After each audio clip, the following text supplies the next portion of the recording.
sorry for starting this event behind schedule, but we promise you, ladies and gentlemen, that from this point to the end of the program, it's going to be insightful. At the same time, it's going to be impactful. But first, can we all give a valuable and a sincere applause for Lagos State Government and its partners for putting all this together? Thank you very much. As you all know, that every nation builders need competent and compassionate leaders. And that is why Lagos State and its partners decided to create a platform for leaders to share their insightful experiences. My name is Ajele, and I'm not going to be doing this alone. I have my favorite colleague that will be working with me here. Ladies and gentlemen, I present to you my colleague.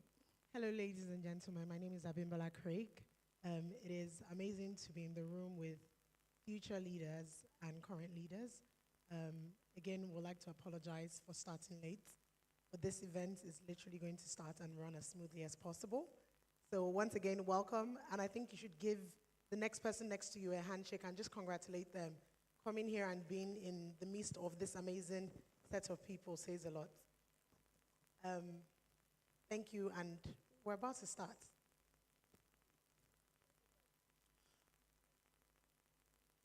And at this point, ladies and gentlemen, I need you all to please focus attention on the beautiful screens in front of you. Thank you very much. Since 2018, the Women in Leadership Advancement Network has championed initiatives aimed at inspiring a shift to gender-balanced leadership across all levels in Nigeria. It is on a mission to ease access to the community, knowledge, resources, opportunities, and support that women need on their journey to become effective and thriving leaders. Working across 5 core pillars under the acronym SCORE, WILLIN is shaping perception, building the community that female leaders need to thrive, fostering opportunity creation that gives women access to the skills, networks, and resources that they need to be effective leaders that thrive, actively leveraging all our platforms to reduce difference, and building the pipelines of future female leaders by equipping female leaders. WILLIN, through its television show titled The Leading Women Show, where it attracts nation builders, culture shapers, and influencers alike to discuss the importance of women's leadership and highlight the role we all play, is at the forefront of shaping the perception that the Nigerian public has towards women leaders. Over the last 5 years, WILLIN has provided access to the community, resources, opportunities, and support that over 300 women and girls have leveraged on to thrive through their leadership journey. Through its Women Running Circle and Women Leadership Circle, WILLIN is easing the barriers that prevent women from advancing into leadership roles across all sectors. The National Head Girl Project, powered by WILLIN, is the pioneer platform to equip young girls in secondary school.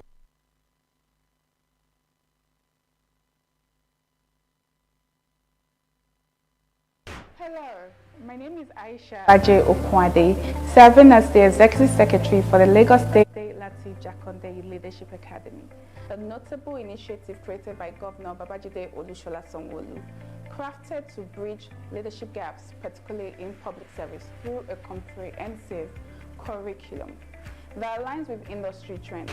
The program endeavors to shift the discourse surrounding ineffective leadership and elevate the awareness of young people, one person at a time. The fellowship is a fully funded, 1-year residential program that offers life-changing, non-partisan and meritocratic opportunities to Nigerians between the ages of 25 to 35 who are committed to being innovative solution providers to challenges in the public sector and the country at large. During the course of the program, fellows will shadow Lagos State Cabinet members who head various ministries, departments, and agencies on a rotational basis. The goal of the Academy is to engage fellows in an intensive program that aims to deepen their knowledge and skills through hosting of regular fireside chats where fellows engage with industry leaders, thereby gaining valuable insights and experiences that broaden their perspective and fortify their network within the professional community.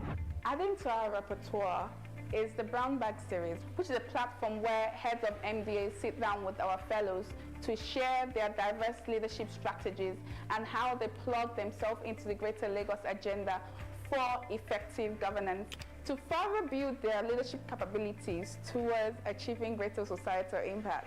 The fellows engage in leadership seminars with the African Leadership Initiative West Africa, ALEWA for short, which is an extension of the Aspen Global Leadership Network. Through a distinctive blend of seminars, the program prepares fellows to tackle and rise to the occasion of addressing the unique challenges that Africa encounters as a continent, guiding them through their personal leadership journey. In addition, the fellows actively contribute to sustainable outreach programs through their capstone project, where fellows identify and initiate a personal leadership project that aligns with their passions and fundraise for that project. These projects signify the inception of each fellow's dedication to action and their influence on their communities and Nigeria at large. At LGLA, our commitment is unwavering to continually refine our program, stay at the forefront of innovative problem-solving initiatives, and ensure that our fellows are well prepared to drive positive change in the public service, their communities, and beyond. When you think of impactful leadership, envision the Lateef Jakande Leadership Academy. Thank you.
so real. I don't want it to end, but I know it will.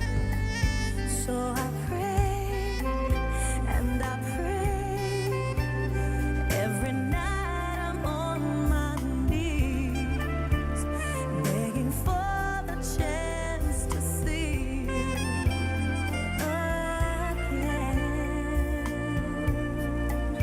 again. Just one more time,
Ladies and gentlemen, can we please respectfully stand up on our feet as we all sing the national anthem together?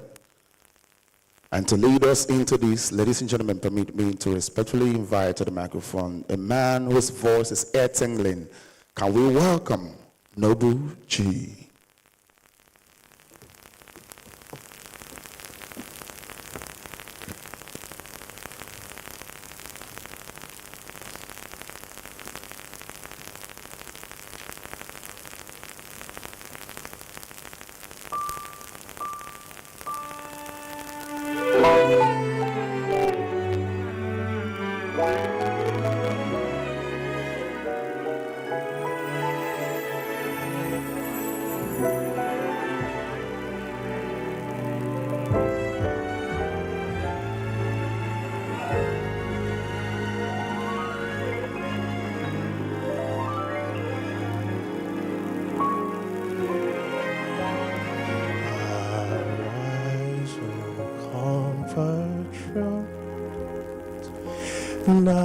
Nigerians call obey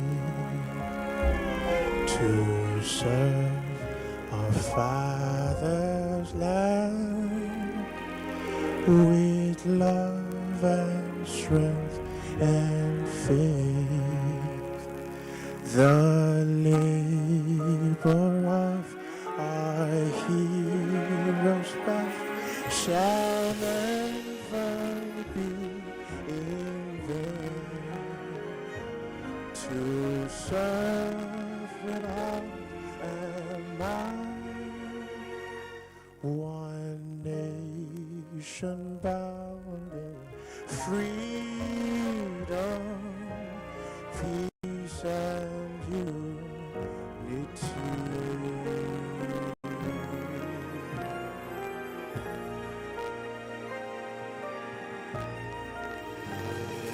Heart of creation, direct our noble cause, guide our leaders right, help our youth the truth to know. In love and honesty to grow and live in just and true. Great lofty heart attain to give a nation where peace and justice shall reign. I pledge to Nigeria, my country, to be faithful, loyal, and honest, to serve Nigeria with all my strength, to defend her unity and uphold her honor and glory. So help me God.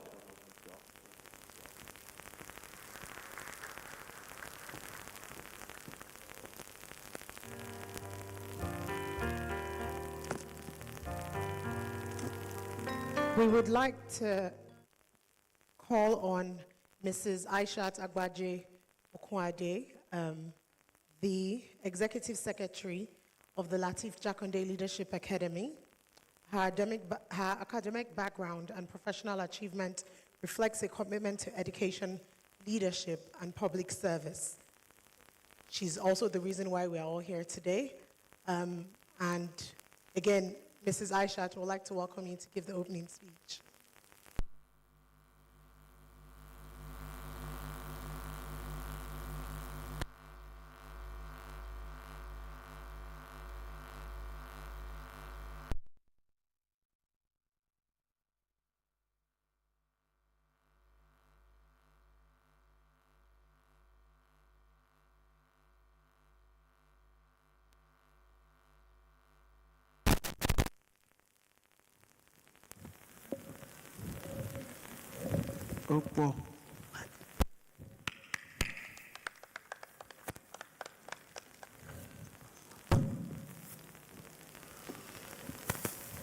Good morning, everyone. Good morning. What's going on? Good morning. That's not good enough. Good morning. No, it still failed the mic check. Good morning. Thank you, much better. So good morning, everyone. My name is Aisha Agbaje. I'm the Executive Secretary for the Lagos State Lateef Jakande Leadership Academy. And I'm so happy to see everyone here. I'm really glad. Thank you for all turning up today.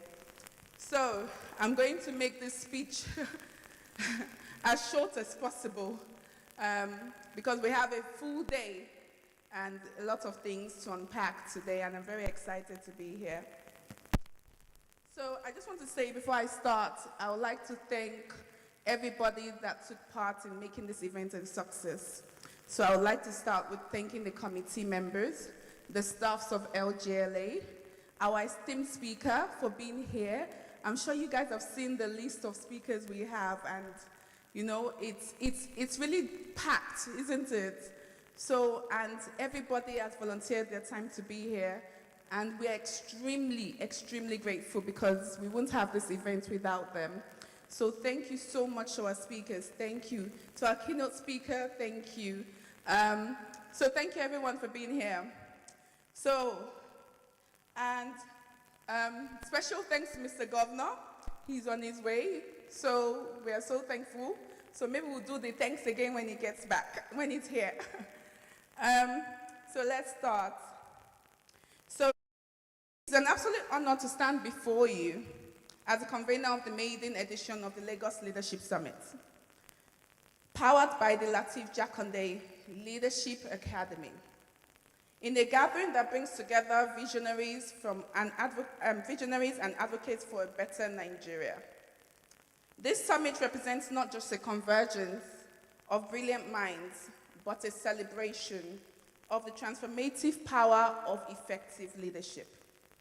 The theme for this summit is Leadership and Nigeria's Future, which resonates deeply with the challenges and opportunities we face as a nation. As we look ahead to Nigeria's future, we must recognize that our destiny not only lies in the hands of those who lead us, but the citizens. Therefore, investing in our dynamic youth population, like you are here, all here today, is crucial as it nurtures the future leaders equipped with innovative solutions, shaping the trajectory of Nigeria's future. If you've seen the speaker lineup, we can all collectively acknowledge the significance of the conversations we're about to have today, the connections we're about to forge, and the ideas that will undoubtedly shape the future of leadership in our dear nation, Nigeria. Our world is evolving at an unprecedented pace, and the challenges we face require leaders who are not only capable, but compassionate, visionary, and adaptable. Leadership must transcend rhetoric and manifest tangible outcomes. We need leaders who inspire confidence in our young people, foster unity, and drive transformation. And that role can begin with whatever position you are in right now. We also believe in the power of one. It is not the grand position. It is the little things like how to keep your environment clean, or how to look out for one another. You know, how do you also contribute to your own way? How do you contribute in your own little way? Leadership starts from now. It's about active citizenship and getting involved. It's about the power of one. We tend to leave the power of one out of the conversations we have about nation building and focus on simply one area, government. This summit will ignite those conversations as to what can we do differently. We hope it will help you fall so deeply in love with Nigeria offering back the same in return in due course. Throughout this summit, we have the opportunity to learn from each other, to challenge our perceptions, and to envision new possibilities. So I urge us to let us seize this moment to embrace the responsibility that comes with leadership and pave the way for a generation of leaders who will inherit the world we shape today. Distinguished participants, I encourage you to engage fully in the sessions, to participate in the discussions, and to forge connections that extend beyond the confines of this summit. The power of collaborative wisdom is immeasurable, and it is through collaboration that we will find solutions, and that's why we are here. To the complex challenges that lies ahead. In the spirit of unity and collaboration, let us leave this summit with not only the new knowledge, but a renewed sense of purpose for Nigeria. The goal of the summit is to ignite the spark within us, to lead with authenticity. Thank you. To innovate with boldness and to cultivate a culture of leadership that leaves a lasting impact. Thank you for being part of this journey, and may this summit be a stepping stone towards a future where leadership is the force for positive change and a beacon of hope for generations to come. May we lead with purpose and unwavering commitment to our beloved nation, Nigeria. Thank you all for coming, and thank you all for listening. Thank you.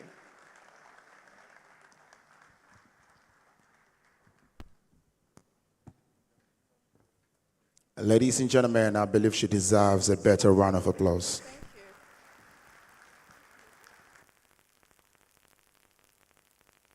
On that note, Your Excellencies, distinguished guests, ladies and gentlemen, would like to acknowledge the presence of our State Executive Council members in the House. Ladies and gentlemen, can we give them a round of applause, please?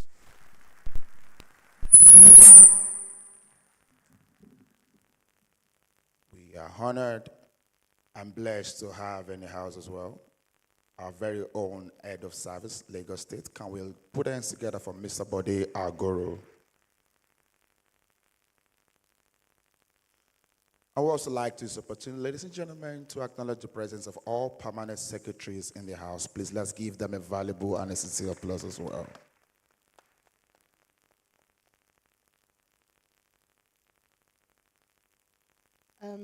We would also like to welcome Debbie Exon, who shall be performing some spoken words right now. Please, a round of applause for Debbie Exon.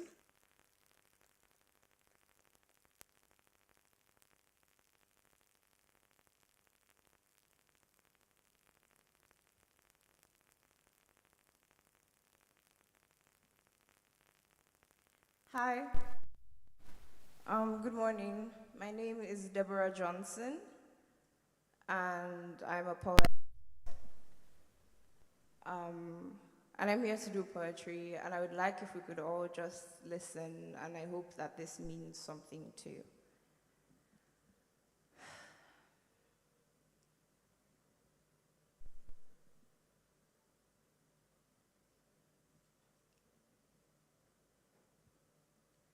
There's a childhood song we were taught in primary school. In our neatly polished shoes and white socks, we would march in assembly, singing, "Parents, listen to your children, we are the leaders of tomorrow." We are grown now and no longer have to march in an assembly, but still we are singing, asking to be listened to. In this sense, governments, listen to your youth. We are the leaders of a tomorrow that has been promised for so long, we are no longer sure it is coming. When you say global citizens, do you think of yourself? Of the boy hawking water on the street, or the woman you bought roasted corn from yesterday evening? What qualifies one to stand on this pedestal? What good works are they judged by? Is it knowledge, or having an accent stripped of culture, or freshly ironed suits like some of us? Or is it something deeper?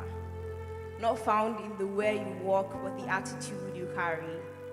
Do you have something within you that transforms someone else? Something that is centered around bringing change to something other than self these days. Many young people are forced to be self-centered, to think only of right now and not worry of another man's later. But in spite of this, many exist who are fighting this narrative. In my country, our greatest national resource is not just oil or agriculture, it's what's in here and in here. There is a tenacity you are born with as a Nigerian. It is the one birthright you cannot trade for a pot of porridge. It is indisputable how we shine. We are candles lit by audacity, standing on the highest shelves in the room. See how the world constantly comes to the rising of these lights, these fireflies, forever glowing amidst the darkness. I am learning that to be a Nigerian youth is to be made of steel. You don't always need a cape to be super. You can do it with a chessboard, take down queens and alienate slum kids, build business modules from nothing, backs bending with the weight of an exchange rate that forces the naira through scoliosis to look like a dollar sign. I am learning. To be a Nigerian youth is to know perseverance like a childhood lullaby. And it is not always easy to remember, but we can always sing this song. In Nigeria, leadership is a survival skill. But this skill is incomplete without any kind of empathy, without a heart that is open to the human collective, open to making space for more people, for more. This is how a leader should think. But this is how a human being should feel. First, know that you are no longer waiting for tomorrow to be handed to you. Tomorrow came yesterday, has come today, comes in every second that you are given. What matters is what you do with it. As you attend the Lagos Leadership Summit, with hope for Nigeria's future cradled in your palm, a bird with shaky wings prepping for flight, constantly ask yourself, what will you do with our tomorrow today? Thank you.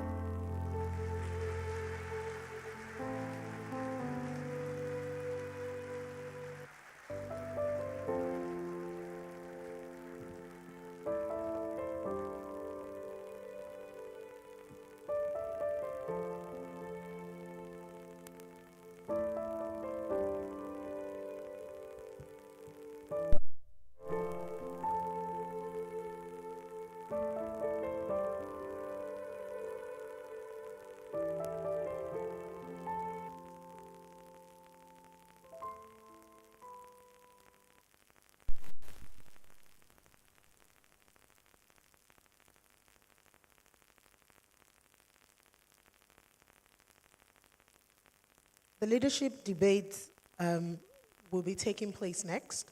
It will be some of the glorious leaders from the Lateef Jakande Leadership Academy, and it's being moderated by Hakeem.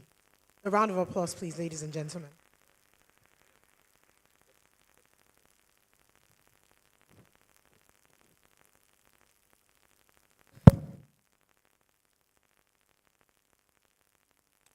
Distinguished guests, ladies and gentlemen, we just witnessed the arrival of the best performing deputy governor in Nigeria. May we rise as a welcome our very own, the deputy governor of Lagos State. A warm applause, ladies and gentlemen, for Dr. Kadri Obafemi Hamzat.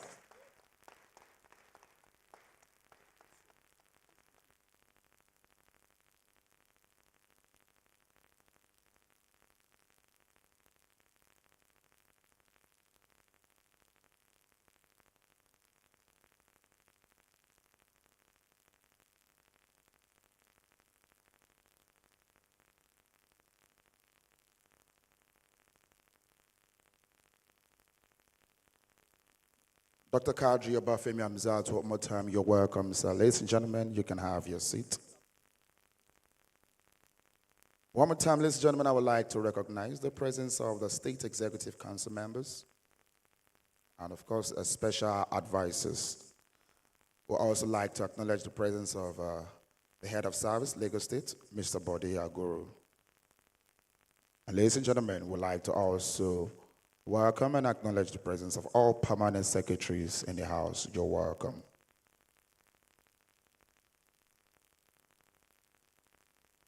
Hakim shall be leading the debate. Hakim. Thank you very much. Ladies and gentlemen, good morning. My name is Hakim Onosoya, and I'll be moderating one of the most interesting debates you would ever hear in your lifetime. The topic of that debate is charting Nigeria's course. Democracy or an alternative? Which way forward? We have two teams, 3-member teams, and these are people, the finest from the Lateef Jakande Leadership Academy. 3 of them will be arguing for, and the other 3 will be arguing against. The judges are you all in the audience, so please listen well, because there'll be an election afterwards, and it must not be inconclusive. We must get a winner. Ladies and gentlemen, put your hands together for Team A arguing for, and in that team we have Orifunke Lawal. A round of applause, a round of applause. Olaniro Olabisi and Uche Nwabuike. For the team arguing against, we have Oluwatomisin Bamiduro, Stephen Ona, and Temitokwe Homoalehon, popularly known as T-Bog. Each debater has 3 minutes, and I'm not very friendly with time. So for the team arguing for, the stage is yours. Orifunke Lawal, opening for the team arguing for the topic, charting Nigeria's course, democracy or an alternative, which way forward. A round of applause, ladies and gentlemen.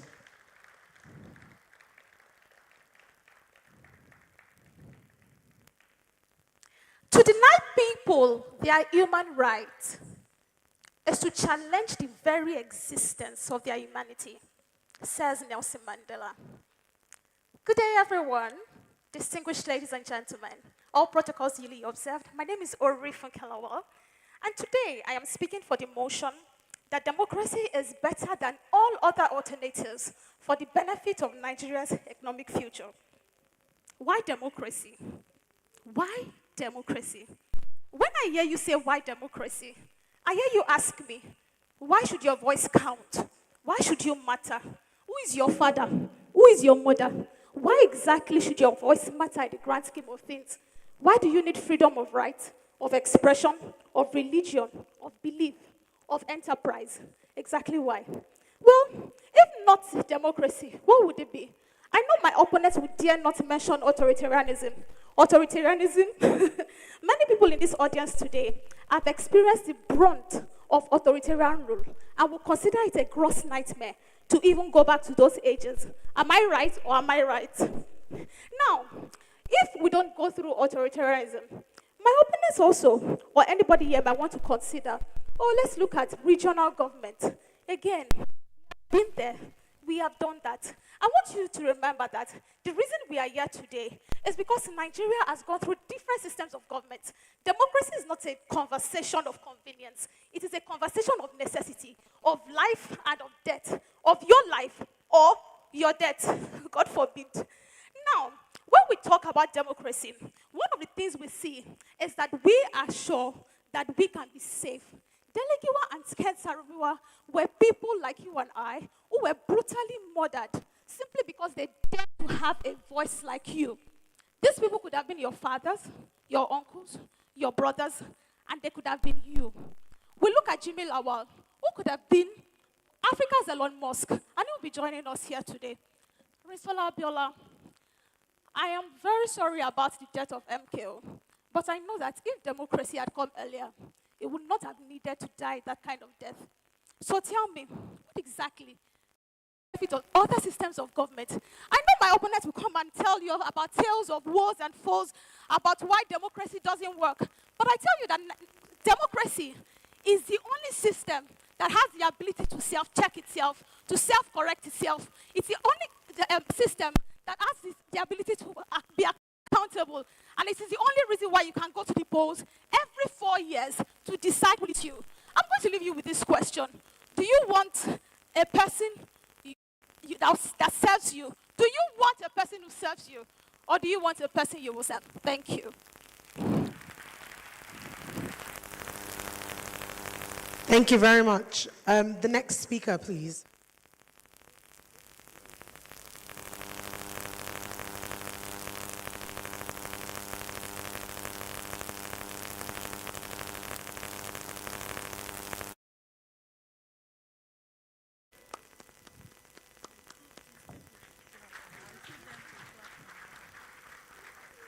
Democracy is the tyranny of the majority. A system of government where the objectives of the majority suppresses those of the minority. These are the words of Alexis de Tocqueville. So I ask a simple question today. How have we fared in handling the tyranny of the majority? My name is Oluwatomi Simbamiduro, and I'm here to chart Nigeria's course while standing on the notion that an alternative system of government is what Nigeria needs, not democracy. Democracy is the rule of the mob, where everyone is expected to move in a certain direction, and whosoever dares to think outside of that direction is considered an enemy of the mob. With over 24 years of uninterrupted democracy in Nigeria, what are the dividends that we have to show than those of pain and decline? Do we talk about the slow decision-making process in a democratic system of government? Due to the bureaucracy of democracy, in a fast-paced world where prompt decisions are essential in ensuring economic growth and development. How about the high cost of governance in a democratic system of government, where the resources that should go into national development are being used to fund exorbitant government offices? IMF has even reported Nigeria as one of the countries with the highest cost of governance in the world, yet our health systems lie in ruins. We also cannot close our eyes to the lackadaisical attitude of our people towards law and order in a democratic system of government. Are many not quick to damn the consequences in a democratic system of government due to the lack of adequate enforcement, leading to chaos and lack of regard for the rule of law? By the way, did you know that Abraham Lincoln was tagged a ruler, a tyrant, because he trampled on the rule of law? Some even argued that his actions, such as suspending the writs of habeas corpus, imposing martial laws, and expanding presidential powers, they all exceeded the executive authority in a constitution. Yet he did it. He did it to bring his people out of poverty. So I ask you, are you not tired? Are you not tired of a system of government that permits snake to swallow 36 million? Monkey and gorilla to elope with 70 million naira each? And termites to storm the NSITF to eat up over 17 billion naira. When we have 20 million out-of-school children. I put it to you, how democratic is the democratic system of government in Nigeria? In closing, to chart Nigeria's course, we need to do away with sentiment, focus on the peculiarities of Nigeria's challenges, and think of an alternative system of government that would put an end to Nigeria's challenges. I would say that whatever system of government that would give room to the building of strong institutions, such as technocracy, is what I endorse. Thank you. Round of applause for her. Remember, the audience, you are the judges at the end of this. The next debater, please.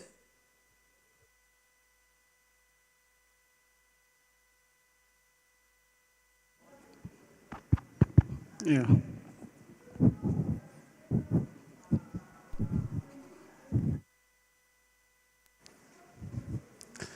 Good day, esteemed audience. My name is Olaniran Olabisi, and I'm standing here today before Dude that we have to even debate whether to continue with this current democratic dispensation or even jettison it for other alternatives that we've practiced in the past that didn't work for us. You see, it is an academic crinkum that we are doing here, or if you like, an academic igeaga. Because what child, after having tasted honey, goes back to taking bitter agbo? This is what our friends from the other side are trying to preach to us today. And I sympathize with them. It is very hard to market a bad product. You know, he was very quick to talk about the tyranny of the few. And this tyranny of the few, the biggest example they have is of China, which they think works. But I think China sucks. Because sometimes bad systems seems to work, but good system works all the time. And China does not trump the good system of the United States of America, a 248-year-old democratic nation with a $19 trillion more advanced economy. So it means that with the liberties and the rights of an average American, they still trump China, the poster country of our proponent of non-democratic nation. Ladies and gentlemen, I'm not saying democracy as it is a perfect system. No human system is. However, democracy works for us. Democracy works for Lagos. Pre-1998, Lagos was a huge pile of debt. It took strong, successive democratic governments like Tinubu, Fashola, Ambode, and Sanwo-Olu to strengthen our institutions, giving us agencies like Lamata that just delivered the red line and the blue line rails. We have agencies like Lamata, Lasera, Lasrera, Lasimra, Loma, making Lagos cleaner. And all of these agencies and our departments and ministries combined and worked together to give Lagos the 7th largest economy. Lagos has had it best during democratic governments. Lateef Jakande had unprecedented achievements in his 4 years. And in fact, he gave us the blueprint of Lagos. And that is why our eponymous academy is named after the great man. Ladies and gentlemen, I'm by no means saying democracy is a perfect system. But any system, under any guise, under any view, that seems to relegate the powers, the prosperity, and the rule of law of a whole nation in the whims and caprices of one man or a few strong men is bound to fail. And we have examples around us in Mali, in Myanmar, in North Korea, in South Sudan, and also on. Thank you very much for giving me audience. God bless you. Thank you very much. We would like to take our next debater, please. Stephen Ola.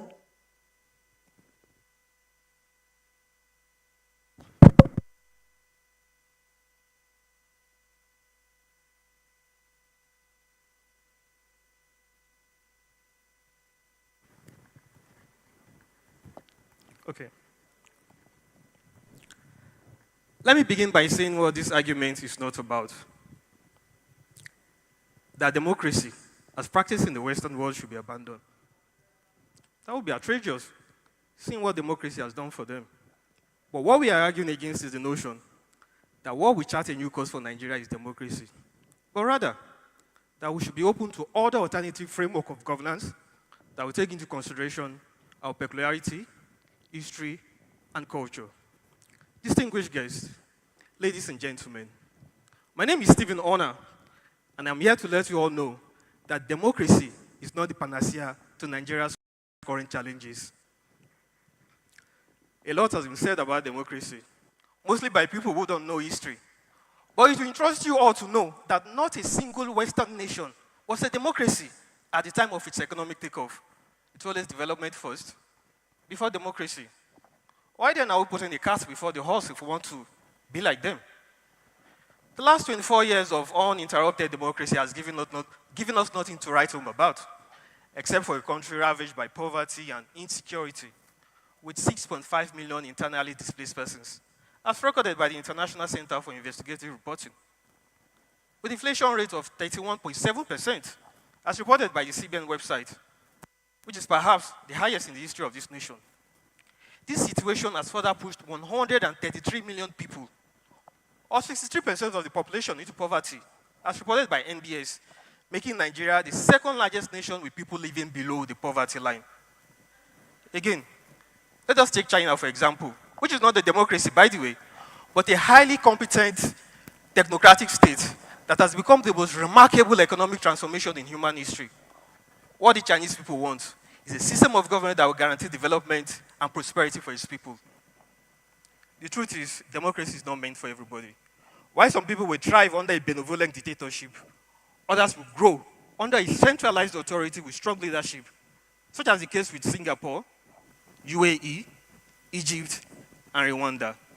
Ladies and gentlemen, at this crucial time in the history of our nation, what we need to chart a new course is definitely not democracy the way we have it today.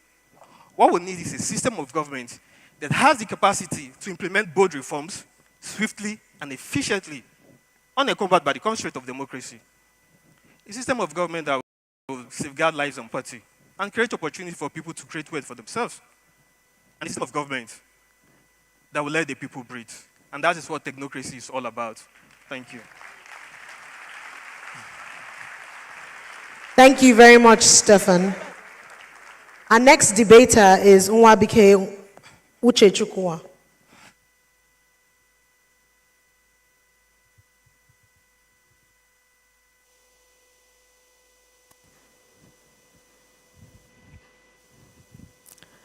Good day, distinguished ladies and gentlemen. I'm Uche Christabel Nwabike. Please permit me to stand upon the order of the already existing protocol. While the opposition experiments with theoreticals, permit me to remind us again that this argument is about the way forward for Nigeria, our dearly beloved country. Therefore, when we say way forward, we're referring to economic development, infrastructural advancement, not theoretical experiments. Much has been said in that direction, and, or rather, much has been said in the theoretical direction. And the crux of that argument tends to be that we need strong men with absolute powers to marshal our national economic destiny to the permanent site. But let me tell you the lopsided nature of that argument. The reason it's lopsided is humans are inherently selfish. So you give that power, you give power over the multitude to one person or to a few, and I guarantee you, matter of fact, history guarantees you that they will wield it in the exact direction of their own stomach infrastructure, as we have seen in many examples in time past. So in the words of Karl Neighbor, man's selfish inclinations to injustice is what necessitates democracies in absolutely every nation. And come to think of it, if these leaders that they are advocating for are that strong and effective, they claim democracy has been weak. If you claim to be strong, what do? You jump in the ring and you fight alongside those who are there. So what stops their so-called leaders from getting in the democratic process and participating like every other leader is doing? If you have workings, show them. Speaking of workings, did you know that contrary to what has been argued, Nigeria's economy, and I mean our gross domestic product, has seen a whooping average annual increase of 6.8% over the last 25 years of democratic rule, as against a miserly 2.7% in alternative rulership systems we have seen in Nigeria. Just in case you're still doubting, did you also know that the Nigerian Bureau of Statistics records that our gross national income has seen a 400% increase in that same time frame of democratic rule? I bet they didn't mention that. But just in case you're thinking that the change stops at the top, let's bring it to income levels per head. We have experienced 4 upward reviews of the national minimum wage during democratic rule, as against a miserly 2, which a lot of bloodshed and clamoring accompanied during military rule. I'll say no more in that direction, but I'm sure from these facts, it's already necessary, or should I say from the workings I have shown, it's already evident that our freedom of enterprise has engendered gross economic development in a fast accelerating pace. And this is not the time to be arguing theoretically about interrupting our momentum. I'll leave you with these words, ladies and gentlemen. The rainbow we seek for our nation's economy, you and you and you and I, we are the colors that make up that rainbow. We seek a system, we have a system and seek to keep it in place where people are free to contribute economically to their utmost, highest potential. We deserve as a people to live in a society where we can go to our highest capacities, contributing to the growth that we want to see in this nation.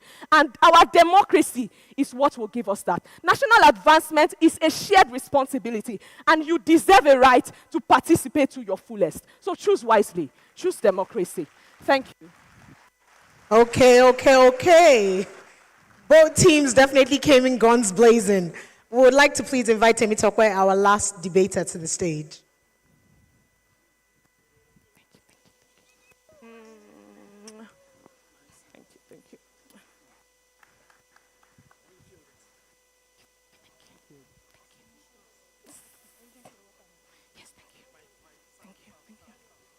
Oh, sound. Thank you, Thompson.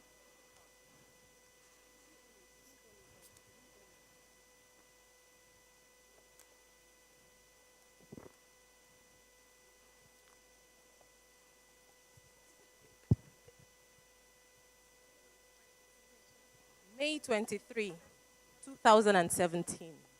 We got a call that rocked our world. The woman who raised my husband in the first 6 years of his life was brutally raped and murdered on her farm by violent headsmen.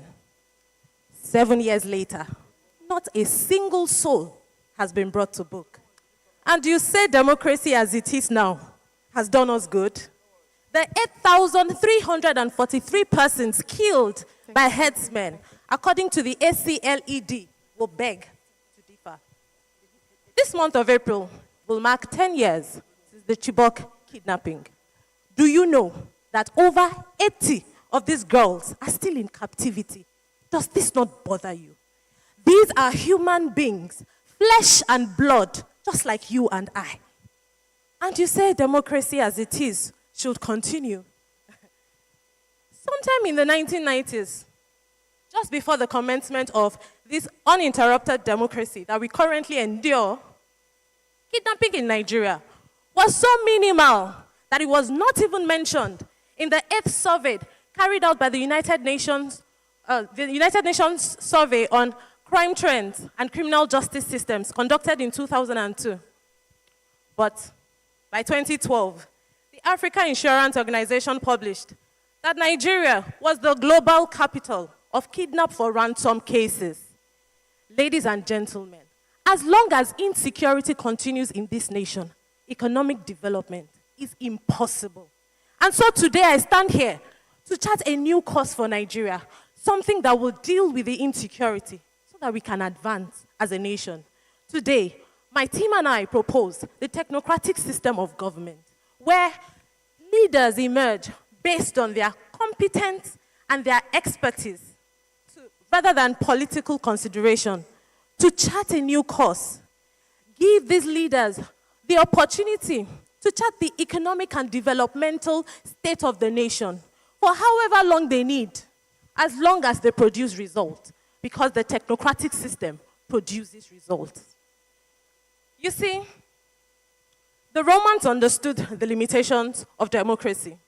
And so when they overthrew the Greek Empire, they made sure that they had a buffer system in place to their republic. They created a structure where power can be handed over to a strong leader to lead them out of turbulence or insecurity and take them back to a place of peace.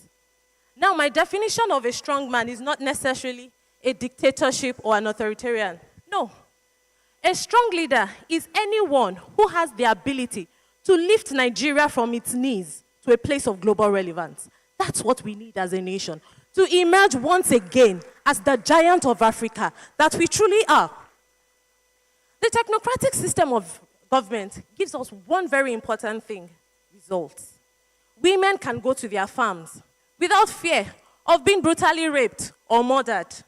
Children can go to school without fear of being kidnapped. Children can go to bed without feeling hungry.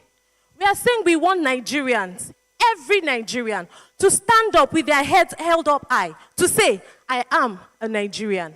My name is Temitope Omoakalen, and the simple course I am charting for Nigeria today is the technocratic system of government. Thank you. A round of applause, please. I would like to bring to everyone's attention that these 6 debaters who just spoke are current fellows of the Lateef Jakande Leadership Academy. A round of applause for them, please. Now, we didn't come here to fight. However, we need to decide who the winners are. And I would like the audience to please make their call. Team A, we had Orifunke, Olaniro, and Uwabike. Team B, we had Oluwatomisin, Stefan, and Temitokwe. All in favor of Team A, can I get an aye? Wow. All in favor of Team B, can I get an aye? Aye! I guess it's safe to say that we are definitely against democracy. A round of applause for all our debaters, please.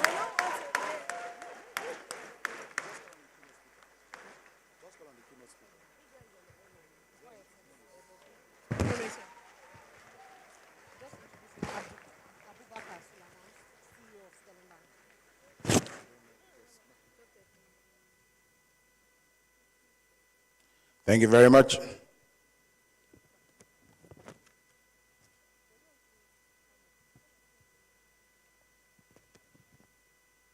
Ladies and gentlemen, I believe this is the moment we've been waiting for and the moment we've been anticipating to witness.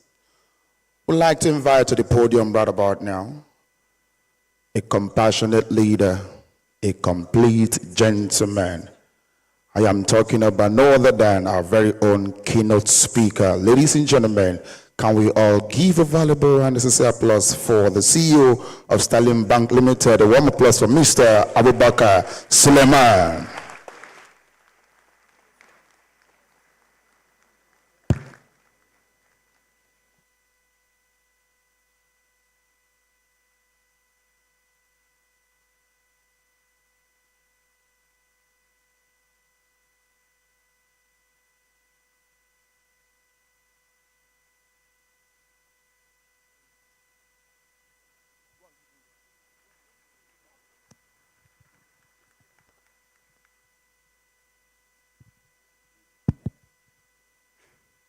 Okay. I want to seek the indulgence of the Deputy Governor to stand on existing protocol, largely because I've seen the lineup of speakers today, and I do not wish to take a minute longer than necessary. It's incredibly difficult to speak after these young people. Clearly, I cannot be as energetic as them. I shaved my head so that I can look like them. But they have clearly exposed me. There's nothing I can do to match, not just their energy and their thought process and their conviction, but the research that went into the debate. So I'm really, really glad that I got to listen to you. Thank you. I also want to thank Debbie for starting our day with poetry.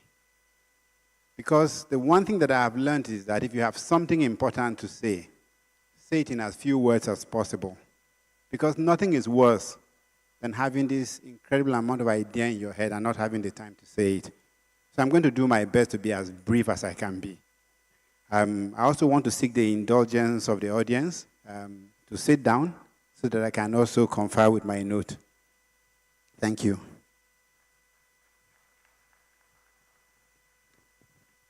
So I'm going to start with the one thing that I hope we can take away from this room. It's just a two-line quote. And it says, or more accurately, I say, you cannot lead people to where you are. You can only lead people to where you have never been. You cannot lead people to where you are because clearly they are with you already. You can manage them, you can guide them, but to lead people, to truly lead people, the destination has to be somewhere you have never been. And even if you've been somewhere already, for you to go back to lead people to where you are, clearly requires that you're no longer leading into the future. Because what is known, what has been proven, where you've been, it's never the future that people look forward to. So it's important for us not to confuse the fact that we have an incredible amount of skills for enabling people, for managing people, for strategies, for improvement, and call that leadership. Truly, where leadership kicks in is where you are able to think about a future that people want, to be able to communicate that future in such a way that people want it, to be able to sacrifice such that people trust you, and to be able to step up boldly, to start up on the journey in a manner that people believe that by following you, by imitating you, by standing with you, they can get to a destination that they desire. So let's be clear. What makes leadership different from management? It's that you are actually crafting a future. So that's my starting comment on leadership. But for you to lead somewhere, for you to be able to sit down, you have to, first and foremost, have somewhere you want to be. Not here. You have to be something in the future that you are convinced is possible. Because in the absence of that, if you don't see a future that is way better than where you are today, to where would you lead people? Right? So it starts with you being able to truly envisage it and to be able to articulate it. So a lot of time they talk about leaders as people that have the power of oratory because they paint a picture of the future that people actually feel like they've seen it before. And it's because for you to have that power, somewhere in you must have been there over and over and over again in your dreams. You must have woken up and imagined the Nigeria that was just described. Every day you wake up and you imagine it. You are now convinced that it is possible. You are convinced that the resources that is available to you is sufficient for you to get there. If you don't have that, you can never be a convincing leader. And it doesn't matter if you are a father, a parent, trying to paint a picture of a future for your children. If you have any doubt, if you speak with doubt, children will see through you. I'm the son of a woman who did not have the university education that I have, who became a widow early. But she was so convinced about what education meant that all her 7 children went through university education. That's leadership. She didn't study any of the things that were taught in MBA classes, but she knew how to sit you down and paint a picture of a future for you that meant you woke up and you wanted nothing more than to achieve that future. That's leadership in the context of family. I also try to think about leadership in the context of faith. We all, hopefully, to some degree, have some level of spirituality or believe in something bigger than ourselves. Why do we wake up without doubt, without questioning, and we follow those who lead in the spaces of religion, in our mosque, in our churches? Why? Because first and foremost, they are very convinced, not just convincing, they are very convinced about the hereafter, about the future, about the life after. And because they are convinced, they are also very convincing. So you have no doubt that on a journey with these people, that future that they've promised is real. And the more convincing they are, the more we commit to be led by them. And so it's down to, they've never been there, but they know it is real. And they know it so well that you have no choice but to start to believe that it is there. The third example I want to give about leadership and the space of how it still comes down to knowing where you want to be. It's a principle that comes from the Japanese people, the philosophy of Ikigai. And what Ikigai says, which derives from Iki and Gai, which means life and reason. And what it simply says is that you find your purpose at the intersection of a mission, your passion, your profession, and your vocation. Where your mission is about doing something that the world needs. There's something you want to do that the world needs. And where your passion is doing something that you like doing, something you enjoy doing. And your profession is doing something that you're good at. And your vocation is doing something you get paid to do. When you find that little sweet spot where you wake up in the morning and what you do, the world needs it. You get paid for it, you're good at it, and you enjoy doing it. That, to my mind, is the ultimate requirement for you to become an effective leader. Because the argument I make is that it is not that you are competent and you become a leader. It is that you have somewhere to be that is so compelling that you have no choice but to build the skills that is required to become a leader. And that, in fact, a lot of the people who never led in their lives have potential to be leaders. A lot of them have the skill sets. You can learn those skill sets. You can learn to strategize. You can learn to manage resources. You can learn. But you cannot learn to find a reason for being. That reason for being has to come from you. But once you have it, you have the capacity to lead relentlessly and get people to come with you. I also argue that for you to be a leader, there are two important things that cannot be present. The first one is you cannot have a sense of entitlement. I'm yet to meet anyone who is a leader who has a sense of entitlement. And it's a simple equation. If you feel the society owes you something, anything, then you are waiting for the society to make you whole. It means somewhere in the past, you feel an injustice has been done to you. You're waiting to take. You're not waiting to give. And of course, if you are entitled, it also means that you cannot be grateful. Gratitude can only exist at a point where you feel the world has been fair to you, or that your God has been fair to you. The moment you feel that it has not been fair to you, you are unable to be grateful. And so either you have entitlement and you're living in the past, or you're in a place where you lack gratitude, and therefore you cannot be in the present. But once you are grateful, once you feel that you owe something to the society, once you feel that something has been given to you more than what you deserve, then you get into the state of mind of where you want to give. It is only in giving that leadership emerges. Because service, as we know it, is an element of leadership, but anyone, anywhere can serve. Sacrifice, it's where true leadership begins. Because in sacrifice, you set out deliberately to put more into people, into business, into society than you expect to get from it. And so we must constantly think about that. Why is this so important? Because we have a situation where in this room, it is highly likely that everyone in this room is part of the top 1% of our society.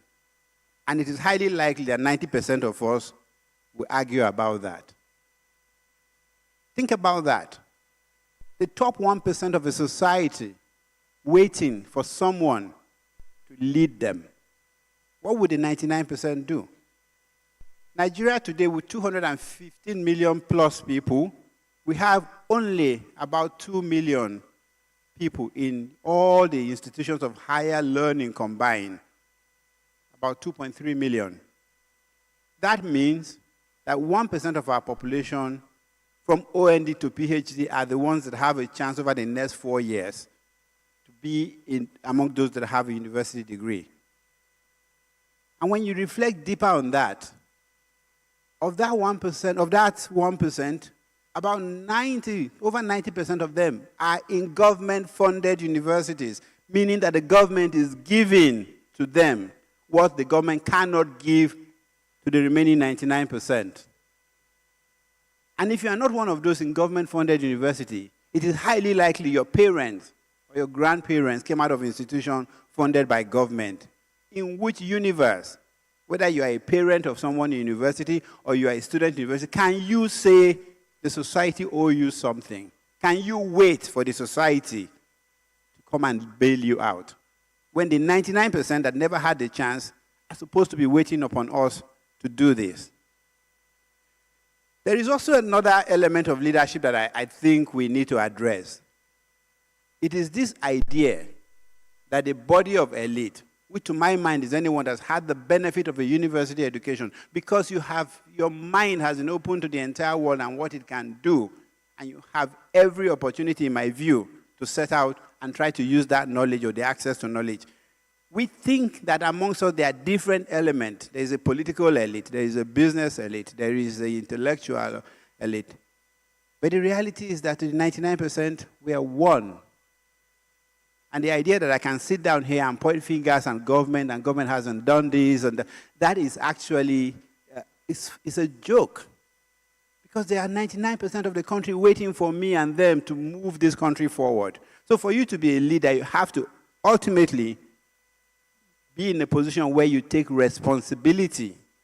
If you cannot take responsibility, if you think someone else is responsible for the next thing to happen, the next thing to happen, then you've already lost that capacity to lead. You are falling into the entitlement space. So as I round up, I say leadership is not a set of skills. Because those skills, I believe, exist in everyone. And there are a lot of people with those skills who never led. Leadership, above all else, is a conviction, is a belief about the future, and the ability to articulate that belief, and the willingness to sacrifice for that belief, and to be able to stand before people and give of yourself. One of my favorite quotes, and I use it whenever I can, is by Khalil Gibran, and it says that you give but little when you give of your possessions. It is when you give of yourself that you truly give. For me, leadership is that space where you move from giving of your possession and you truly start to give of yourself in every way you can for the benefit of the future generation.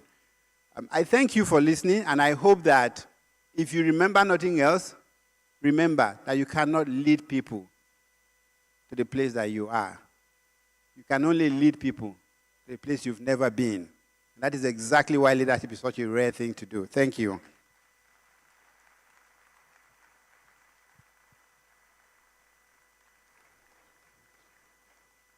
Thank you very much to our keynote speaker. He said, and I quote, "You cannot lead with the place that you are, but a place you've never been." Ladies and gentlemen, I believe Mr. Abubakar Suleiman deserves a better round of applause for that wonderful speech.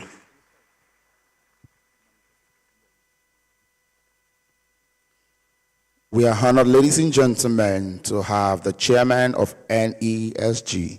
A warm applause for Mr. Niyi Yusuf, please.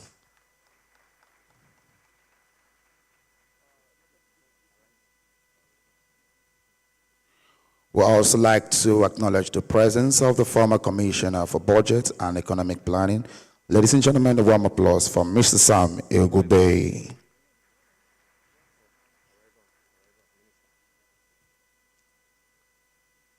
Your Excellencies, we just witnessed the arrival of the Honorable Minister of State Federal Ministry of Youth Development. Can we all put our hands together for Mr. Ayodele Olawande?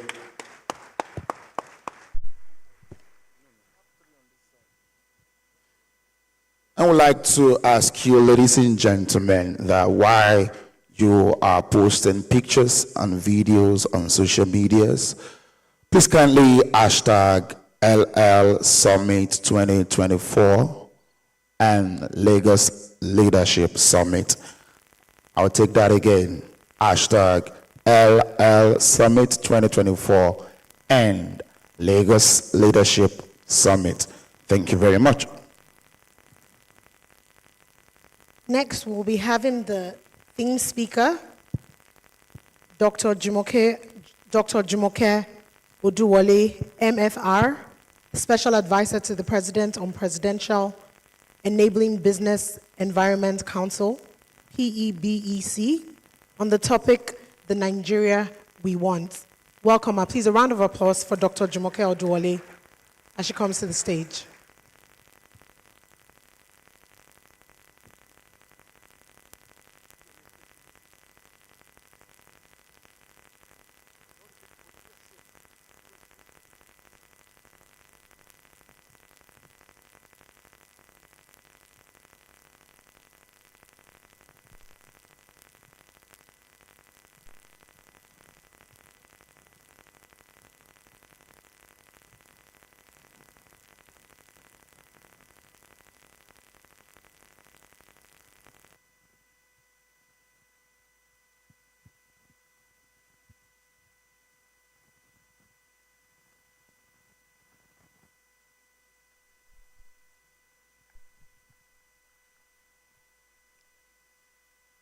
Please come with me on a journey this morning. The Nigeria we want. So it's the year 2032. 2032.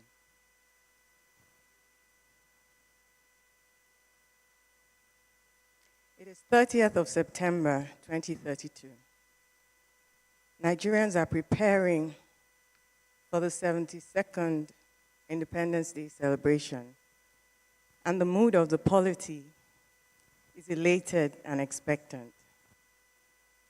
President Ekaite Bassi, a world-renowned artificial intelligence specialist turned politician, became Nigeria's first female president at the age of 42 years in a landslide victory the year before. After successfully serving as Minister of Innovation, Science and Technology since 2027 under her predecessor, her exceptional leadership capabilities and performance track record earned her the party ticket in a free and fair primaries. Madam President is scheduled to deliver her State of the Nation address at 9 a.m. the next morning, highlights of which have been circulated in advance to domestic and international media houses. According to the Financial Times, the country has enjoyed nothing short of a phenomenal transformation over the last decade, driven by daring, homegrown policies initiated by the former president and his cabinet reformers since 2023.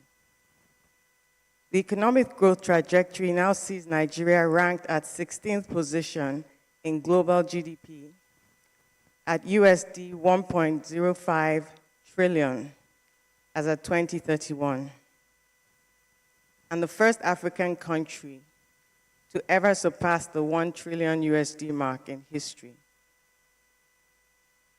With Nigeria's security challenges thankfully a thing of the past, the government's consistent investment of between 10 to 12% of GDP per annum on critical infrastructure for the last decade to breach the infrastructure gap has yielded fruit, amplified by significant private sector investments in power, seaports, airports, rail, roads, broadband connectivity.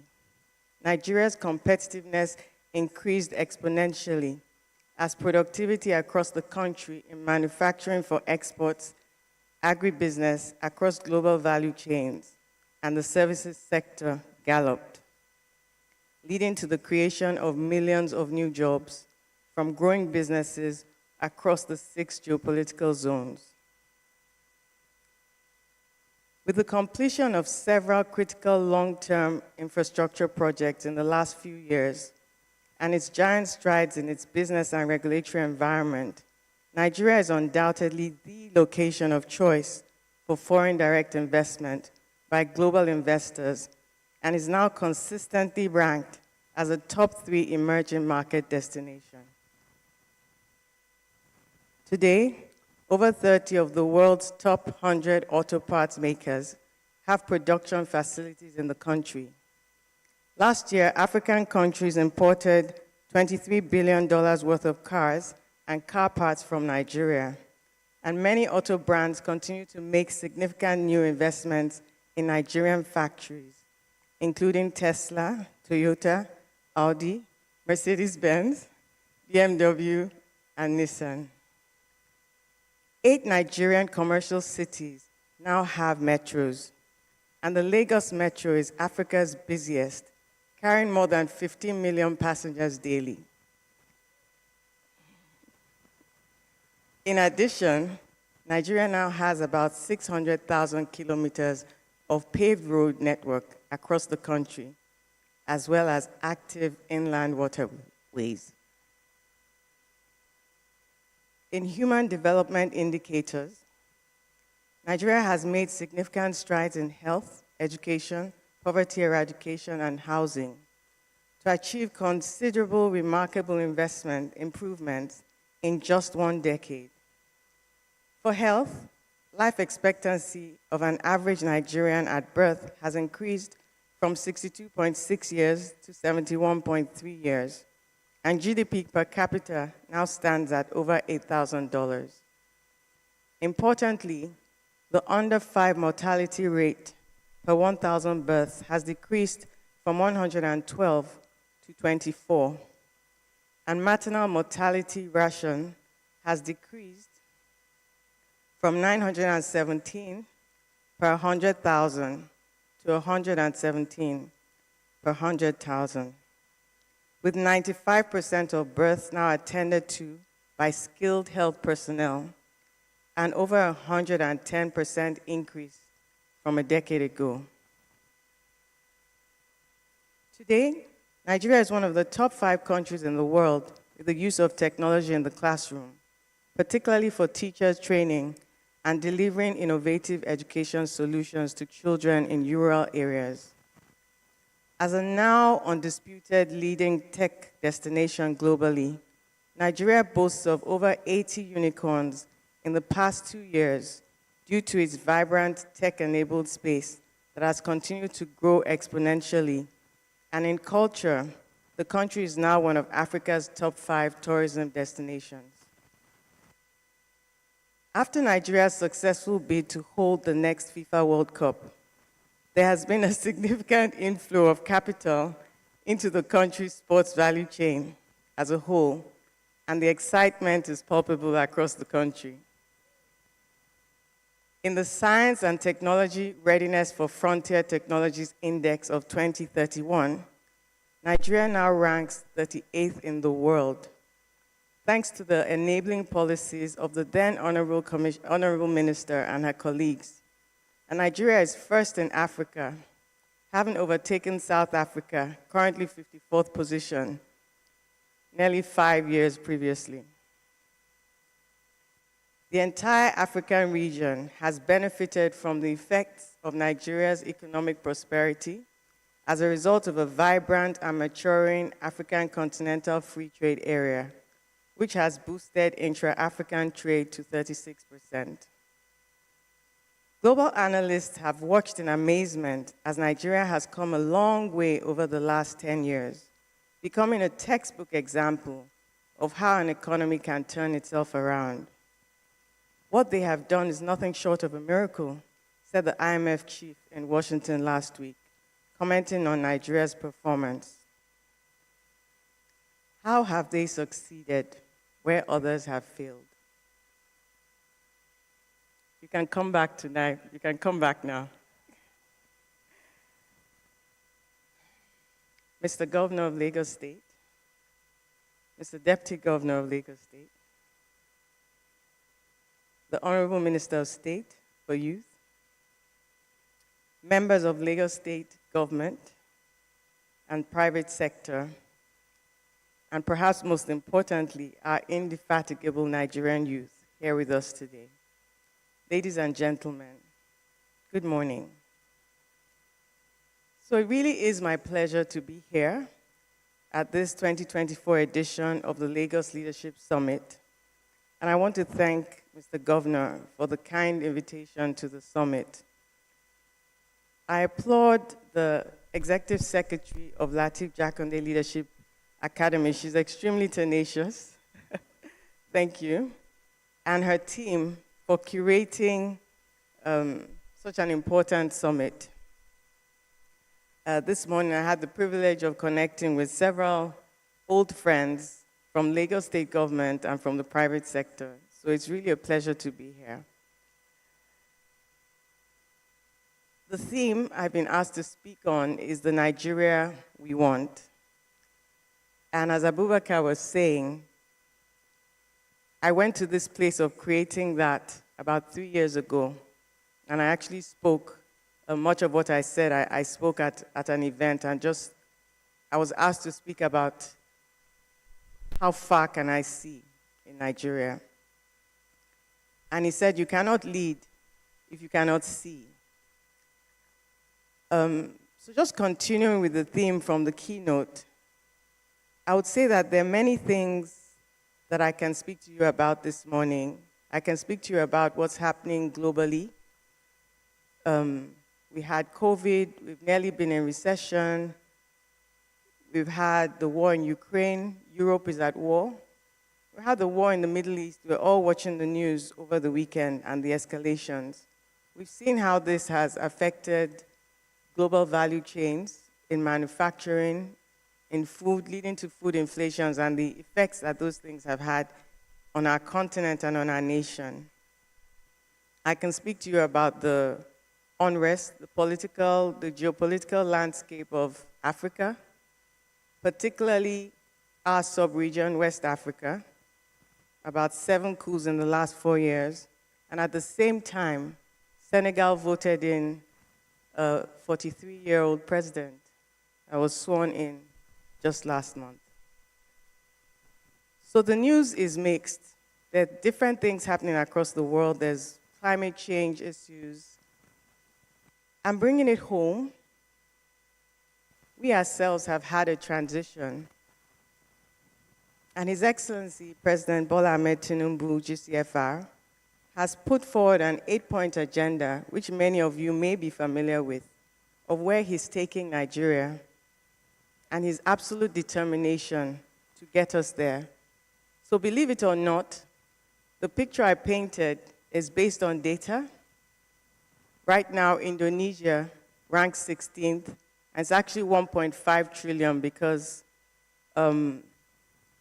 it's not far-fetched, it's not unreachable, $1.5 billion for the Nigerian economy by 2032. And he backed up his charge to his cabinet. I'm glad the Honorable Minister of State is here. In October of 2023, and he actually established a central delivery coordinating unit to make sure that he and his government are accountable to Nigerian people. The CDCU launched an app, Citizens Delivery Tracker, last week. And you can check that out and see how you can monitor projects and performance of honorable ministers, which is essentially performance on the administration. I could tell you a lot about what we are doing, the Presidential Enabling Business Environment Council, on making it easier to do business, progressively supporting small and medium-sized enterprises to thrive. My team is populated with young Nigerians who are really passionate about what they do, very similar demographic to what we have in the room today. And we've been working on regulatory interventions since 2016 with over 180 verifiable reforms that have been implemented, from regulatory to judicial, legislative interventions, subnational interventions. That's how come I know Mr. Aguru so well. And strategic communications, our latest Business Champions program. I could tell you a lot about what's going on in terms of policy, in terms of how we would achieve the Nigeria that we want to see. But today, I just want to talk to you about 2 personal stories and then ask you to think about your personal story. Now, the first personal story I'll share with you is someone else's personal story, and he's here, Taiwo Ajetumobi, and he didn't know I was going to do this. Taiwo, can you wave out for us? He's the COO of the PEBEC Secretariat, and he's someone who I found out just about 2 weeks ago. Let me first tell you a bit about him, then I'll tell you why I'm telling you the story. So he's worked in government before. He was one of the elite team that built the G program in BOI, market money, trader money, that really helped the APC administration in 2019. And after working there for a few years, he jackpot and went to MIT for business school. And I met him at Harvard in September. He's recently moved back to Nigeria to take up the job as COO and Senior Special Assistant to the President on PEBEC and investment. The reason I tell you about Taiwo is because when Taiwo was taking school cert, that was the year that the now president paid for everybody's forms in the public schools. So you see how leadership connects where you were to where you are. There's some things that define you Abubakar was talking about the sense of entitlement and how a lot of people feel that government has not done anything. How does somebody who finishes at MIT and has a green card and doesn't need to be in Nigeria, Jakbada, to come and work in the federal government of Nigeria? That is leadership. And the second thing I want to tell you, the second personal story, is my own but not about myself. So I've spoken publicly a number of times about how I came to be in this position. So I'm not going to talk about that. I'm going to talk about rather a leadership opportunity similar to the Lateef Jakande Leadership Academy that gave me the opportunity to revisit a passion that I had. When I was a lecturer at the University of Lagos, Faculty of Law, I started an initiative called No Limits for my students to bring speakers to them, to inspire them, to motivate them, similar to what I'm doing now. And then I went off to government, and I got selected for a leadership program that asked me to pick a project, to work on a venture, and I went back to that venture. How can I influence Nigerian youth and support them on their leadership journey? So the No Limits Nigeria initiative was relaunched on 1st of October 2023. It's IG Live twice a month, and speakers, Abubakar has actually spoken, share their story about nation building, about active citizenship, about engagement, about sacrifice, about values, about integrity. And No Limits is unique in the sense that I don't drive the vision. I'm, yes, the founder. I have 15 young volunteers who actually are driving what they want to see. Because how can I give the Nigeria that I want to see to you when I'm already 50 years old? And it's your future. So No Limits has already about 70 members in the movement, and the objective is to inspire you, to inform you about what leadership really means and how to do it, and to drive impact, to support you to start your own initiatives, which I feel is really aligned with what you're doing at the Academy.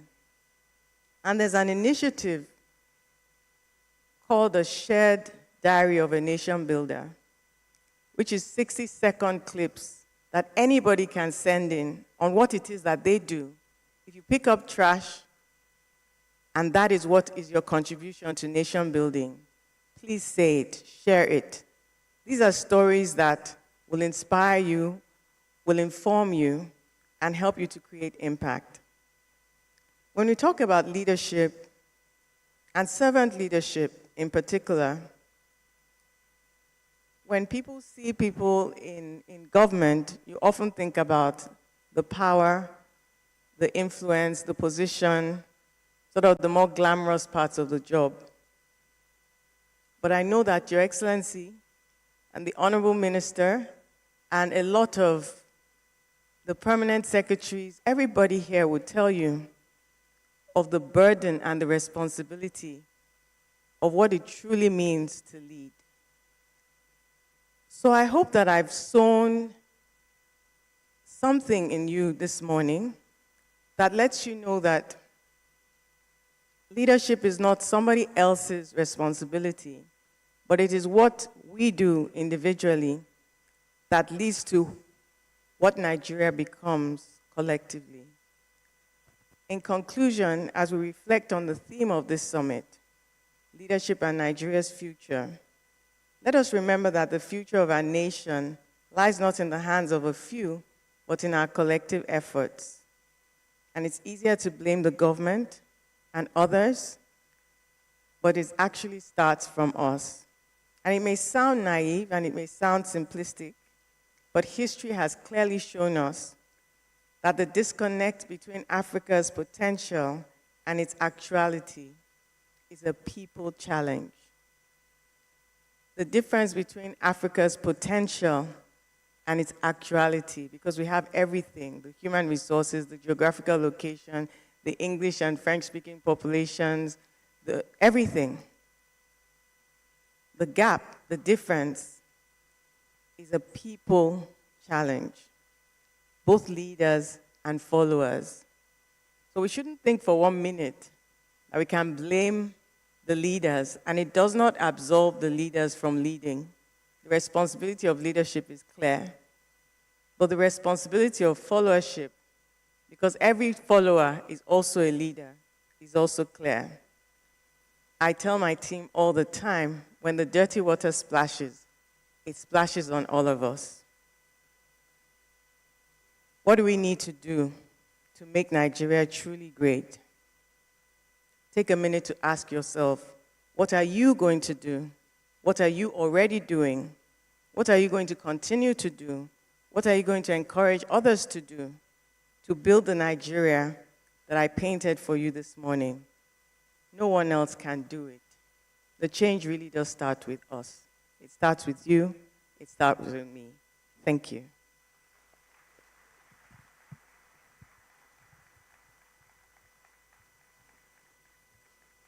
The change indeed starts with you and I for us to get the Nigeria we want. Ladies and gentlemen, one more time, a round of applause for Dr. Jumoke Oduwole, MFR.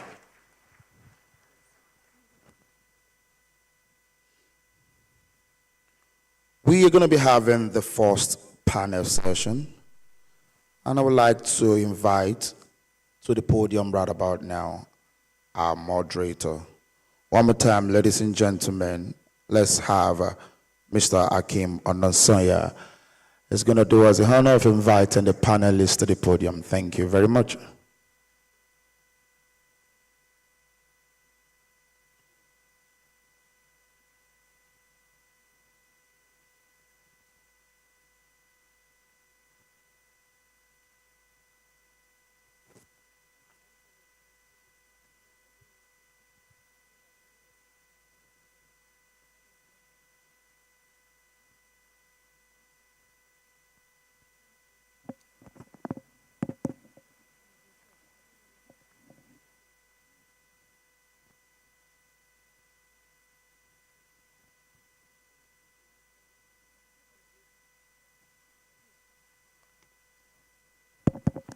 Ladies and gentlemen, good morning.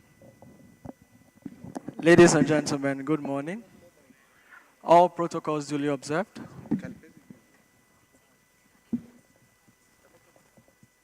Is that a mic?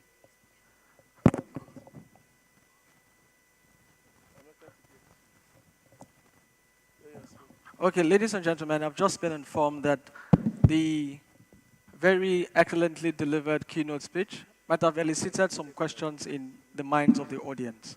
So please, if you have questions for Dr. Jumoke Oduwole, because of the issue of time, we will only be able to take 2 questions. So I'm forced to say the fastest hands first. So please, do not run to the front. Just raise your hand, and hopefully lock smiles on you and you are seen. So 2 questions for Dr. Jumoke Oduwole. Aha, see one hand there. Now I look like an INEC chairman, but I'm not equipped for that position. Okay. Please try again next time. Good morning, everyone. I am Olatunde Modupiola. I want to appreciate Doctor for that session. The Nigeria we want. Well, I live in I have an English I call the community where we live. What's that English? In a country home where teenagers do not have an incline of the kind of future they should have. That incline, you could hear the way I had to hold my teeth on it. They just wake up roam about. It's like education does not have any meaning to them. Talking about the Nigeria we want. These are supposed to be our future. Parents, listen to your children. The press started like that. We are the leaders of tomorrow. It started with school fees. This particular set of children I'm talking about do not have access to education. Their parents can't afford it. Yes, precisely. What can we do? I am saying it passionately. Passion came from the CEO of Sterling Bank to help this set of teenagers, of youths, of children. Talking about the Nigeria we want. We have teenagers somewhere that are denied access to good education. Thank God for few youths here. What can we do to help such teenagers? Thank you.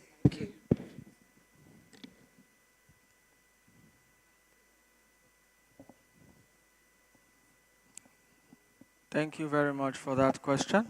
We go to the second question, and then Dr. Duwole would answer them together.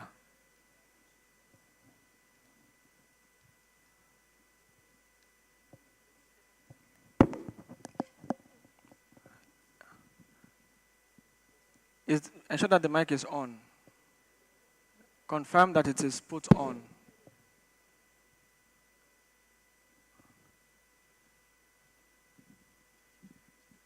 All right. Thank you so much.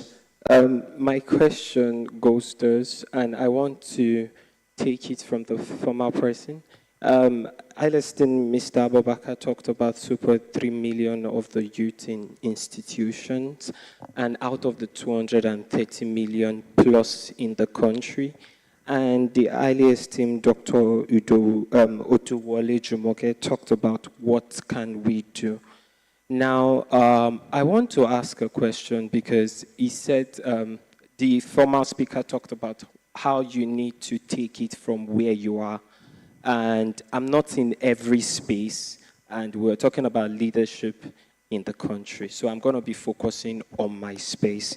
I'm in the health space, and it's talking about leadership in the health space. So in a situation where we have so much increase in clinical iatrogenesis and so many other things, and we have challenged status quo as regards why patient dies, so many things happens, but you are saying that the burden of leadership is there and the burden of followership is there. How do followers' voices get heard? How do followers' voices get heard? Yeah, thank you so much. Yeah, thank you very much. Sorry, I didn't get your name, but the first question, what do we do about children and youth who are restive? And I think this is a very important question because it speaks to all across the country. And our youth population board, some of you would know all the statistics, the number of out-of-school children, the number of children on drugs, tramadol, codeine, the number of children in crime, all manner of things. It starts from them not having really anything to do. But most importantly, I think not having any hope. So when you said they're in your community, and you are in your community, and you probably know other people like you in your community, the thing about children like that is they're often seen as a menace and a nuisance, and not many people take the time. I'm glad that the Honorable Minister of Youth is here and the Honorable Commissioner of Youth. Playing our part means waking up on a Saturday morning, 2, 3 of you going to just talk to them. I'm not even talking about anything that needs money at all. The poet spoke about slum for kids. Just using the game of chess to fish out kids that are just homeless on the street and take them in, teach them math, teach them chess. It's not as if Tunde Onakoya has a whole bunch of money, but he had the skill of chess, the way chess saved him, he's using it to save others. And he said to me that he was saying to someone who wanted to donate and couldn't donate at the time, don't worry, if it's 10 years, donate. I've committed my life, and this is the work I'm going to do. There's nothing else he wants to do with his life than to help underprivileged kids, to save them through the game of chess. Talk less of all of us here. If each of us takes those children in our community and just spend time with them, just speak with them, tell them there's hope, tell them they're not forgotten, tell them they're not a menace, they're not a nuisance. Everybody just needs to be seen and needs to be heard and needs to be valued. That alone can change a delinquent's trajectory from delinquency to be a leader in the society. So I want to give that back to everybody here. We see the children, we see the youth. What can we do to save them from a wasted life? When it comes to healthcare, thankfully, I'll be able to demystify the question. My father was a surgeon. In fact, he was the founding vice chancellor of Lagos State University. And he was a surgeon for many years, so I grew up with a medical background. My father was operating at times when there was no light in Luth, and you have a patient on the table. So what I'm asking you about leadership and being in Nigeria and being a medical practitioner when you have options to go elsewhere and save other people and make a lot more money. I could hear the frustration at the end of your voice, and I hope that you're not just assuming that people just do not care, because you're sitting amongst at least half the cabinet of Lagos State government. If the leaders of Lagos State did not care, they wouldn't be here. They don't need to be here today. Is it easy? No, it's not easy. What can you do? You can actually have drugs drives. You can have donation drive, blood drive. Civic duties and community service is not something that you demand, oh, what can we do, what can we do? That has a tinge of the entitlement. Followers can't do anything. I always tell young people that I speak to, you're no victim. You're not letting Nigeria just happen to you. You are the driver of your own destiny.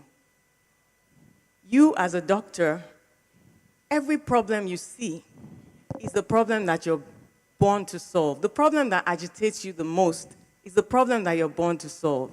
So your patients are dying, and you're in an environment like this. I would have thought you used the opportunity of the mic. You use the opportunity of the mic to say, I work in this hospital. Every day I have 100 patients or 1,000 patients who don't have drugs, who don't have blood. How can anybody here help me? Service, service, sacrifice, sacrifice. That is what followers can do, because, as I said up there, every follower is actually a leader. Thank you. I've enjoyed being here. Unfortunately, I've taken permission from Mr. Deputy Governor. I have a flight to catch, so I will have to leave at this time. But I'm really so delighted to be with you. It's a singular privilege and honor to speak to young Nigerians. Every time I have the opportunity, I never take it for granted. I'm a teacher at heart. That is the problem I'm born to solve. Thank you. Thank you. Thank you very much, Dr. Oduwole. And like she said, the power for change still belongs to us, whether you're a leader or you're a follower. And just glad to add that she mentioned Tunde Onokoya. And today he is trying to break the Guinness World Record for the longest time playing chess without losing.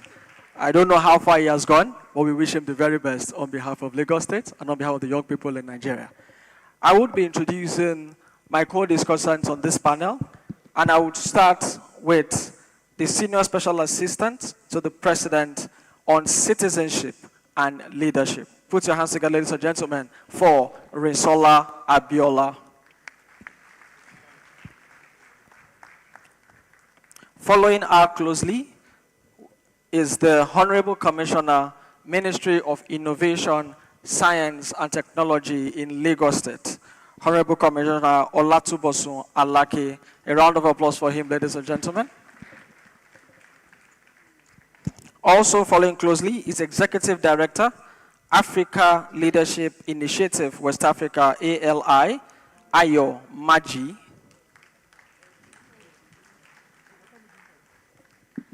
And last but not the least is the founder of Stealth Mode, Lara Rabiu.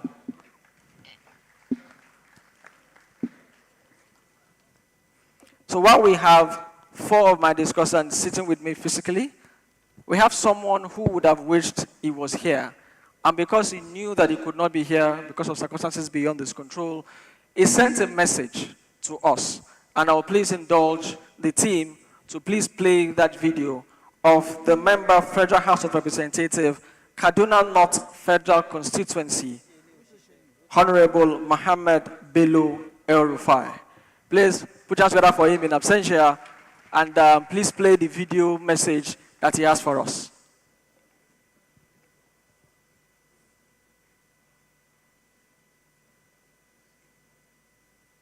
I'm also the chairman of the House Committee on Banking Regulation.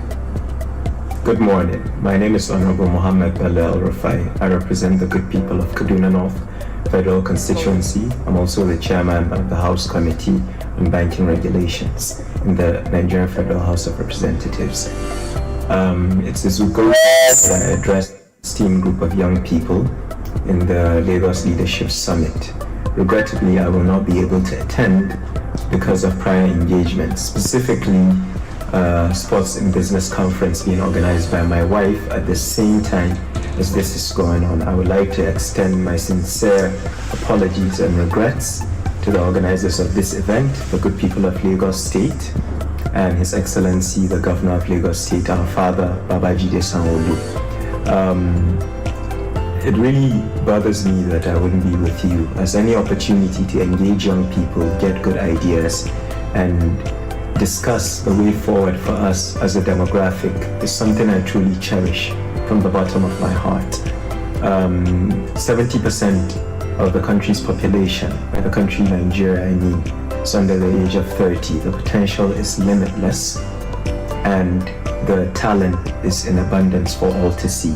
What we need to do to realize the talent and potential we collectively have, regardless of ethnicity, tribe, as a young people, is to unite, share ideas, partner with one another, and prove to the older generation, our parents, our mothers, that we are more than capable of contributing our quota to the development of this great nation of ours. I am proud to be a member of the All Progressive Congress, the ruling party, but any young people that is a patriot that means well for this country is dear to me, and is someone I'm willing to engage in fostering forward, I guess. Since the emergence of His Excellency Bola Ahmed Tinubu as the President of the Federal Republic of Nigeria, we've seen the continuation of young people emerging in political spaces in the private sector, and it's all a plus for all of us.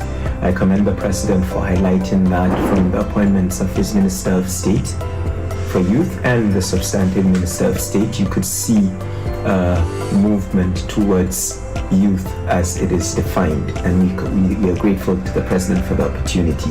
It is the same across the 36 states of the Federation. Numerous governors have started to realize that young people bring innovation, they bring critical thinking and thinking out of the box to development and progress.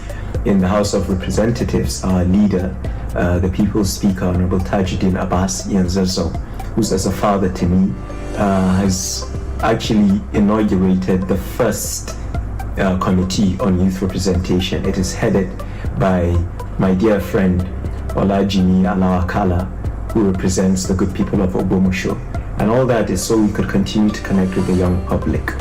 I must commend YAGA as an institution and the Buhari administration for initiating the Not Too Young to Run bill.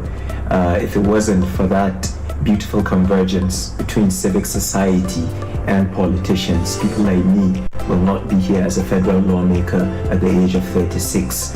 We are hoping that opportunity and that door is open for much more people, be it from a privileged background or an underprivileged background. I believe the Lagos Leadership Summit provides all of you with an opportunity to engage, to listen, to learn, and make your own contribution for the sake of our country. Lagos is a standout state for most of us. It is the most developed state in Nigeria, and we are proud of their plan and continuation from 1999 to the innovative and visionary leadership of Governor Sanwo-Olu. I wish you all the best, and once again, I sincerely regret that I'm not there with you. I hope the conference goes well, and I'm looking forward to engaging all of you in another avenue. You could visit me and email me by my website, thelelrufai.com. Thank you very much, and I'm truly humbled for this invitation and opportunity. Thank you.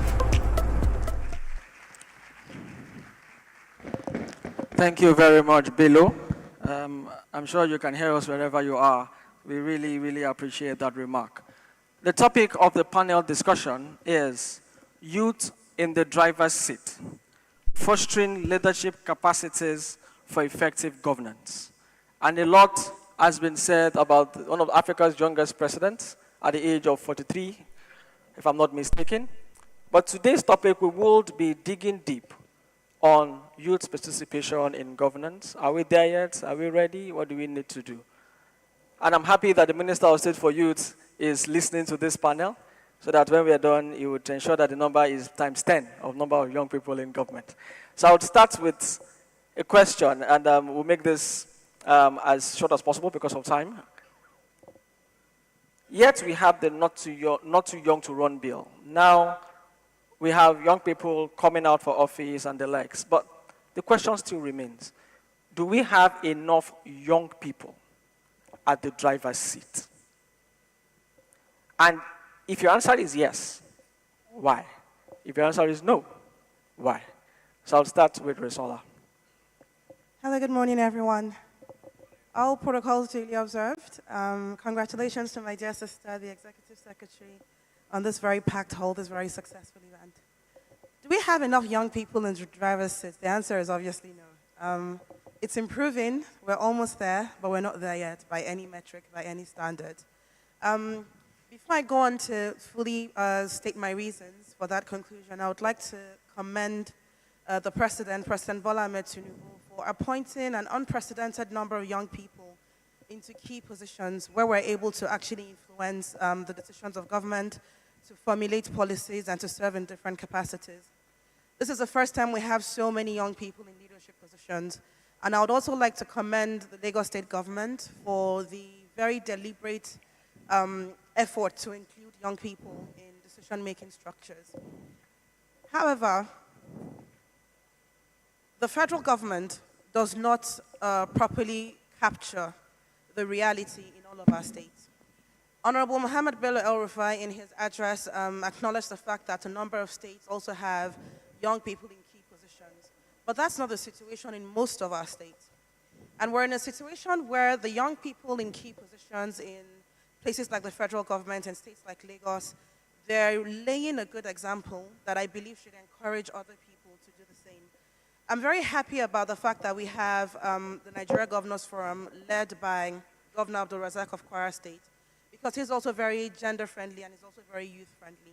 And I believe with the example of the President, with the example of the NGF Chair, others at state level should be able to borrow a leaf from what they're doing and see how much youth inclusion has been able to add to their administration and to their government. Young people bring innovative ideas. Young people have a can-do spirit. Since I got appointed, I've held a series of engagements with lots of development partners, private sector players, and the comment that I hear, particularly from the development partners, is, in our generation, we understand crowdfunding. We know how to go out there and engage. We know how to pitch. I'm sure every young person in this room, if you get into an elevator with somebody, you know what you tell them within 2 minutes to, pick their interest in what you're working on. That is the culture that we have imbibed as young people. And then when you bring that can-do spirit to governance, you're able to do so much with the little that is available in government. So having more young people in key positions of authority will actually help a great deal with ensuring that government looks like it actually does represent the population and that young people feel a sense of belonging in government. So I say we're not there yet because while we have some really good examples, that example does not cut across, and that's not the reality across the board. So that's my reason for saying yes, it's improving, but no, we're not quite there yet. A round of applause. When you ask a politician, you rarely get a yes or a no. You get it is improving. We are not there yet. We understand now. Honorable Commissioner, also to you. Do you think we have enough, and why?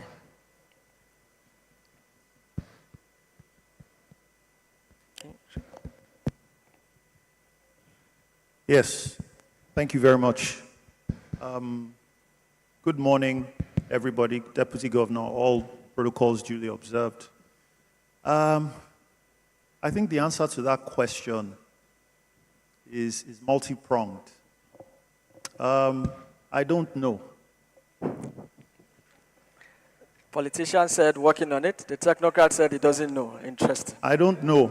And, you know, it recalls Martin Luther King's I Have a Dream speech, where, you know, you are not judged by the color of your skin.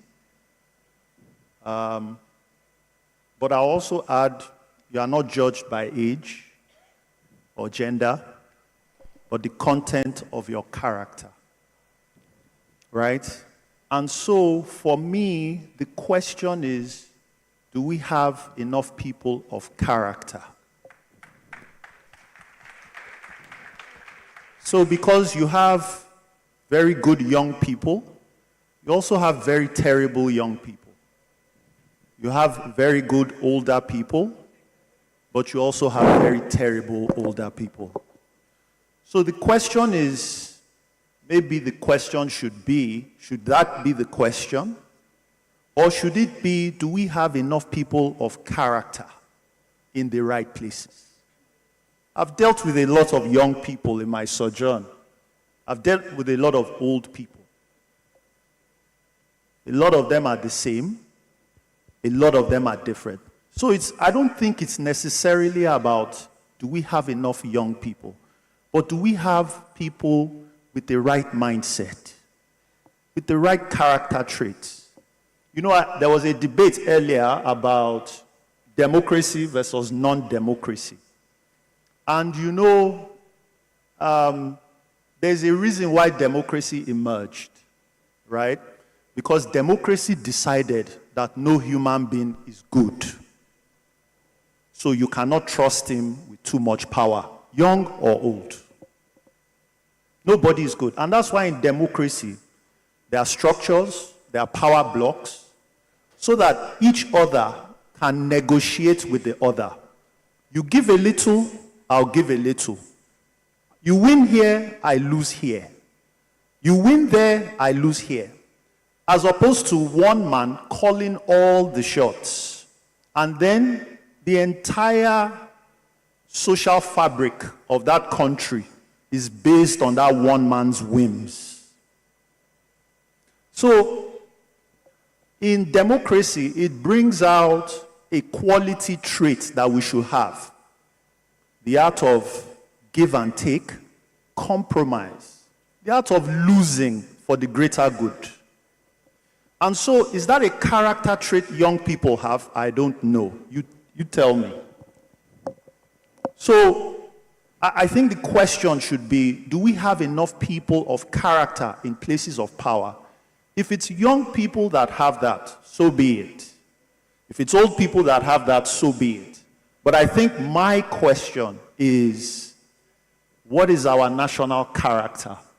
Right? How many people have them? And if they have them, let's put them in those places where they can use it to benefit us all.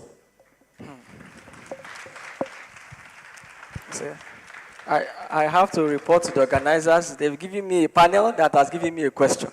So I don't know whether to continue with my questions or to change it. Thank you very much for that submission. But back to my assignment. It is about which people? The young people. So next is Ayomaji. What do you think? Another question from you again? No. So I'll continue, on the original question that was asked. But thank you very much, Tubosun, for the perspective, you brought out in your submission. All protocols observed. Good morning to the House. I'm going to be giving us some numbers, and I'd leave us to judge. The population of Nigeria today hovers from about 210 million to 230 million, questionable. We probably cannot put our finger on an exact number. About 70% of this population is under 30, 42% under 15, and the median age is said to be 18 years. In the House of Representatives, as at 2023, we had about 4% qualify as youth. In the states, we had about 6% qualify as youth. And in local government, we had about 30% qualify by their age as being youth. So just on the face of the numbers, relative to the size of the population, on a straight line, I would say that leaves a lot to be desired. In fact, we haven't started.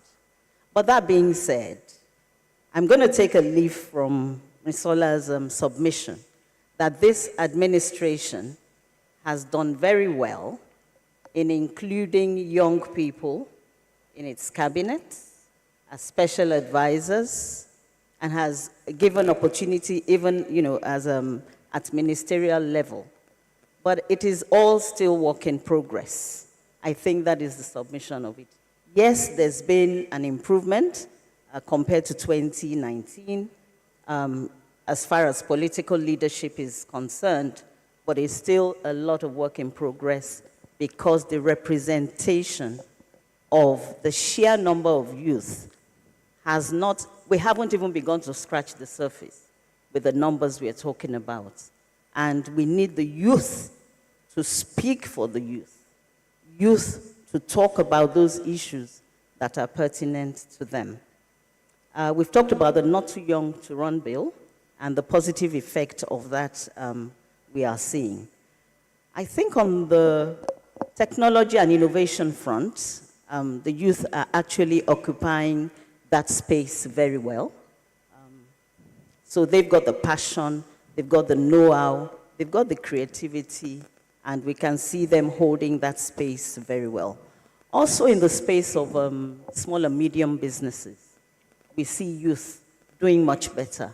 But I think where the biggest gap is in the political leadership space, where their voices just need to be heard more, and we need to have a better representation, as a reflection of the size of the population. Thank you. Thank you very much. See, I love this panel because you know why it's development space. They always come with the numbers.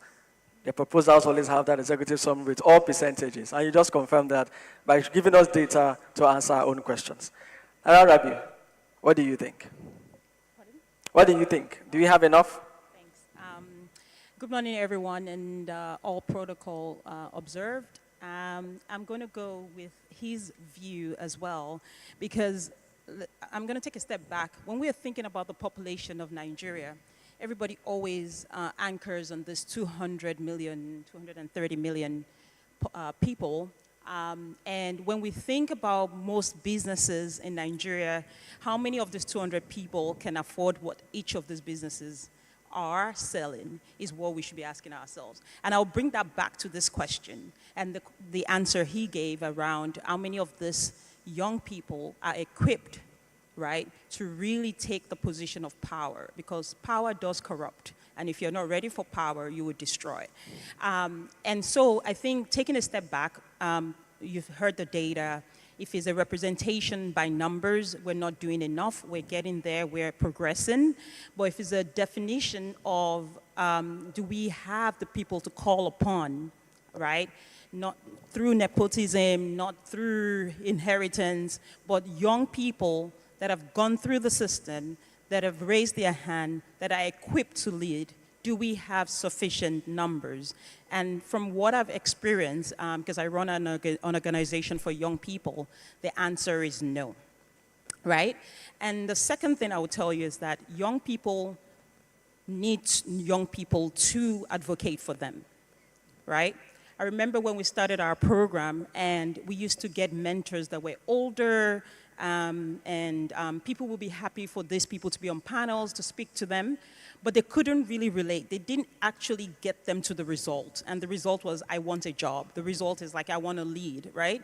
And once we switch that and we start to look at peer-to-peer collaboration, peer-to-peer mentorship, we started to see some effect. So the answer to the question, going back again, is that we don't have sufficient young people. There are ways to accelerate quality young people for leadership position. And I know there are a lot of people in this room that are working towards that, including why we are here today. Thank you very much. A round of applause for her. And yes, one of the avenues is the Lateef Jakande Leadership Academy that is bringing this, is convening this to build that capacity of young people. Thank you very much for your responses. And then we go to the next one, which is where we're going to go as down to earth and realistic as possible. Now we've agreed, based on data, that we don't have enough young people in the driver's seat. And it is a work in progress. We are getting there. And also taking a cue from what Dr. Jumoke Oduwole said, we cannot keep blaming the leaders. We as followers will have a role to play. So what do young people need to start doing? And what do they need to stop doing to ensure that they get to the driver's seat, to ensure that we have enough of them in the driver's seat? Now, putting the work back on the young people, not on the party that decides who gets post and the likes, but we ourselves. Let's tell ourselves the truth here. Risola. So my first charge would be to those of us who are young people who have the opportunity to serve in government in different roles. In Gen Z terms, we have to show workings. And it's very important that one thing I learned, because I do a lot of gender advocacy as well, is that when you occupy a position and you belong to an underrepresented demographic, whether you like it or not, you're going to be looked at as an ambassador of that group. You're going to be looked at as a representative of that group. It's not fair, but it is the reality of things. And I think that as young people who have the opportunity to serve, we have to ensure that when we're allowed into these rooms, our character, our behavior, our performance, the way we conduct ourselves, our commitment to work, all of these things should add up in a way that holds the door open for other young people. We have to be mindful of the fact that we're representatives of a generation that is seeking inclusion at higher levels, and we have to let that inform the decisions that we make and our actions while in office and even outside of it. So we have to be very mindful of that. We also have a responsibility as young people within the system to come up with programs where we can influence other young people, support them in their quest to attain leadership roles, which is why, again, I would like to commend my sister, the ES, for the work that she's doing with the LGLA. We also have the Citizenship and Leadership Training Center at the federal level, which is a parastatal that my office supervises. And at the moment, my office is in the process of reforming that institution so that it can properly deliver on its mandate of helping young people develop their leadership capabilities. These are the things that we need to do as young people within our respective communities, within our respective states. We need to begin to look at peer mentoring, how to support other young people, how to make them understand the process of public service, to make them understand the political system. There is nothing there that you cannot participate in. It is not beyond you. You can join a party. You can be a member of the party.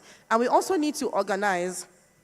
Since the APC was formed, I'm a member of the party, by the way, but I understand that it's one thing to be a party woman, it's another thing to be a public servant. So, but then I would like to refer to what we were able to do following the formation of the party. And it's that we were very particular about building a vibrant youth wing.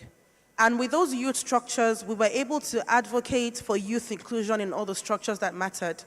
In 2015, I was appointed to the party's board of trustees along with 2 young men. So there were 3 of us who were representatives in the party's board of trustees. And we also pushed for a lot of inclusion of young people in the Buhari administration, federal level, within the party structure, at the state level. And that advocacy that we started then is something I believe has gotten us to the point where we are today, within the APC and within the administration. And we have to continue to engage. And I encourage other young people in other political parties, engage your leaders, come together and work together. We have to learn that as young people, if you're seeking inclusion, we are not competitors. We should be collaborating, we should be working together, because the aim is enhanced representation for our generation. So as young people, we need to learn to work together.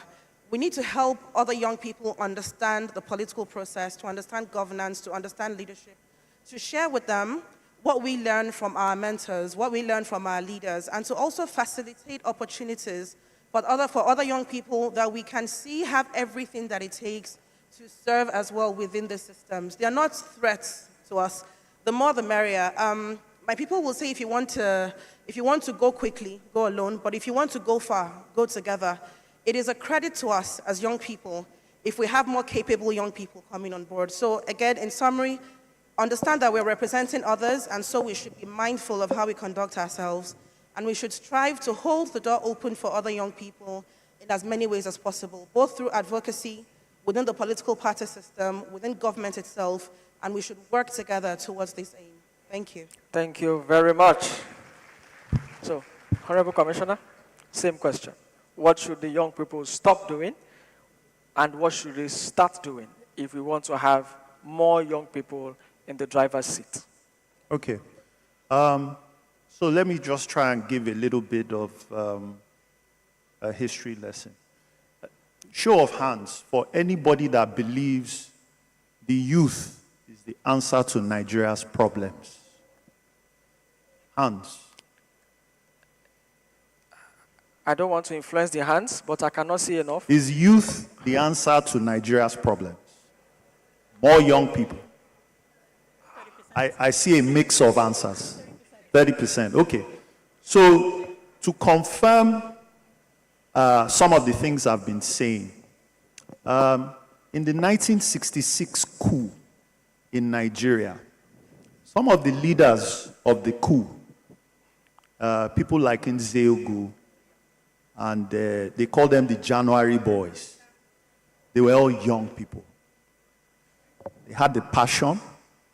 They had, a sense of justice, right and wrong, which we probably all share here, and they took matters into their own hands, that they will not let all of this injustice and all of these corruptions stand. So there was a coup, right? And as we know, the story goes, there was coup and counter coup. These guys were all young people. I'm sure some of you might have heard the story of Yakubu Gowon, who was 27 going on 32, whichever account you believe. He was a young man. But as history now shows us, they might have had a right sense of justice, but were also incredibly naive about leadership, incredibly inexperienced. And most importantly, a lot of them didn't have the character needed to excel, or the framework required for nation building. Right? So that's why I asked the question. And this is not just in Nigeria. The communists in China, when they took over in the 40s, Chairman Mao and his gang, they were all young people. All young people. And the story goes in a lot of climes. Even the American forefathers were very young people. In fact, I will tell you a story. George Washington, the first president of the US, was a 2-term president, right? And there was issues in the US at the time. Young country, had a lot of problems. And the soldiers decided that George Washington must become president for life. And so they came. By this time, George Washington was a little bit older, wiser, right? And so the stage was set to install him as president for life. He came, he addressed his soldiers, and he said, you know what? I am leaving this place. This is not what the American experiment is supposed to be.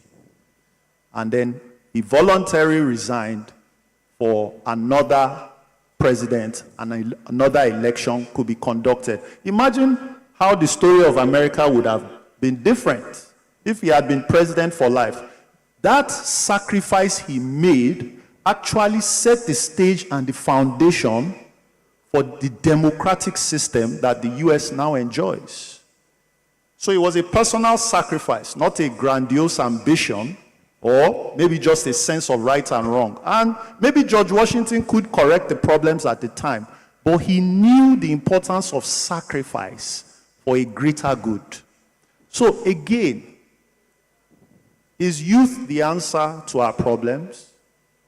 From all these examples I've stated, it would seem that there are certain things that are required, whether of youth or of old people, to be able to drive an effective and inclusive society. Right? Okay. The characters that we require. Right? Whether the ability to ensure equality, humility, and all of those character traits that leaders require. So I would tell young people today, make sure you know history. Make sure that in the small space you are the most excellent that you can be. The most excellent. Because if you are faithful in little, you will definitely be faithful in plenty. In plenty. Thank you very, very much. I have a very strong feeling that after this summit, there might be a debate between Rinsola and Tumboson on this topic. And then we'll leave it to the audience to agree. So, Ayomaji, your submission. Thank you. So we're saying, what should youth begin to do? And what should youth stop doing if they need to be in the driver's seat? Right. I think Abubakar Sulaiman mentioned clearly that a sense of entitlement, which we sometimes see from our younger folks, that needs to be dealt away with. Believing that government owes me, the older people owe me, even my peers owe me, that mentality, has to change. So no entitlement, but that everyone is prepared to roll up their sleeves, and get to work. And that brings me to the fact that every youth must decide to get involved. You must get involved, right from your community, your local government area, even your street, your estate. What are you known for? We have a lot of people, a lot of young people.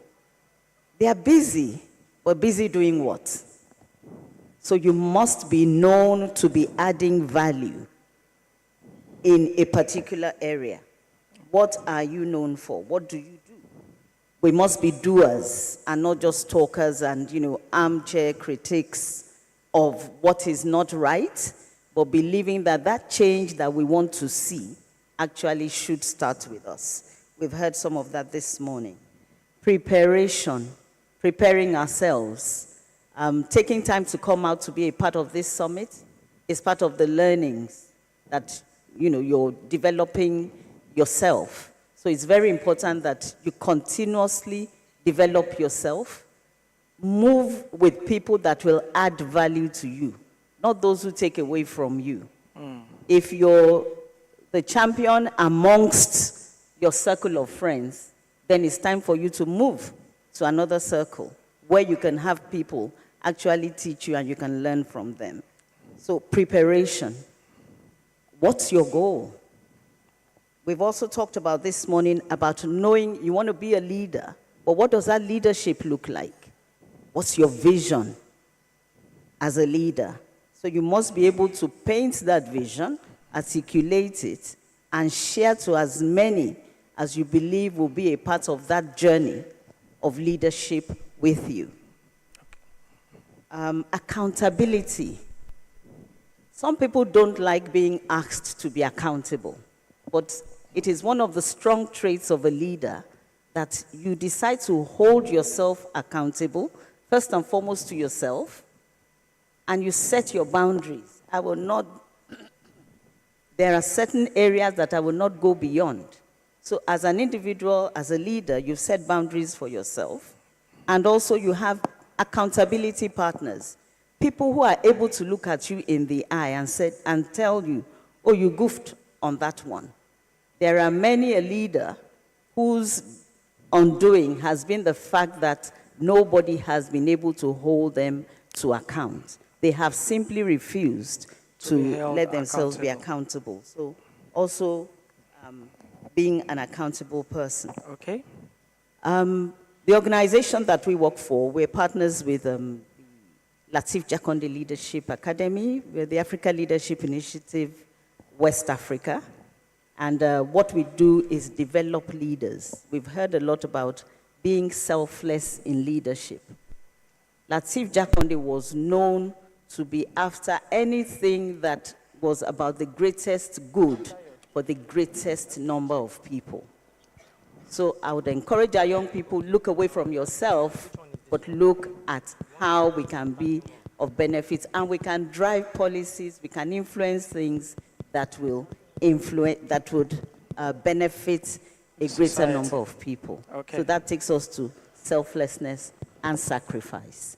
I've got to stop there. Thank you. I had to plead to stop it because I put you in your comfort zone. Now you can be here for the whole day. Lara Rabi, so they've said a lot of what they should do. Two things. What should youth stop doing?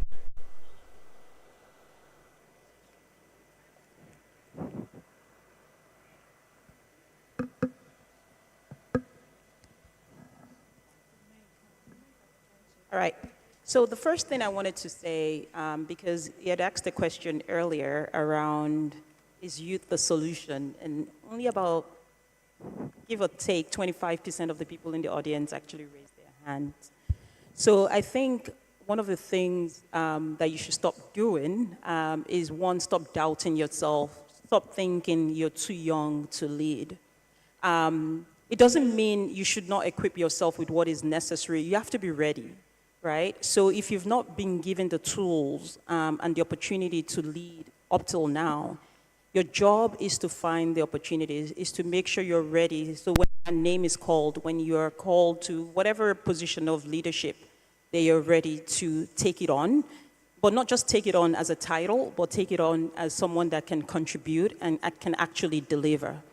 If you don't have the financial resources to go for programs or additional education, you can read. Reading is one of the most, the cheapest way to gain knowledge. So find time to read. I cannot stress this enough. Read about the type of leaders that you want to be. Read about examples that you seek to actually look like in the future. So that's one thing I would say. You need to stop doubting yourself. I think people also need to know that politics is everybody's business. I'm a business person. I'm an investor, right? I quit my job a couple of months ago to focus on this youth issue that we have in Nigeria. I have invested half of my net worth on this because I want my children to come to Nigeria, to live here. So there's also the economic factor. We are asking these young people to lead, right? But the first thing they're trying to think every day is, how am I going to survive? So it's easy to say, oh, you can do little things in your neighborhood, but these people are asking us, whether you call yourself the elite, whether you call yourself older people, whatever you want to call yourself, they're asking us, how should we do this? We're stuck. We're stuck in a system that has not worked for years. We're being groomed by a system that doesn't work. So how? So I think Apart from the young people, also the old people, what can we do for them to actually accelerate this process? Let's help them accelerate this process. Come to us, like what you need to stop doing, being afraid of people.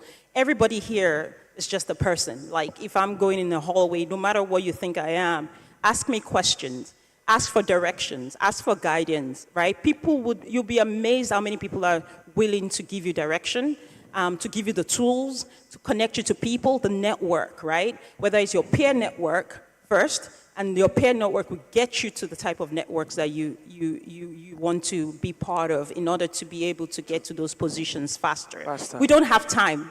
Nigeria doesn't have time, so the time is now, pretty much, and you need to get there whichever way. Just ask.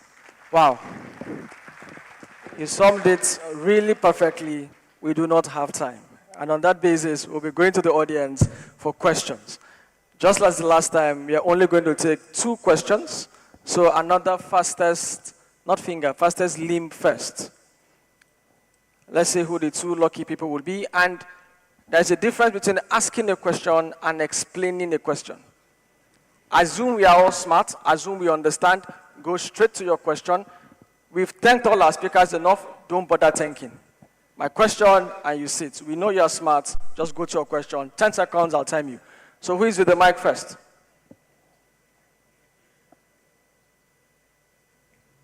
You people have voted for somebody in that side?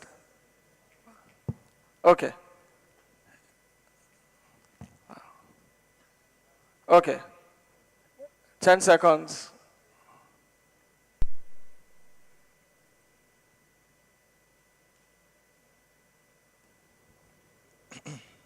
Yeah, good morning. My name is Teniola Ibrahim. I'm delighted. You're not audible enough. Good morning. My name is Teniola Ibrahim. Good afternoon. Good afternoon. I'm delighted to be here. My question is, if we agree for the fact that we have much older people in the government system of Nigeria, and the fact that the youths are so unserious, looking for money, and the left aside. Yes, the question, please. Permit me to use that statement. No problem, just round up your question because of time. And we all focus on looking for money, and we left the fact that we have a nation to build and a future ahead of us.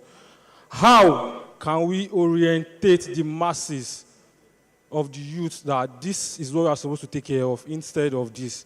And we all have to eat, remember that. Okay, how do we reorientate our young people to stop looking for money and go for leadership? Is that what your question is?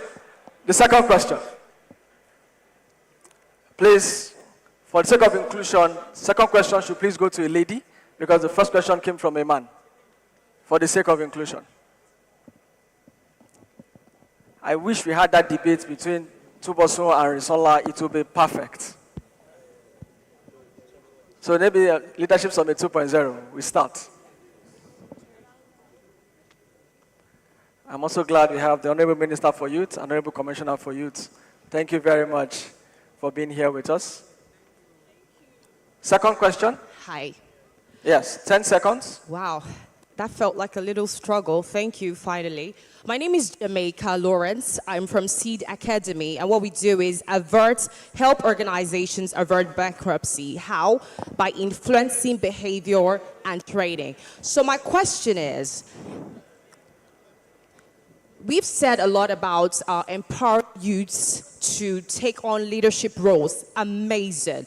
However, I have observed the gap on the already existing leadership, and I'm talking about all cadre, whatever industry it is, which is the people who are currently in charge of leadership, those who are actually in charge of leadership, actually moving to empower the young people. However, what are those initiatives that have been put in place to actually enforce the existing leadership to enhance capacity and character? Because how do you empower the young people when they're looking up to an already existing system, and if you haven't trained your workforce to actually have the character, they're going to come back and mirror exactly what you've left. And we see that. So how do we, I think I want to direct this question to the gentleman. I love your hat, sir. Thank you. So now, also has some fans in the crowd.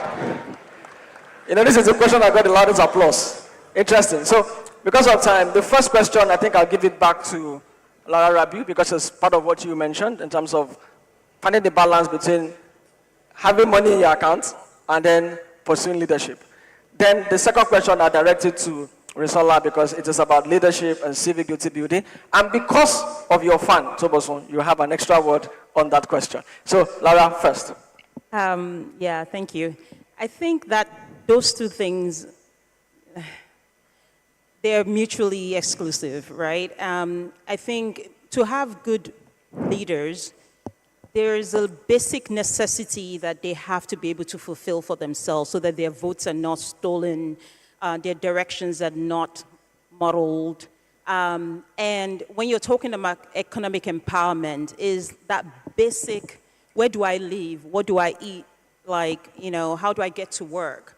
That needs to be sorted. So when you talk about, you know, chasing money versus leadership, I mean, I don't know what chasing money is, but you have to be economically empowered to also lead, right? Like, you don't want to be the person that somebody can really corrupt your character because of the financial strain that you have. So for me, it is around the leaders that we have, the older leaders, making sure, like, when people are working in your company, when people are working for the government, that they just have, like, just think about it. How much will it cost a young person to come every day to the office and have just a dignified life? That is the kind of economic empowerment that we're talking about. It's not 50,000. A bag of rice or half a bag of rice is 50,000. So think about that and pay people fair wages. This is not about chasing money. I don't think you're chasing money, but you have to be economically settled before you can lead. And then after you've done that for you, your family, I think you'll be a better leader for it. Okay, thank you very much. So yes, pursue your daily bread while pursuing leadership. And to the entrepreneurs in the house, please pay a fair wage. Risola, okay, you can go next, and then Risola rounds up. So there are two questions. I think, let me go to the first one, and then I'll take the second one. So money and leadership. So let me put it like this, and I share it with a lot of young people. And I think I've also shared this with the Lateef Jakande Leadership Academy. So if money is your goal, right? And let me tell you, there are multiple things cannot share the crown or the seat of your heart. One thing will be above the rest. Now, if money is your goal, you will sacrifice everything to get money. You'll sacrifice character, you'll sacrifice people, anybody that gets in your way of getting to that number. However, if excellence is your goal, excellence, you will sacrifice everything to be excellent in what you do, whether in your career, wherever you find yourself. But the flip side is that when you get to the excellent mark, it attracts money.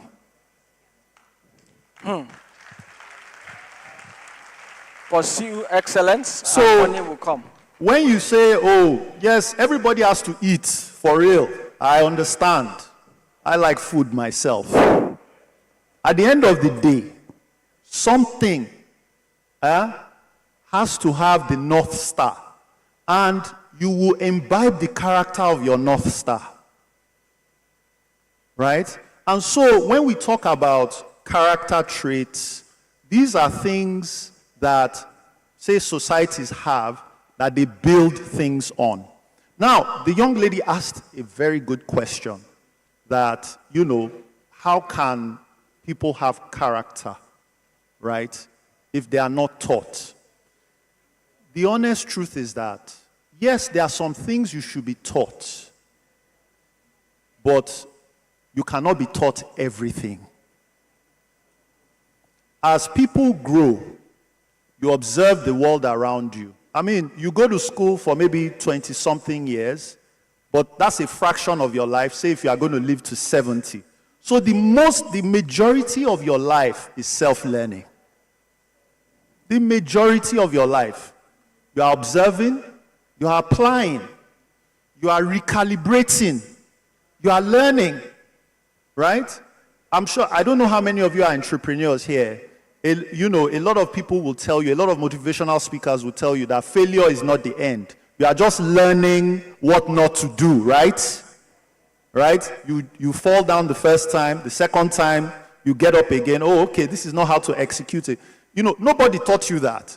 But you just learned and look, the principles of life are around us, right? There's a process to things. And keen observation, I've found, makes you a lifelong learner. And these are things that you'll be able to apply to your life all through. A lot of things, I'm sure, nobody taught you. It's just from your observation, right? And so, if you see something that does not agree with your character trait, the question is, okay, how do I go about rectifying this? What skills and tools do I need to have? Okay, I don't have money now. Is there something I can do? Maybe let me work for somebody for peanuts. And maybe in my working, either I might be able to get some skills that will get me to where I'm going, or I might be able to get some people that might support me, different things. So for most of life, you are a self-learner. You being taught in a classroom and all of that is the small proportion of your life. So, like I said, most of it is self-learning. What I'm telling you now, my parents didn't teach me. It was from observation. And hopefully, we will observe to do the right things. Thank you. Wow, thank you very much. And the last say goes to Risola. So I just want to say that this is the first time that I agree completely with the Honorable Commissioner. So no more debate, no more debate. And when he answered the previous questions, I was telling Hakeem that I think when we're done, we need to come together and revoke his youth card. So I would want to say that regarding the first question, it's important that you earn. And one thing I also forgot to mention when I was answering the second question about what young people need to do is to also invest in self-development. So study, work, build a very good career CV, a good career trajectory. It helps even when you join politics, because that's when you're able to actually offer value during administration when the political process is over. So regarding earning, those two things are not mutually exclusive. And this, again, relates to the second question about our principles, essentially. It's the fact that you should have principles that guide you. And one thing I like to say, and that I hope our young people will take away from this conference, is that what is right and what is wrong is not determined by what people are doing. It's determined by what is right and what is wrong. So it's entirely up to you as an individual to make your decisions at every point in time. Values are things that parents try to inculcate in us. And we have to be honest, the value system has been really eroded in recent times. So it's up to us as young people to determine the kind of reputation we would like to build, the kind of lives that we would like to build, and the kind of character that we would like to have. So essentially, it boils down to you, and it's your decision to make. And always remember, for those who are interested in public service, it is about service. My colleague tweeted something yesterday. His name is Gimba Kakanda. He used to write really long editorials prior to his appointment, criticizing everybody. So people are really watching him now. And he made a point yesterday that really struck me. And it's the fact that as a private citizen, he was earning a lot more. Since his appointment, he has had to really scale down on his expenditure. Even his family understands that the funding stream is not as wide as it used to be. That is the reality for pretty much all of us in public service. I used to run a firm prior to my appointment. I was into public relations. And I can tell you that this is the first time in a very long time that I think I had to wait until, 2 months until my rent was due before I paid it. And that's just to give us an insight into what it actually entails when you choose to go into public service. So you have to hold on to your principles. You have to be sure about what you're doing. You You have to genuinely love your country. And you have to be committed to doing the right thing at all times. Thank you. No other way to end this session than this perfect submission by the Honorable SSA to Mr. President, Risola Abiola. I wish we had more time, but we have other panel sessions having to happen. Thank you very much to our discussants. Thank you very much for those excellent submissions. And I'm asked to please request that the Deputy Governor please join us for a group photograph. If you can, now, sir. Thank you very much for obliging us. So please, cameraman, the Deputy Governor is in this picture. SSA is in this picture. I must be fine. I'm going to print out and add it to my CV. You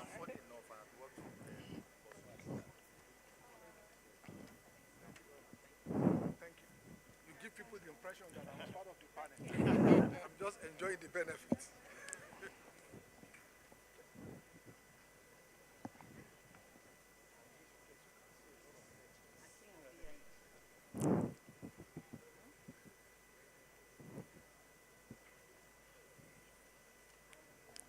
Okay, cameraman, please wait. You see why I have to print this picture when I'm done?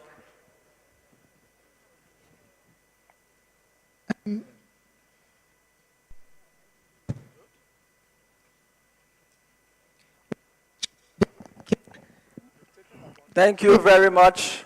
To the audience, thank you very much for being a perfect audience. And to the panelists, thank you very much. Please, can we have another round of applause for this beautiful panel? There's a saying that says, uneasy lies the head that wears the crown. If anything we've taken from this particular session is to let us know that there's a lot of burden on our shoulders as youths. Certain words were thrown into the mix of conversation, words like entitlement, words like accountability, but most importantly, character. So I think it's important that as we leave here, those of us who are in here trying to become future leaders, take accountability for ourselves and see ways in which we can build ourselves. I would like to also please remind everyone here to please use the hashtag LL Summit 24. We have an experience area, which is at the back all the way towards to your left when you get out of this hall. We have a photo area for you taking pictures. Please, when you take pictures, please remember to use the hashtag LL Summit 24. We have a problem-solving room for brain tasking games. Please make sure you visit there as well. We have a CV bar. The CV bar is an initiative from Afara Initiative. There are representatives there who are there to help you look through your CV, help you out with your CV to make sure that you are putting your best foot forward during your interviews. I definitely think that is very important for everyone here to visit. We also have the Lateef Jakande Leadership Academy organizers of this event. Please, we'd like to give them a round of applause again for putting this entire summit together. There are representatives around the hall, representatives. If you need any assistance, please let them know. We have LASA, who are around as well to register anyone who needs signage permits. And then most importantly, we have LASRA. LASRA is also here in the Experience Center. Everyone who is a resident of Lagos, actually, should please go into the Experience Center, walk up to LASRA to make sure that you are registered as a Lagosian. It is very important, and in the next few months, you would understand why. Now we're going straight into the tea break. We're going to take a tea break for 15 minutes. Ladies and gentlemen, please, it's important that you remain seated. The ushers are going to come to you to direct you on movements and let you know how to go around getting your tea and how to go around experiencing the Experience Center as well. Thank you very much, and see you in 15 minutes.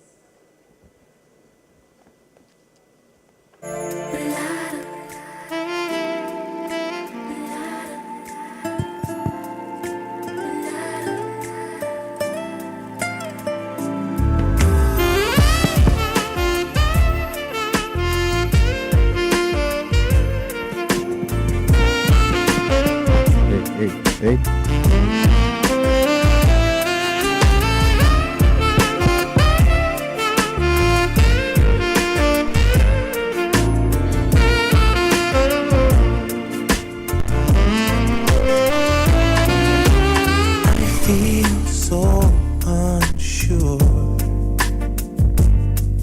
as I take your hand and lead you to the dance floor. As the music dies, something in your eyes calls to mind a silver screen of dark and said goodbye. I'm never gonna dance again. Guilty feet have got no rhythm. Though it's easy to pretend, I know you're not a fool. Should've known that I've ever cheated a friend. A wasted chance that I feel given. So I'm never gonna dance again the way I dance with you.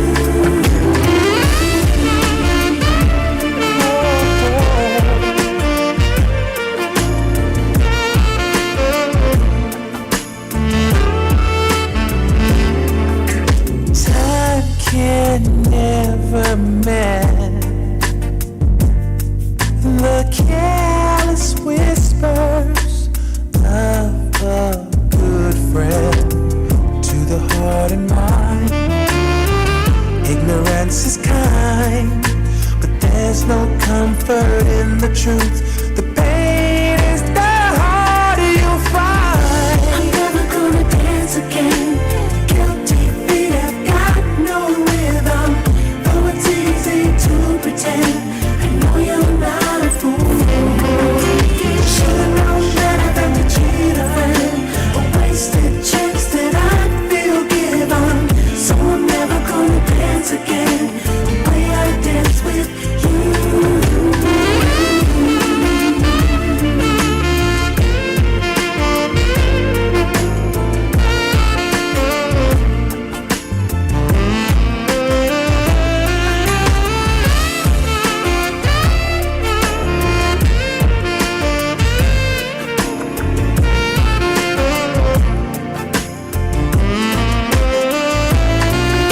Tonight the music seems so loud. I wish that we could lose this crowd. Baby, it's better this way. We hurt each other with the things we wanna say. We could have been so good together. We could have lived this dance forever. And now who's gonna dance with me? Please stay.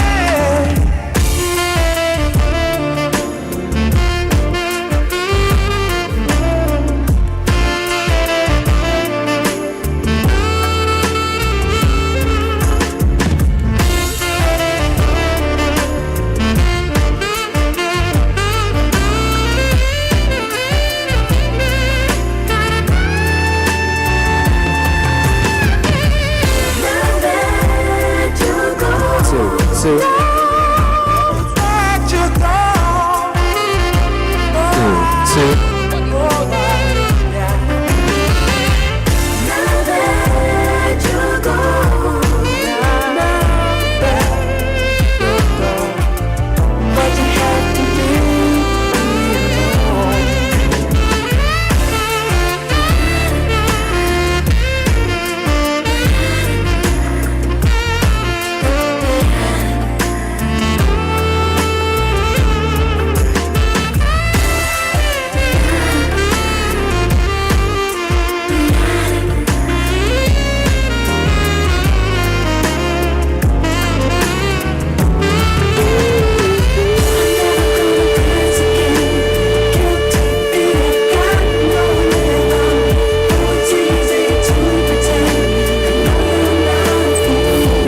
You're listening to DJ TI.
I didn't hear anything.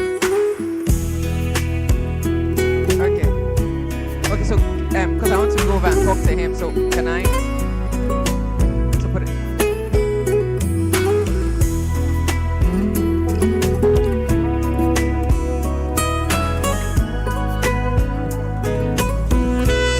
Good. So put it up. Test it. 1, 2, 3. That's 6 mic. That's 6 mic.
Thank you very much, distinguished guests, ladies and gentlemen.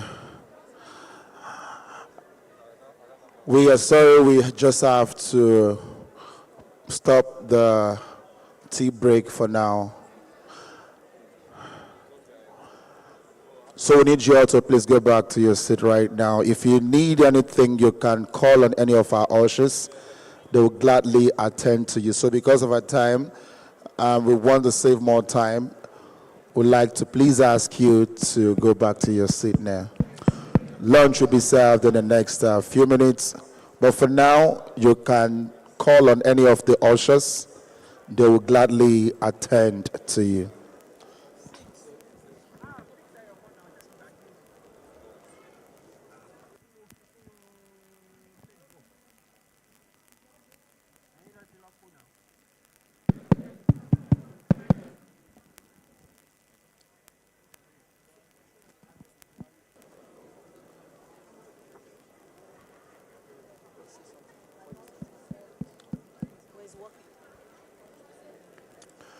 Thank you very much, ladies and gentlemen, for listening to us.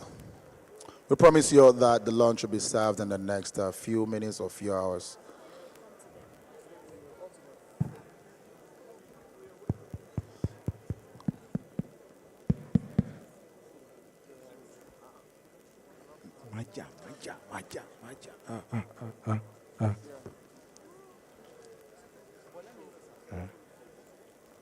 We're about to go straight to the first fireside chat. And we are still expecting our guests to get seated so that we can continue.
The topic, leadership and community engagement, strengthening the social fabric of Nigeria.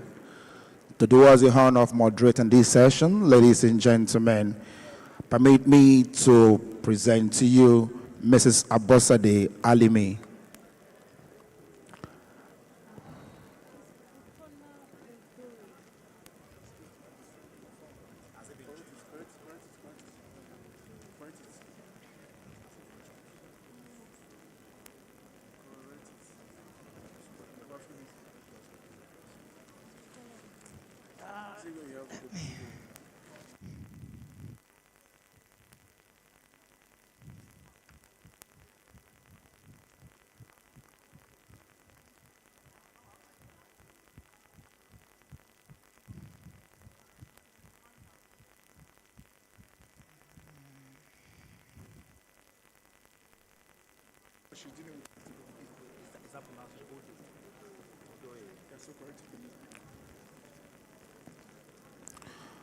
Ladies and gentlemen, we'd like to correct that quickly.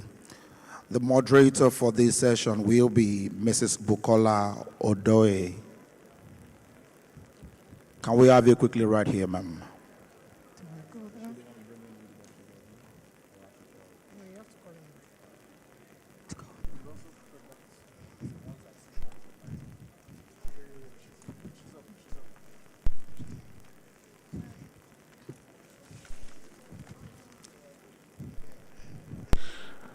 And ladies and gentlemen, permit me to invite right about now the best performing deputy governor in Nigeria.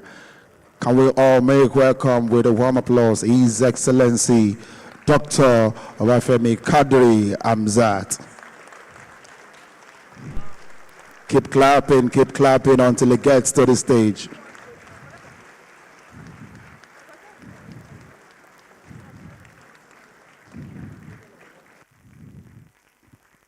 You're welcome, sir.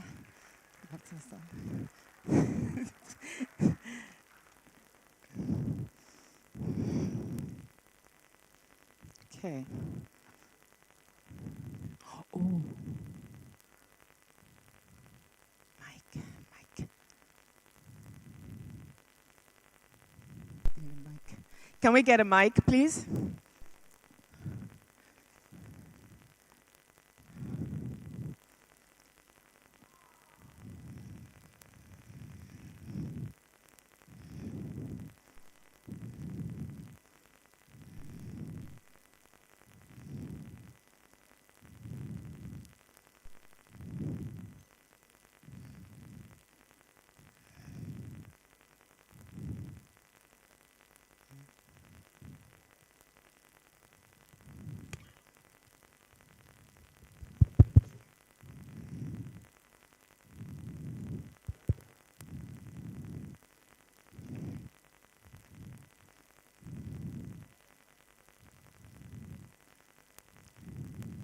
Okay.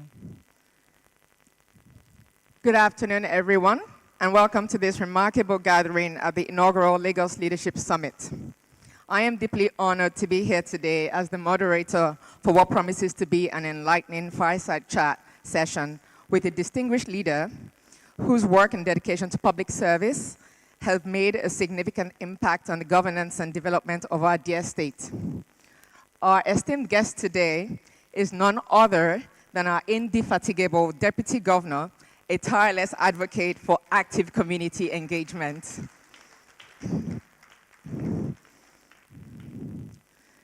Well, you've done that already. So without further ado, please join me in extending a warm welcome to Dr. Kadri Obafemi Hamzat, the Deputy Governor of Lagos State. Mr. Deputy Governor, today we will be diving into a conversation about leadership, the challenges and successes of community engagement, and the path forward for the betterment of Nigeria. So, it is often said that leadership and community engagement are critical components in strengthening the social fabric of any society, including Nigeria. Dr. Hamzat, could you please share your perspective on the role of leadership in fostering community engagement, particularly in the context of Lagos State? Thank you very much. Good afternoon, everybody. Honorable ministers, distinguished ladies and gentlemen, commissioners, and head of service, Lagos State. Good afternoon, everybody. Well, I think the question is a bit dry. So, a lady asked a question before about children out of school and that what are we supposed to do? And so that goes to community engagement and leadership in our communities. So one of the things that we want to achieve in any engagement is how do we focus in order to achieve our aims. We know that part of the challenges will be there are different needs, but there must be coincidence of wants. So in Lagos State, for example, and I'm not sure if the lady is still here, so education at that primary and secondary school is free. So the challenges has to do with parenting. And I think Dr. Odwole actually answered the questions very well to say that we are Africans. So part of our challenge is we have sort of westernized a lot of our lives. So when some of us were growing up, our parents have children that were not theirs, okay, and they were raising them. But that seems to have changed.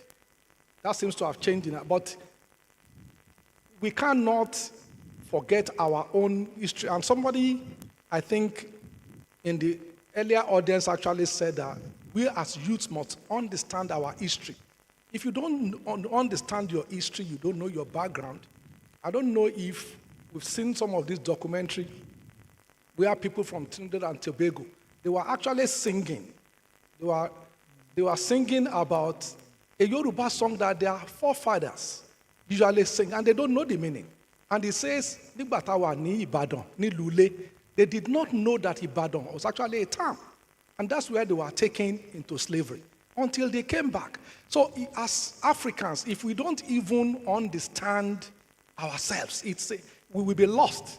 So community engagement for me is how do we make sure that as Africans, we pull everybody together. So the challenge is if in primary school, it is free.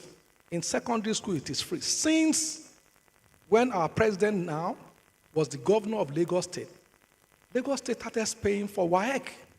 So that the essence is to empower our children so that it's not that, I couldn't pay, that's why. So the question is, why are people still not going to school?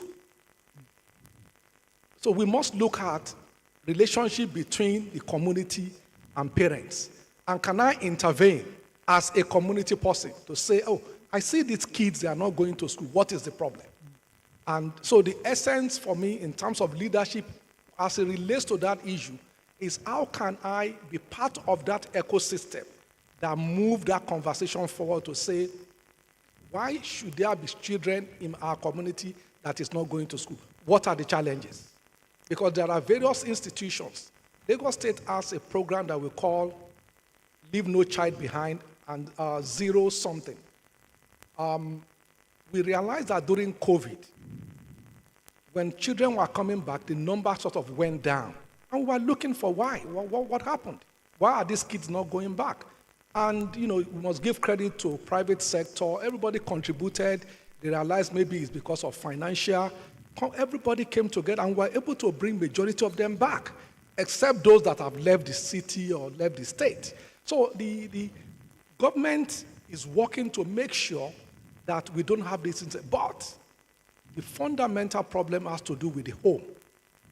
Where are the children coming from? How are we managing our kids at home? And how is the community relating to that? Thank you, sir. So just to piggyback on some of the things you've said, can you kindly expatiate on what we're doing here in Lagos State by way of fostering more community engagement and enlightenment with the parents in terms of getting the kids that are currently out of school back into school?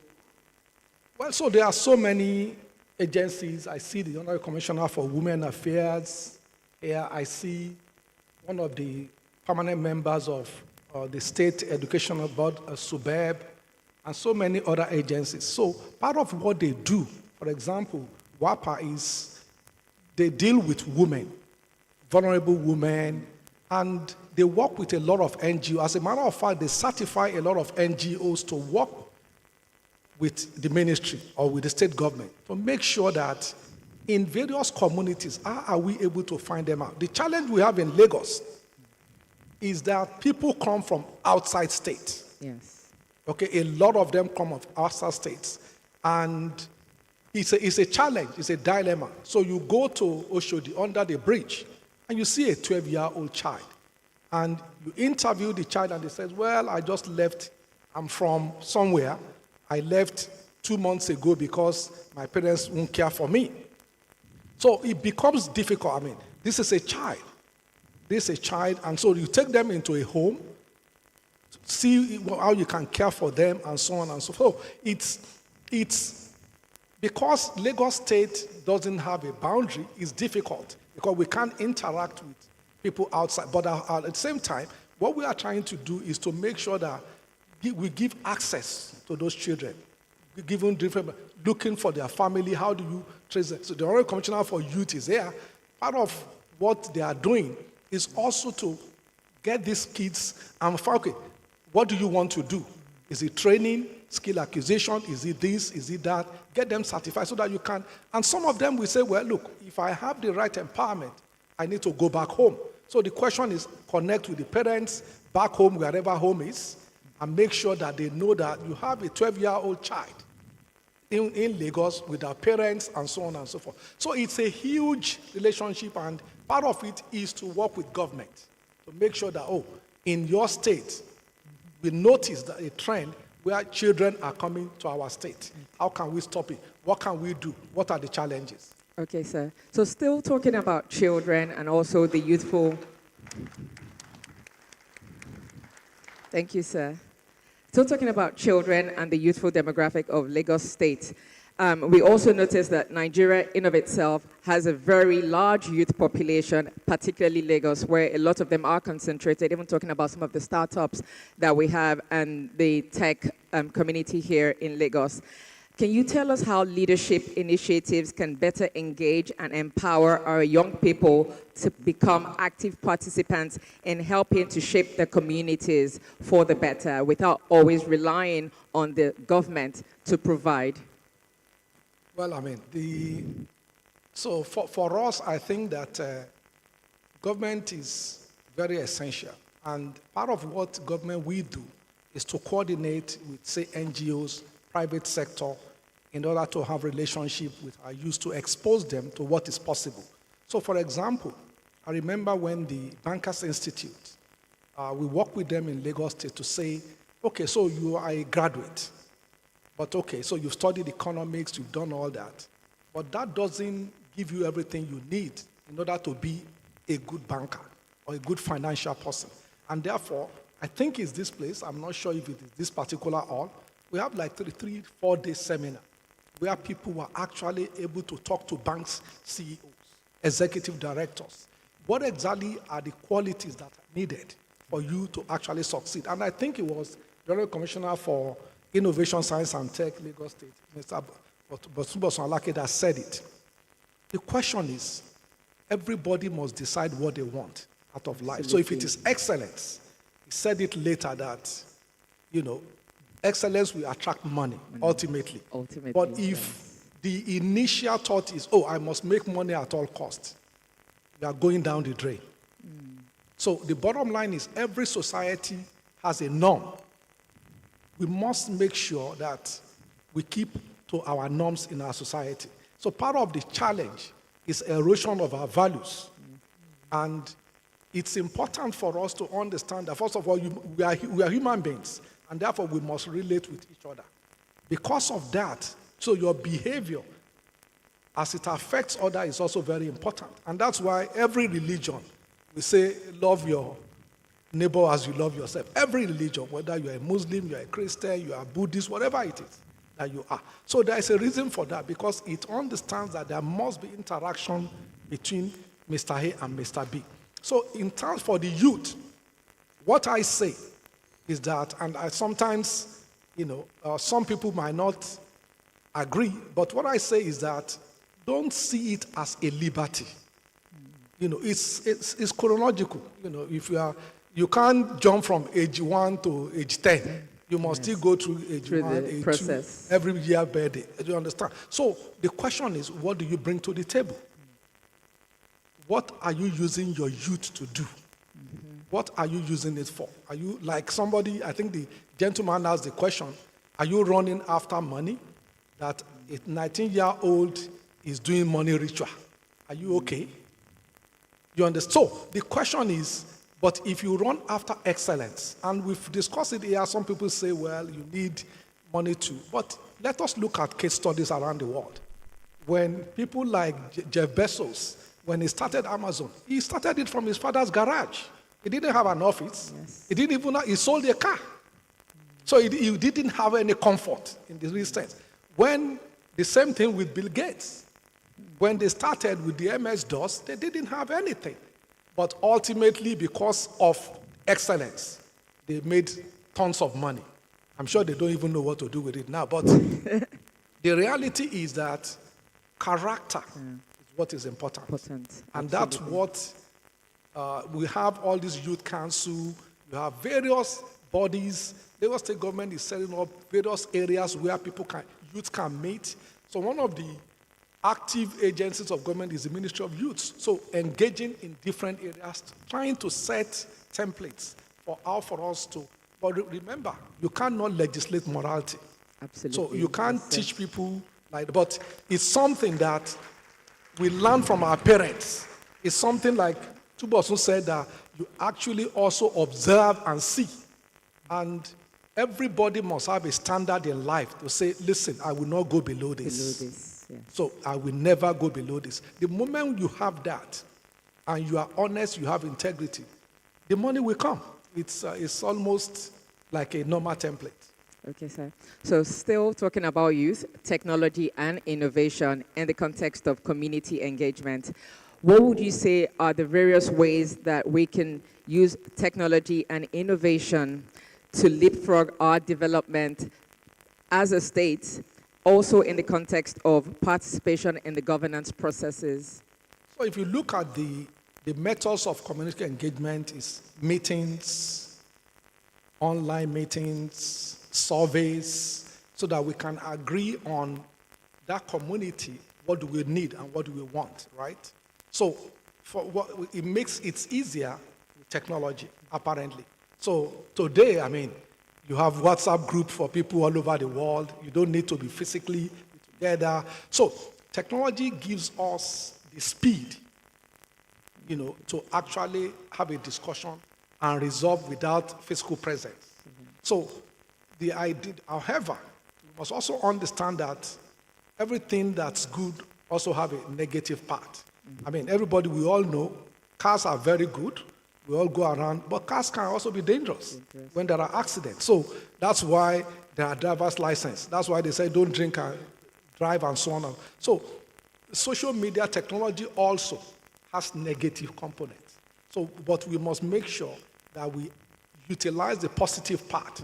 But the bottom line is, I think the positivity for me is probably 95%, whatever. But there's the small component, maybe 4 or 5%, that is probably so. We should aggregate what is positive and use it for our country. So technology allows us again to mingle well, to have faster discussion, to make decisions faster. And I think with all sorts of applications, so you notice that today, there is nothing that doesn't have a app. So what that means is it allows me to interact with anybody in the US, in China, anywhere around the world, in order to actually learn from their experiences and use it in our communities. Absolutely. So, in the context of Nigeria, a country with diverse ethnic, religious, and cultural backgrounds, the strengthening of the social fabric is particularly important for national unity and sustainable development. How do you navigate cultural differences and ensure that leadership initiatives are inclusive and representative of all communities? Well, I mean, so if you look at it, we are not unique in that sense. I mean, if you look at Indonesia, 250 million people, 700 languages, They are on about, I think, 1,500 islands. It's not even a contiguous land. So I think the issue is that we should actually limit ethnic orientation. The challenge for us as a people is that even by our names, you know that this man is a Yoruba man. So if somebody is Femi, you know he's a Yoruba man. If somebody is Okechukwu, you know he's an Igbo person. So that's probably a challenge for us. But we must understand that, first of all, we are Nigerians. And if we understand that, and that you actually did not choose your race, and God doesn't make mistakes. So there must be a reason why you are a Yoruba man or an Hausa man or Igbo man. And the notion that some of us have that, because I'm this tribe, I'm better. You are wasting your time. There is no tribe that is better than that tribe. And the other. There are good Yoruba people, there are bad Yoruba people, there are bad Hausa, there are good. So we deceive ourselves when we actually separate ourselves like that. There is nobody is better until the way you interact with yourself. And so for us as a people, we must minimize religion. It's a personal thing. And we must minimize ethnicity in the way we do things. I know that in our constitution we have all sorts of things to balance things out, but all over the world it's being reviewed. I mean, you can see that even in the United States, the question of quota system, the Supreme Court just threw it out. That, let's just, in admissions at various universities. So they just threw out because at the time the judgment was given, even the Supreme Court then said, let's see it for 25 years. Let's see if it will help. It has helped. So we must also review ourselves as a society. And that goes to the debate that our young people actually had about democracy. And I think they were just evaluating what they see, not what is possible. And the reality is that there is no system that will not need to be updated. There is no system that will be perfect because this system was made by human beings. So therefore, we need to self-evolve. We need to look at things and see how we can change it. So the issue for us as a people is how do we grow our economy as a country? So the reality is that if there is flood is not discriminating whether you are Yoruba man or Hausa man, whatever. It will affect you. So cleaning our environment should not be an ethnic issue. Cleaning our environment should not be about religion, because these are common denominators. So the reality is we need to expand on what brings us together more and minimize things that divide us. Okay, thank you, sir.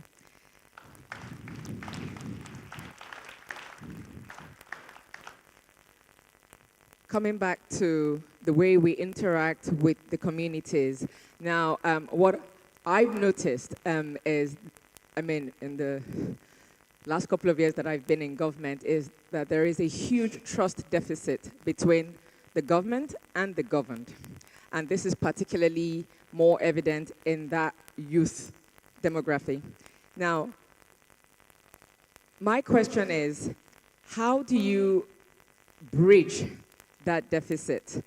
How do you ensure that the governed are aware that there is accountability and transparency in the process of governance, whereby they're not immediately distrustful of everything coming out of government? Well, so like we said before, the world is now very flat. You can know what is happening around the world.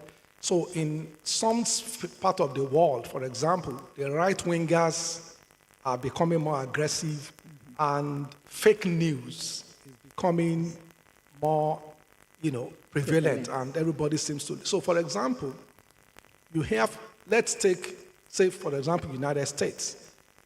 People say, oh, the immigrants are taking our jobs, meaning the citizens. But the reality is that if you take the Nigerian population in the US, they are the most educated of all ethnic groups, more than even the Americans. And they increased the GDP of America by 0.4%, according to last, so immigrants. So the role is positive, but the impression created by some politicians is that, oh, it's actually negative, they are coming here, they are the one committing fraud, they are the one committing crime and so on. Now, so that has caused issue of trust. The way to actually bridge it, in my view, is like Lagos is also doing, bringing the youth into your cabinet. That man there is a youth. So let him go and tell his people that, so bring a lot of more younger people into government. It's when you do that, that I think Ms. Ola was saying that the impression that, oh, they are making this, they are making that. And she was telling us that for the first time in a long time, she was late in paying her rent. So now she can communicate with her community to say, well, this is what is going on. And that don't let us always look at the negative part and say, oh, no, everything, they are just bad. So get them involved and also engage in non-government organizations. Involve the private sector in a lot of things that you do. So for example, when the CBN said, okay, there is this 7 billion that we are owing. But they said, okay, we invited a private company to actually take a look.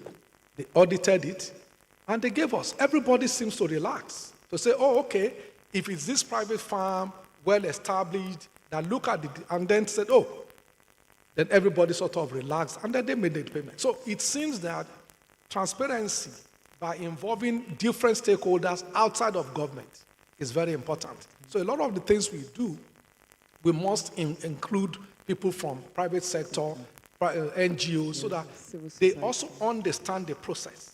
To say that, so for example, look at Lagos State. So the governor set up a committee on the palliative, and we have people from, and they were shocked. When we were discussing, they were shocked. So you people are doing all this. I said, go and tell them. So, and they even complained that, oh, Lagos, you are not telling people enough what you are doing.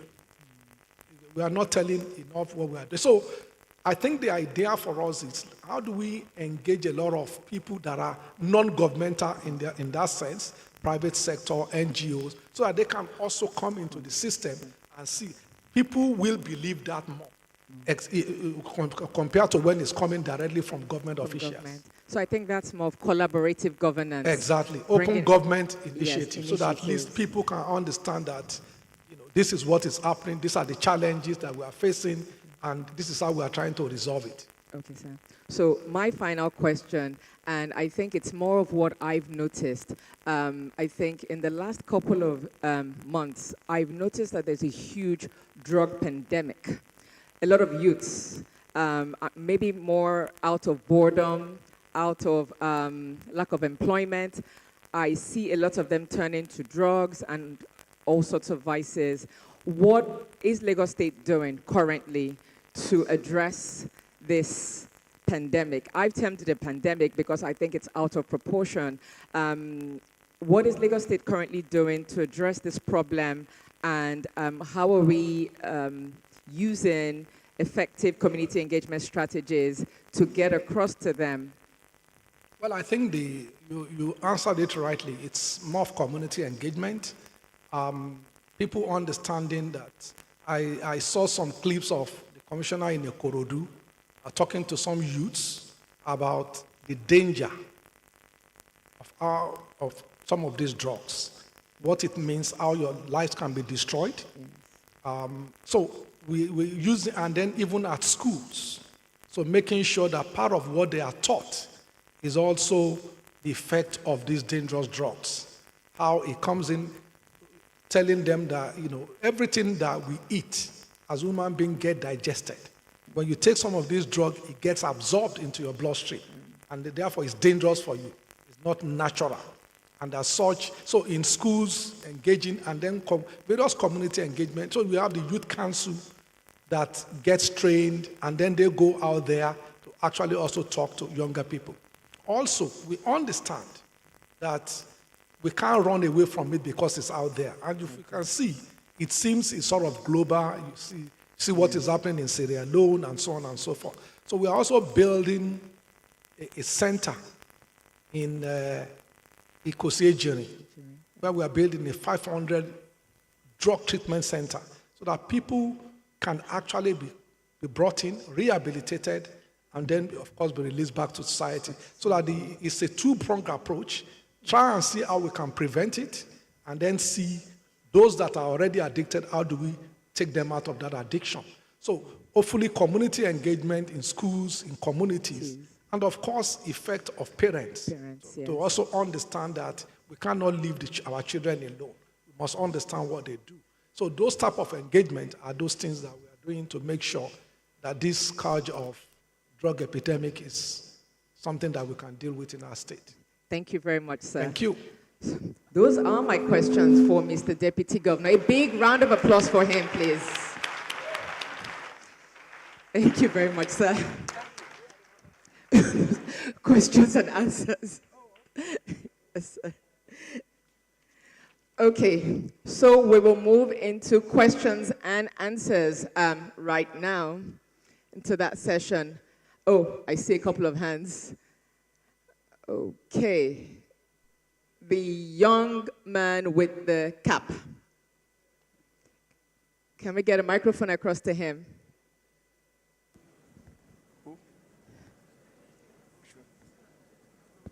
Where's the young man? Okay, question. Okay, good afternoon, everybody. Starting on existing protocols. Good afternoon, sir. So my question is pretty straightforward. Now, Lagos State is doing so many beautiful things. I must acknowledge that. In my community, in my host community, I've been helping Ilera Eko to advocate for health insurance. So I know one thing. These things do not come cheap. Yes, there is nothing free. And the world is talking about sustainability. Now, it's one thing to say you have all these things in place. Now, the question is, how do we sustain it? I read a book, 100 Innovations from Finland. And this is what they did. Apparently, in a long time, Finland collected, like private individuals do not own gambling houses. So the government collected that opportunity so that the profits they made would go to charity. And we know that, we've been talking about character. People who run charities are one of the most selfless people we know. Now, what are those innovations that the government is putting in place to ensure sustainability? Thank you very much. Now, please, I want to take, before I drop this mic, I want to take Dr. Chumoke's advice and take advantage of the mic. I am doing a personal project to sponsor 30 children living with sickle cell disease. And yes, I am a sickle cell person. But I'm fine, thank you. But now I want to do this for 30 children that are living with sickle cell disease in underprivileged areas, economically disadvantaged areas like, Makoko and Iwaya and the rest. So just 30. Now, if anybody would love to be with this, and would love to be involved with this, thank you very much. Thank you for your question.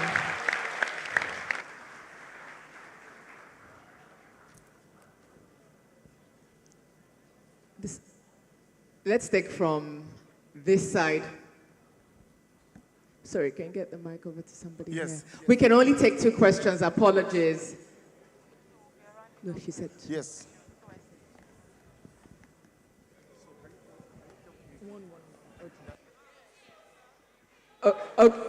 Okay, we'll take 1 from here, 1 more from here, and 1 more from here, and that's it. 3 questions.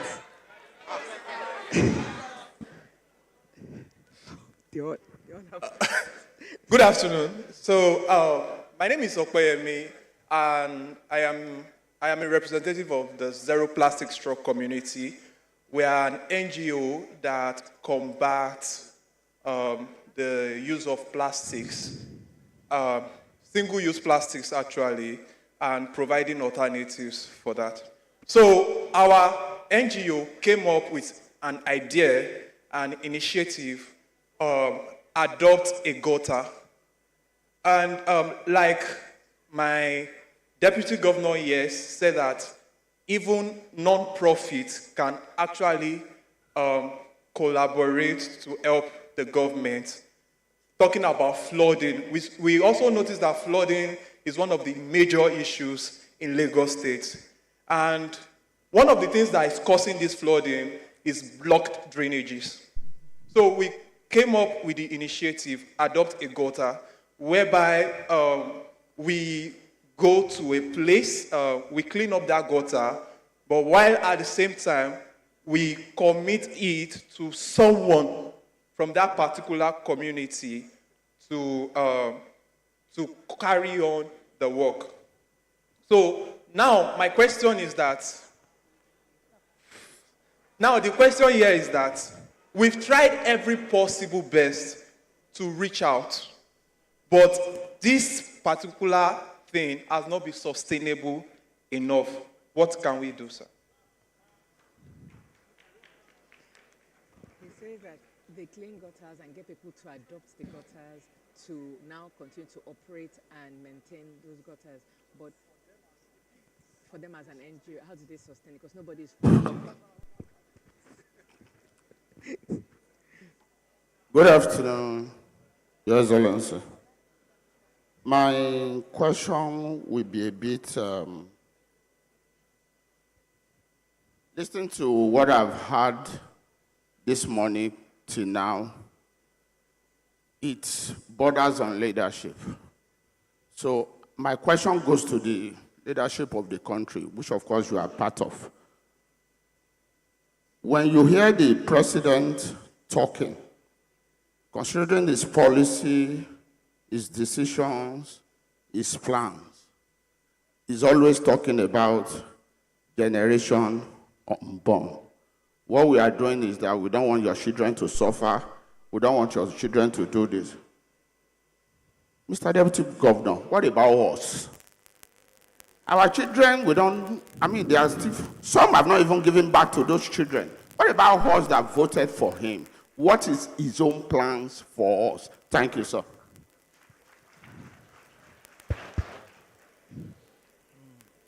Okay, so I think I will start from that. So you must have ability to process information. It's very, very critical. So when you do things today, so for example, if you invest in education today massively, you won't get the result today. You will not.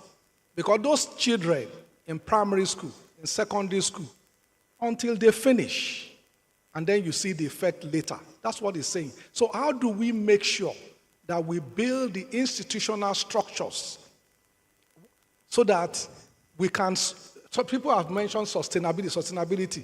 That's exactly what he's saying.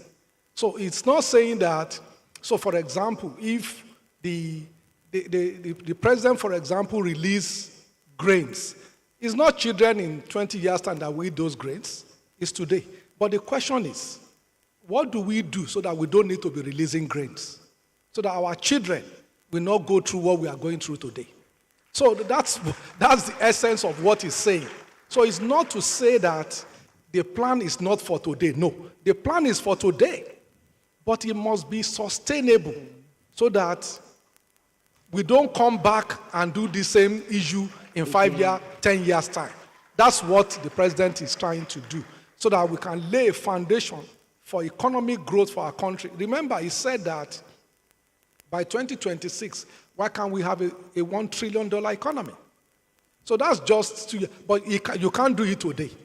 But you must lay that foundation. The moment you have, say, a 1 trillion, 1.5 trillion economy, what that means is that you create nothing less than 2.4 million jobs. So in 3-4 years' time, imagine if you can grow that economy, that you can absorb 2.6 million people directly to work, and then they can have salary, they can have this, they can have income. So it's building a foundation for today, but that will be sustainable for our children. I think that's the idea. Absolutely. Thank you, sir. So the second one is about adopt a gutter. Yeah, adopt the. So, well, I think as an NGO, you need to also relate with the relevant agency. So I hear you.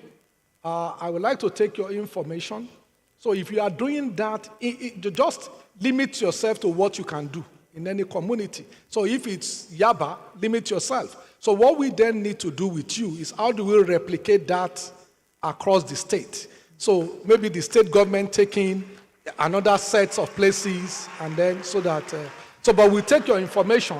I think that's a very fantastic initiative. Thank you very much. But we can scale it up, but you just limit yourself so that you don't spread yourself thin. And then government can do various other things. And then my friend asked the question, sustainability. Well, unfortunately, you didn't limit it to any particular project. So I will then take the liberty to say, so for example, look at the rail. Like you said, it's not cheap. It's not cheap. We are the only state anywhere in the world that build a rail on our own, anywhere in the world. Yeah. So what that means is that in order to build it, certain things will not be done the way we want it to be done because it's a lot of money. So to finish the second phase of Blue Line to Kokomaiko from Orile now, it's a ton of money. But how do we sustain it? That's your question. Sustaining it means that very soon we are starting a rail academy so that it's not the Chinese that will continue to operate it. Well, in terms of operation, they are Nigerians. So, but maintaining it. So how do we build so that we will start training Nigerians as to the nitty-gritty of what it means so that, and you will notice that when we build bridges, so let me give you an example of the Mende or Jota bridge that is going on. You would notice, somebody asked me and said, oh, there doesn't seem to be any activity. There is. We're actually delaying it so that we can train our students. I did engineering at University of Ibadan. We were taught concrete. You mix it, ratio 1:3, at the X, the Y. Okay, but I never saw concrete being mixed. I never did. But if you see it, you won't forget. So what we are doing is to make sure that our students actually see how you do a pie. When we were in school, we can calculate it. We can do all the calculation. But did I see it? I didn't see. I don't know if you guys are seeing. But if you see how they actually do a pie that goes down 40 meters, this floor is probably about 8 meters. So imagine something going down 40 meters and then you are managing the friction and everything. So we do that to actually also train our students from various universities, like Lagos State University, Science and Technology, University of Lagos, Ibadan, and the rest. They come in batches to see how it is done. You know, how many times do you see a bridge being built? So the reality is, if you, as a young engineer, when you see those things, it allows you to learn and you don't forget it. So in terms of sustainability, is for us, how do we train our people to take over? And then how do we make sure that we continue to fund it? So bottom line, we need to pay our taxes. Thank you very much. Thank you, sir. Okay. I think that is all we have time for today. Let's put a big, round of applause for our Deputy Governor.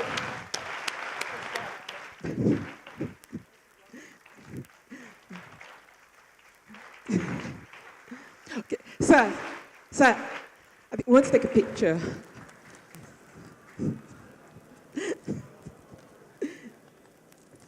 Have fun. I think so.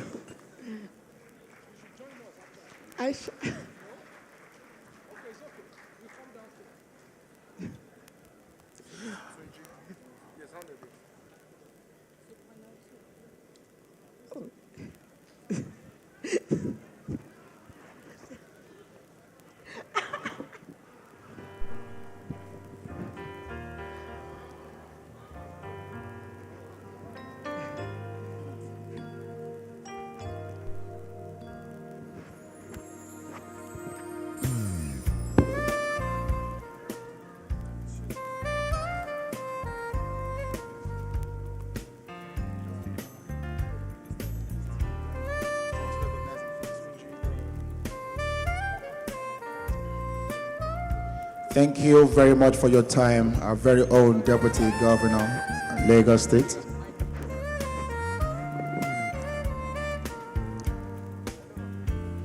While we're waiting for the media crew and the photographers, we'd like to acknowledge or to recognize the presence of the Honorable Minister for Communications, Innovation, and Digital Economy.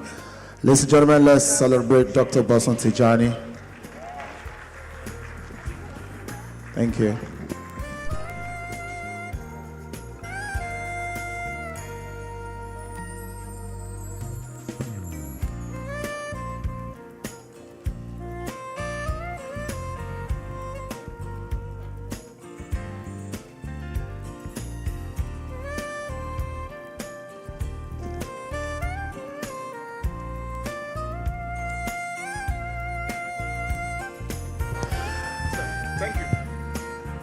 Ladies and gentlemen, we go straight to the next segment, and our guest speaker will be speaking on the power of followership, fostering trust between citizens and government for positive change in Nigeria. Ladies and gentlemen, one more time, can we give a valuable and applause for the Honorable Minister for Communications, Innovation, and Digital Economy? I'm talking about no other than Dr. Boson Tijani. Thank you so much. Good afternoon, everyone. Your Excellency,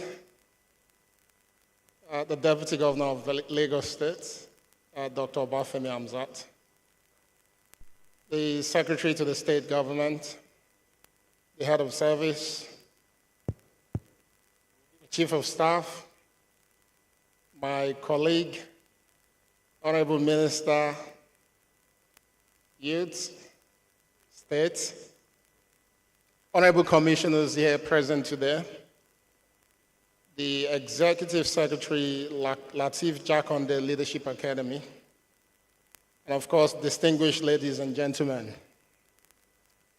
It's a pleasure to be here. When I was given this assignment, I got the email, and I was extremely excited about the opportunity to be here today. I think I'm going to stand up. It's probably better for me. I was extremely excited about the opportunity to be here today because, on a personal note, I've been part of a number of leadership academy, leadership fellowship programs globally. And I also have the deep understanding of how the world we live in today is accelerating but also evolving as well. So for me, I thought any leadership gathering is a place that I must be. Of course, the error was thinking I was coming into a small event of about 200 people. I forgot I was coming to Lagos. And as we know, we don't do anything small in Lagos. As they say, a go for show. But this is good show, so we should give a round of applause to the organizers of the event. So what I'm going to do is assume that each and every one of us in the room today that we're interested in leadership. And as such, my presentation will be a little technical, but also theoretical as well. Because it relates to something we're all conversant with, I think most people in the room should be able to follow.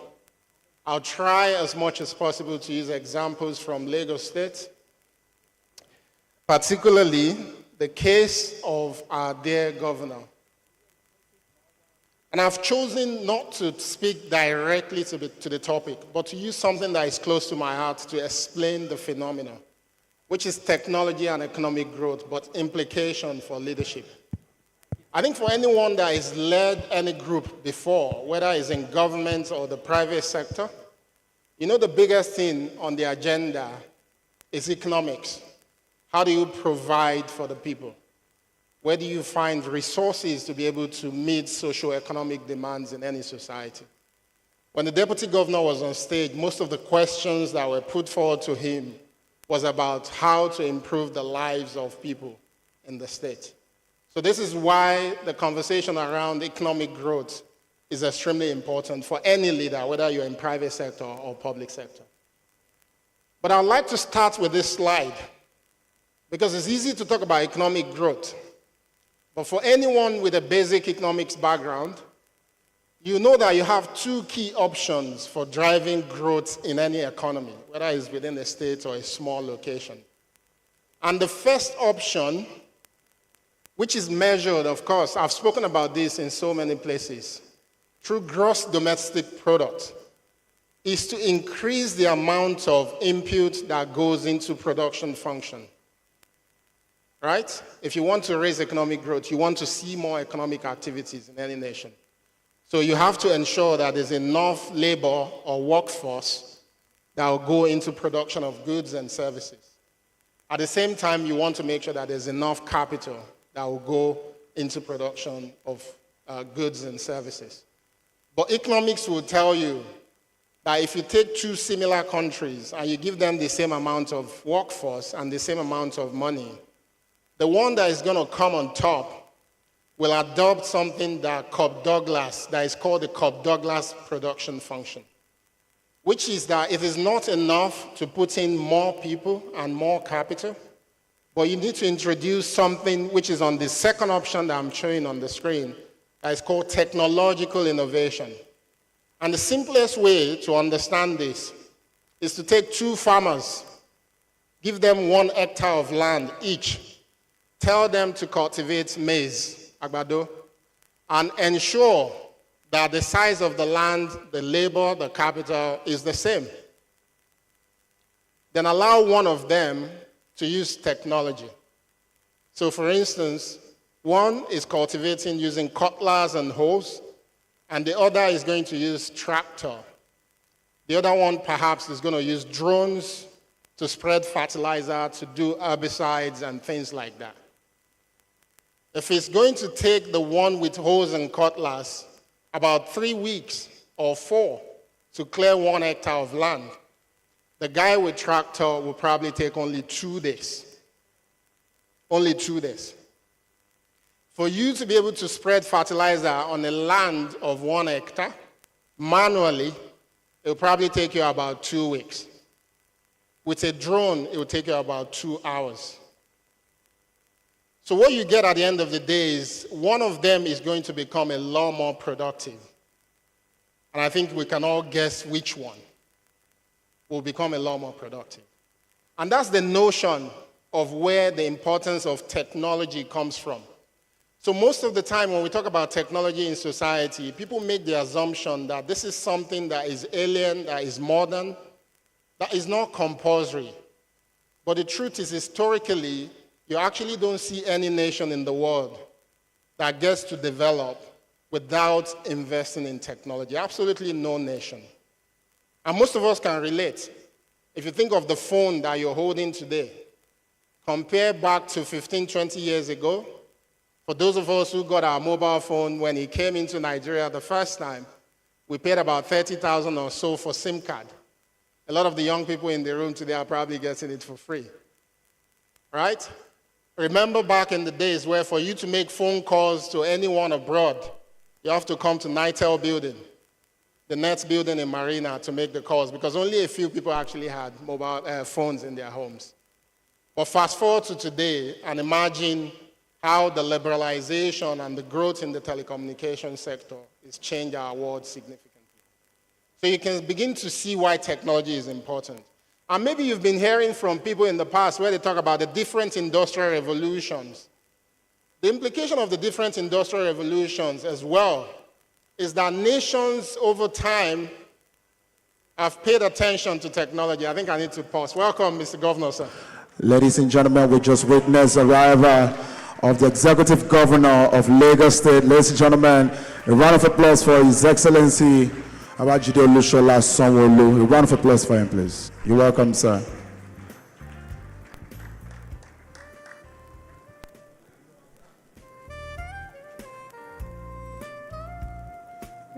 His Excellency will celebrate you. You're welcome, sir.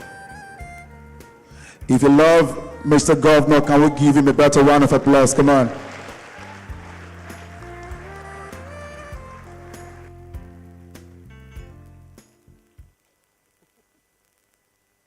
Thank you. Welcome, sir. And to help us articulate this, I think one thing that we've done and leaders have paid attention to is over the years, we've been able to explain development in society and economic growth through the lens of the 4 industrial revolutions. I said this was going to be theoretical and very academic in nature, so I hope we're going to listen. And this journey started from what you call the first industrial revolution to the second, to the third, and where we are today, which is the 4th. And the first industrial revolution is truly where the key technology that came through was what you may refer to as the steam engine. It gave the opportunity for the world to be able to move significant amounts of goods from one location to the other. So you can imagine what we're benefiting today, where the bulk of the food that we eat come from the northern part of Nigeria. Before this time, it was impossible to do that because we couldn't move goods easily from one location to the other. The countries who paid attention to this phenomenon and made the best out of it were those who came on top as really developed. Then we went into the second industrial revolution, which was the era of mass production, the point at which we could take a single item and produce it in large quantities. So we weren't relying on artisans anymore. So perhaps if you look on yourself, nearly 99% of what you're wearing has been mass produced. I think we're very special in Nigeria because we now wear our own gears. But still, so many of the components of these gears have been mass produced. So again, the countries who pushed on mass production became the most productive countries in the world. When you then go into third industrial revolution, you saw automation, the point where many of the things that we do as people was now being automated, right? So we didn't rely on individuals just trying to do things. Things had to be automated. And again, the countries who did automation significantly were able to leapfrog development, which led us to where we are today, which is the digital era. And you may be wondering, what's special about it? But I think for you to be an effective leader anywhere in the world today, you have to recognize that for everything you're going to do, the current wave of technologies are actually going to inflict a lot of pains and benefits on your decisions significantly. Because the fourth industrial revolution technologies, they blur the line between what is physical, that you and I can see, and what is virtual. So we're here today, there's probably thousands of people watching this event at the same time. A young person with a mobile phone and connectivity somewhere in the room today can be streaming these events to thousands of people at the same time, if not millions of people at the same time. So these are significant implications for us as leaders. And these technologies are special. They're special because the pace at which they grow is really fast. They're moving at a pace that we've never seen before. The scope is also important. They change everything we do. They change education, they change in agriculture, they change in public health. Nearly everything we do as people, these technologies are changing. And I think the most important thing is the systemic impact of these digital technologies as well. These technologies are blurring the line between hierarchies, right? The way we used to think about respect in our society, these technologies are changing it completely.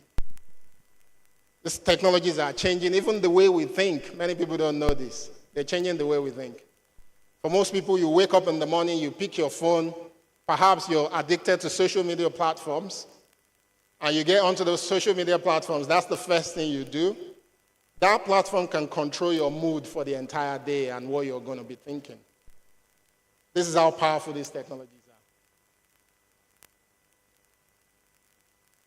You're not going to be able to see my slide, but the thinking here is to point to the fact that for you to be a leader, whether you're in the private sector or you're in the public sector, the way you lead is going to be influenced by the current industrial revolution for when you're leading. For the leaders who were leading through first industrial revolution, you can imagine if you're in the public sector, you're thinking, how do we ensure that we can make railway possible and we can invest in railway? Because that was the innovation then. If you're in the private sector, you're thinking, how do we take advantage of this phenomenon? If you're a leader today, and you can ask our governor and deputy governor, you're thinking, how do we automate everything? What do we do with the data sets that we're collecting? And I'm sure the governor can speak to this. I'll use an example later. The way you govern also becomes totally different because the means of engagement is different. The person that was governing Lagos State 30 years ago had a totally different challenge to today. 30 years ago, perhaps if you needed to talk to the people, you come to my neighborhood. You find the leader in that neighborhood. You pass your message across to them. And that leader will disseminate the message to everybody in the society. I'm old enough to remember the song. There was an old song, Akbala song, that was focused on paying taxes. That was enlightening people about how to pay their taxes. I'm not sure if the old people in the room can remember. That was the means that was used back in the days, where leaders had to use the best way to reach people. And those best ways are different from today. If the governor today needs to do anything on taxation, part of his strategy is going to be how much information we're putting on social media, which is something that we didn't do back in those days. So you can see how important technology is. And as a leader, as we think, you can't think of engagement, you can't think of leading without thinking of the implication of technology at the time that you're leading. It's extremely important. So particularly for you to be a successful leader at this time, you must be visionary. There's no leader that can exist in the world we live in today without being a visionary leader. It's impossible. When the Mr. President said to us that as a nation, we must cultivate 500,000 hectares of land, a lot of people don't understand where that is coming from. We probably can still remember the campaign era when the president was talking about cultivating maize, and a lot of people thought that was disrespectful. But if you're a leader that is thinking deep, you understand the fact that the biggest supplier of grains in the world, the biggest supplier was coming from around Ukraine. And there was a war between Russia and Ukraine, which is affecting the supply of grains globally. And if there's a problem with the supply of grains in the world, it will affect food prices in a country like Nigeria. So how are you a leader if your country can't feed itself? And that was where that thinking was coming from the leader. You must be a visionary leader. Yeah, a round of applause. You must be a visionary leader if you don't understand that in the world we live in today, that there's misinformation because all the people you govern are on social media. And your opponents are going to see the information that may not be true. Your opponents will distort information and put it out there. And before you wake up to see this information, it's already in the hands of millions of people. So how do you manage that as a leader if you're not visionary?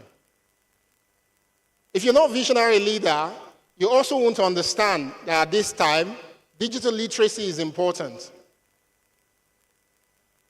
Because when you think of financial services, everything is moving digital.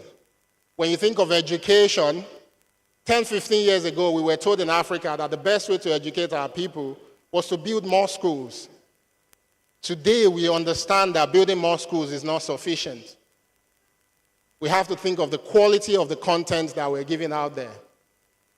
And the quality of the content, the easiest way to push them out is by using technology. If your people are not digitally literate, how are you going to be able to push this content to them using technology? So digital literacy now becomes something that is extremely important for leadership in this era.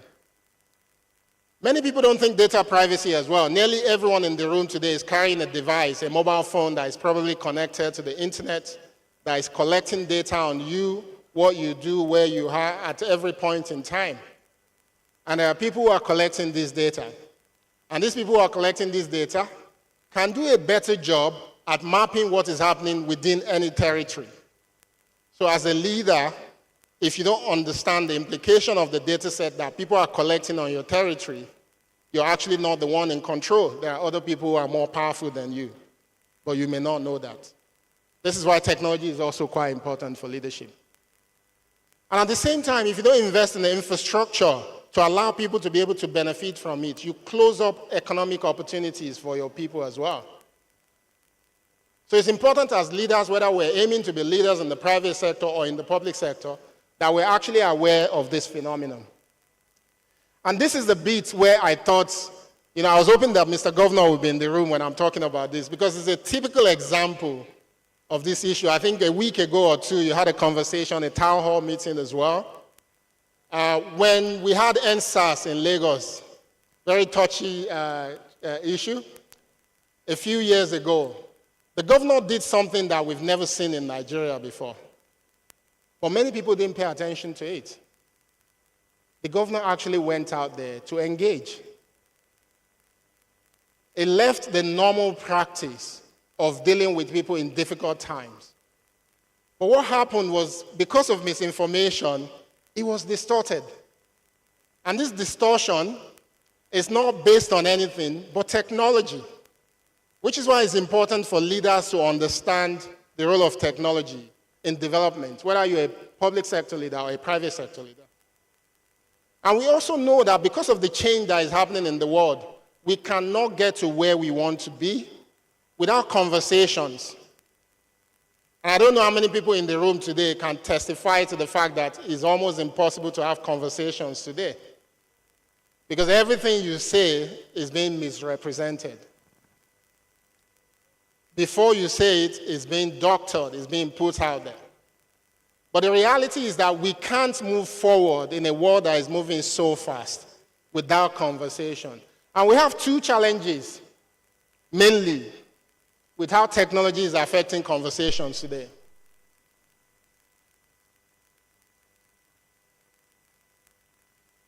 This is not my slide. There we go. So we have two key challenges. So technology is actually making conversation a lot easier, which is what we say is enhancing conversations. And the reason for that is what I said earlier, access and reach. 15 years ago, what it will cost you to reach 10, 15 million Lagosians is not what it will cost you today. If you need to communicate to 15 million people today compared to 15 million people 15 years ago, it's totally different cost. You pay a lot of money. But today, technology offers you that opportunity to be able to reach them seamlessly. Speed and efficiency as well. Information from this room can get to millions of people within the next 10 minutes without any challenge. Easily.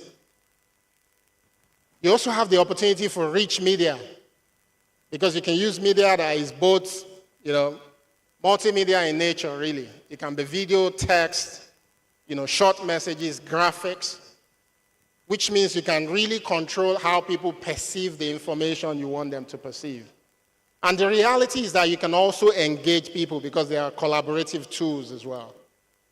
If the governor decides today that he wants to involve every Lagosian in a particular policy, there are tools that will allow that happen because he can get that feedback easily. But here is the other side of it, distortion. It doesn't stop there. This same technology means that conversations can be distorted, because people are getting information overload, which means people don't even know what to believe and what not to believe. And this can be used as an attack. Anonymity and disambition is another one. Somebody can sit in a boys' quarter somewhere in Agege, where I'm from, and be having a go at the governor easily, without having any information or prior knowledge on what he or she is talking about. That's part of what technology offers you. You literally can be there having that conversation. But there's also filter bubbles as well, because technology allows you to choose what you want to hear. And over time, technology is learning what you want to hear. And at the end of the day, you're only going to see what you want to see. So if you're the person that chooses to see only negative, technology will supply you enough negative content. If you're the one who is more positive, technology will supply you enough positive content. And I think lastly, which we're all sure of and aware of, is echo chambers as well. Echo chambers is a concept that has always been there, but more than ever before, Today is a lot easier for you to create your own echo chambers. And the only thing you want to see is what's going to be reinforced to you. And you may be wondering, where is this all going? The implication is that it is a lot more difficult to lead in the times that we live in today. And for you as a leader, you must be conversant with technology. You must have a clear understanding of the implications of this technology. And you must be able to deal with it. So a leader in the 21st century is not a leader that takes a side. It's not enough for you to say, everybody online, they are terrible people, so I'm not going to engage them. The question is, how do you position to be able to engage them well enough? Transparency becomes an issue. How do you ensure that your communication and your activities is as transparent as possible? How do you ensure that you put information out there at a timely manner so that people actually see what they need to see before someone else will feed them what they don't need to see? You know, it's important for you as a leader to be able to position that. I think lastly is that it's important for us as leaders to be able to empower our people as well. One, empower them by training them, but also protect them as well. Because most of the people you find consuming these technologies are not consuming it hoping for the worst. But there are bad actors who actually control how they use technology, what they do with technology, and how they perceive technology. So as you can see today, it is not enough. We can't draw a line and say we don't want technology in society, because technology is how we've developed. That's why I decided to show the different industrial revolutions. If you choose to stop technology, you just won't leapfrog. But at the same time, you can't apply technology blindly. Thank you so much. That's all I have to share.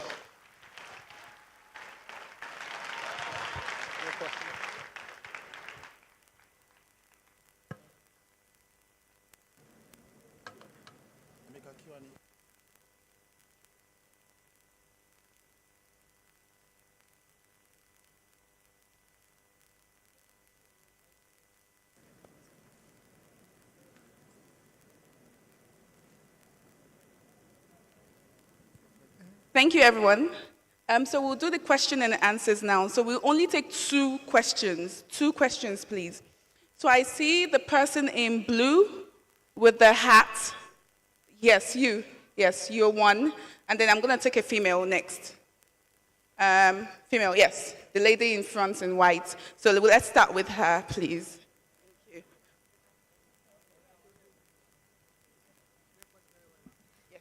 Thank you, Mr. Tijani. I feel so represented seeing somebody in the tech space. So my name is Sandra Adebayo, and I own a community that promotes tech and social events like this.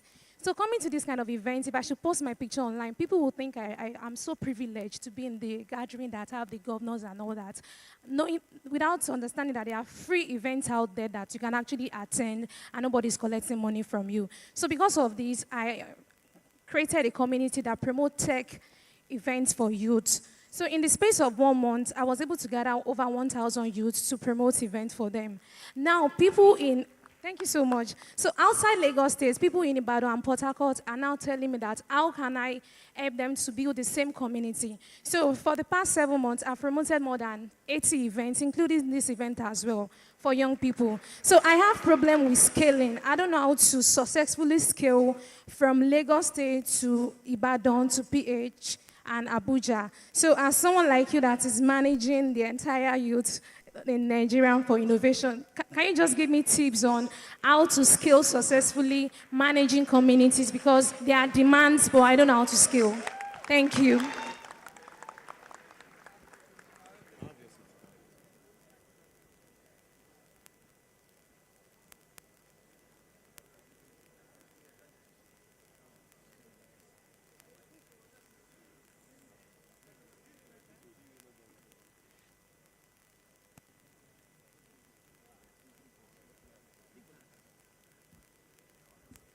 Good afternoon, Honorable Minister. My name is Yunusa Amzat. I'm a civil engineering graduate of Federal University of Ekiti. So my question goes thus. I wanted to ask concerning 3MTT, the date when it will start, but I saw a notification not quite long that it will start by April 29th. So for that, my question,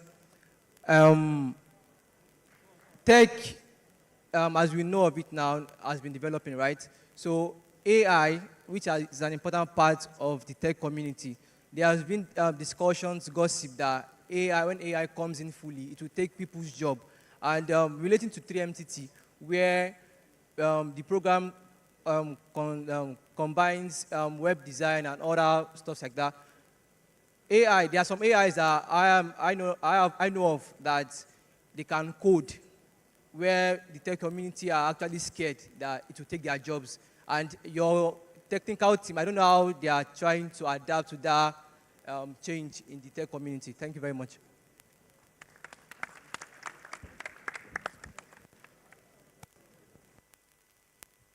So I think, are we taking just 2 questions, right?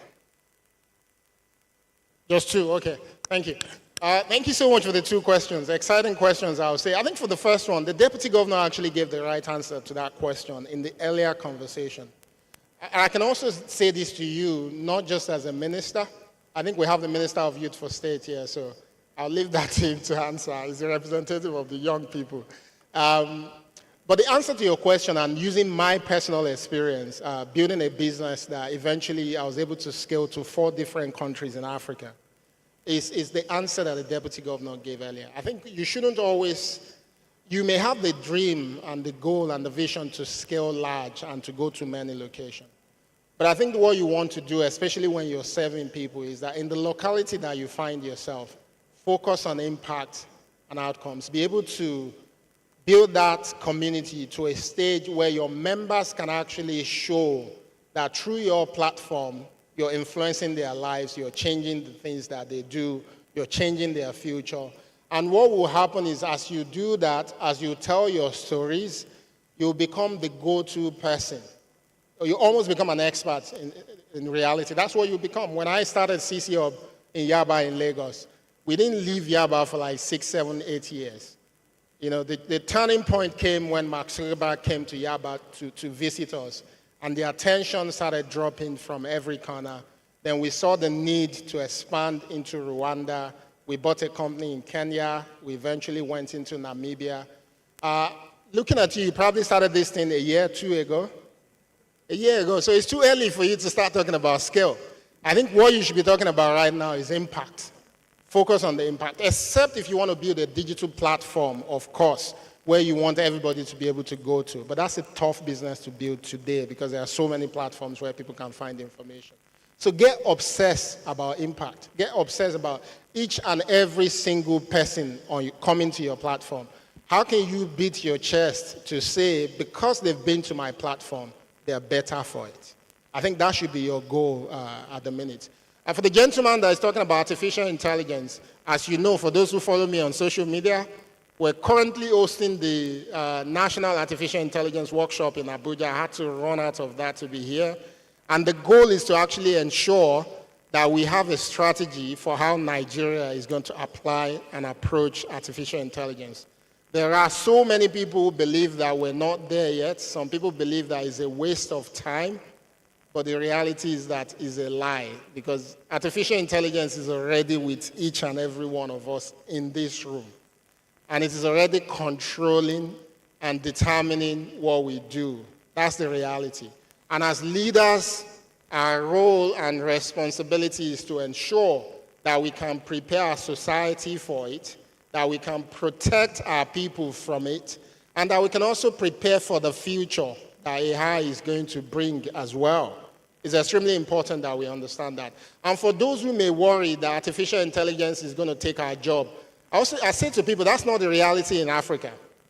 Because artificial intelligence is really about teaching a computer to be able to think like human.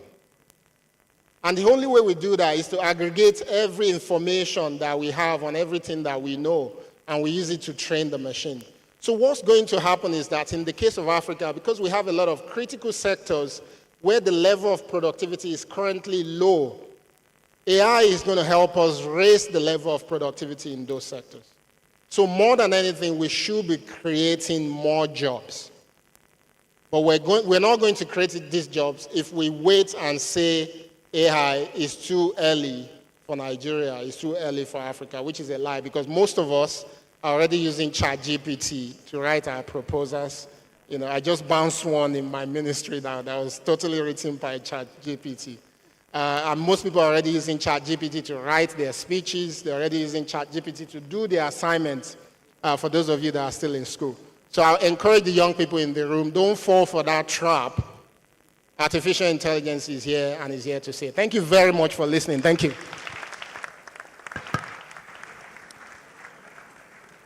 Another wonderful round of applause, please, for Dr. Obosun Tijani. That was a beautiful session. Thank you so much, sir.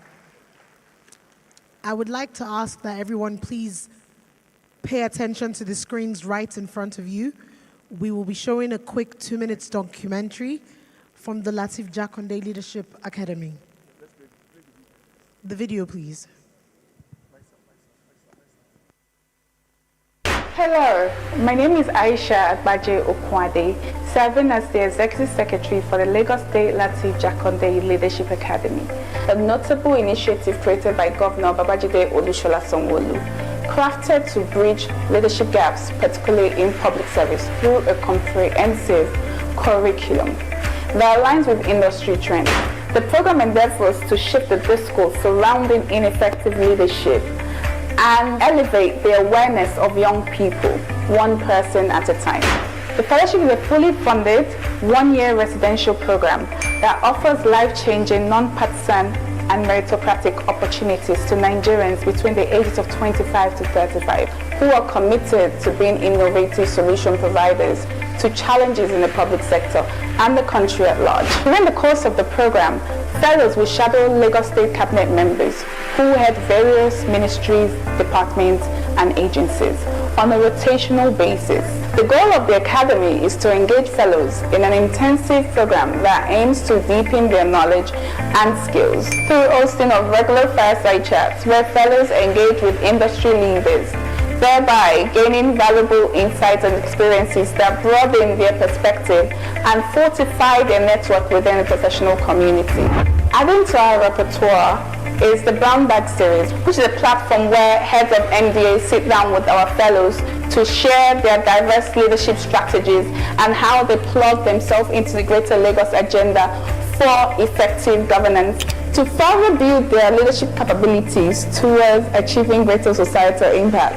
The fellows engage in leadership seminars with the African Leadership Initiative West Africa, ALIWA for short, which is an extension of the Aspen Global Leadership Network. Through a distinctive blend of seminars, the program prepares fellows to tackle and rise to the occasion of addressing the unique challenges that Africa encounters as a continent, guiding them through their personal leadership journey.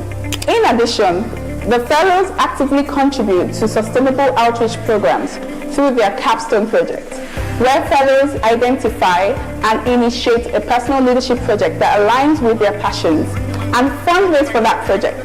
These projects signify the inception of each fellow's dedication to action and their influence on their communities and Nigeria at large. At LGLA, our commitment is unwavering to continually refine our program, stay at the forefront of innovative problem-solving initiatives, and ensure that our fellows are well prepared to drive positive change in the public service, their communities, and beyond. When you think of impactful leadership, envision the Lateef Jakande Leadership Academy. Thank you. Hello, my name is Aisha Agbaje Okwade, serving as the Executive Secretary for the Lagos State Lateef Jakande Leadership Academy, a notable initiative created by Governor Babajide Olusola Sanwo-Olu, crafted to bridge leadership gaps, particularly in public service, through a comprehensive curriculum that aligns with industry trends. The program endeavors to shift the discourse surrounding ineffective leadership and elevate the awareness of young people, one person at a time. The fellowship is a fully funded, 1-year residential program that offers life-changing, non-partisan and meritocratic opportunities to Nigerians between the ages of 25 to 35 who are committed to being innovative solution providers to challenges in the public sector and the country at large. During the course of the program, fellows will shadow Lagos State Cabinet members who head various ministries, departments, and agencies on a rotational basis. The goal of the Academy is to engage fellows in an intensive program that aims to deepen their knowledge and skills through hosting of regular fireside chats where fellows engage with industry leaders, thereby gaining valuable insights and experiences that broaden their perspective and fortify their network within the professional community. Adding to our repertoire is the Brown Bag Series, which is a platform where heads of MDAs sit down with our fellows to share their diverse leadership strategies and how they plug themselves into the greater Lagos agenda for effective governance to further build their leadership capabilities towards achieving greater societal impact.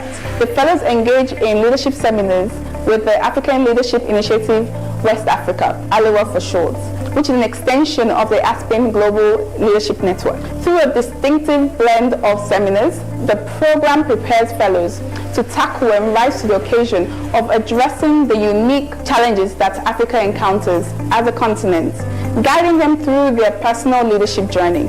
In addition, the fellows actively contribute to sustainable outreach programs through their capstone projects, where fellows identify and initiate a personal leadership project that aligns with their passions and fundraise for that project.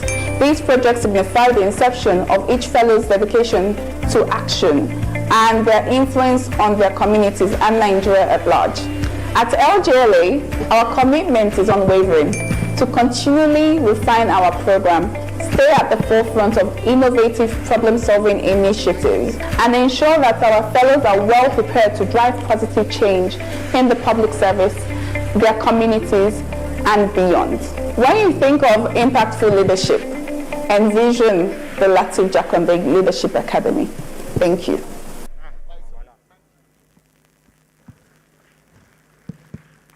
Once again, a round of applause, please, for the Lateef Jakande Leadership Academy on putting this entire summit together. We're moving straight into a panel session titled Diverse Voices, Inclusive Future, Paving the Way for Sustainability.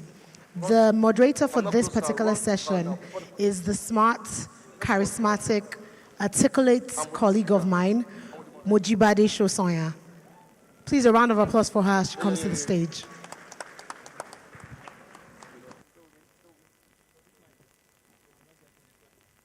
Good afternoon, everyone. Mr. Governor, Mr. Babajide Olushola Sanwo-Olu, Mr. Deputy Governor, Dr. Kadri Obafemi Hamzat, I respectfully observe all other protocols. Thank you so much for having me. Now I'm going to move on very quickly to introducing the distinguished members of this panel conversation. Okay, I'd like to recognize the arrival and the presence of the former governor of Lagos State, Governor Babatunde Raji Fashola. Thank you very much, Your Excellency, for joining us.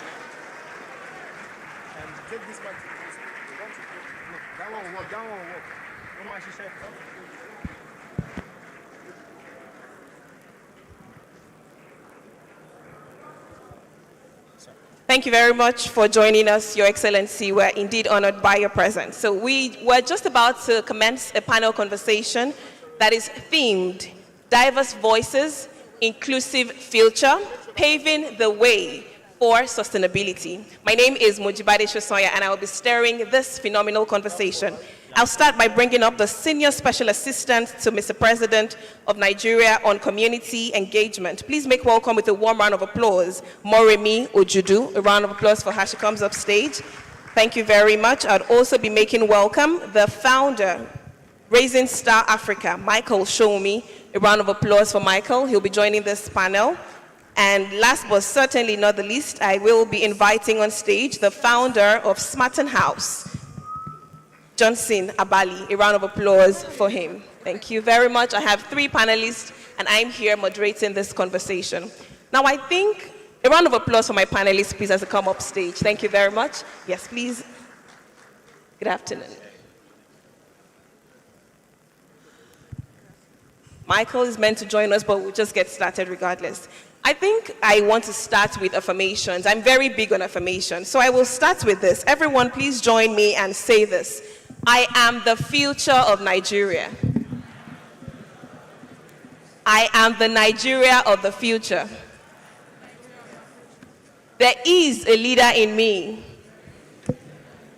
And now, whether or not you have bought your ticket to Japa, just say this: I love Nigeria. You have to say it with conviction. I love Nigeria. Perfect. Thank you very much for joining us on this conversation. Now, we're talking about diverse voices, inclusive future, and how we'll be paving the way for sustainability. And I think it's very critical to mention that we can't talk about effective or sustainable leadership without discussing inclusion. So this conversation is a perfect fit for this leadership summit. Thank you very much again, my panelists, for joining me on this conversation. Let's get started immediately.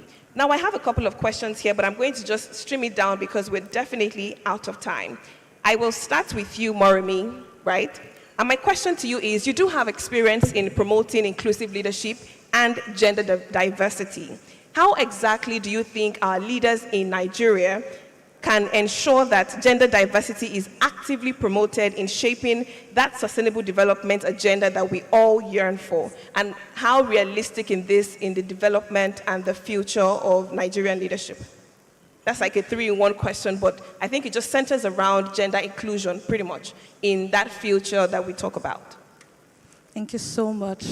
Good afternoon, everybody. Please pardon me. Let me take a breath. It's okay. Okay, so one of the major ingredients to quality leadership is emotional intelligence.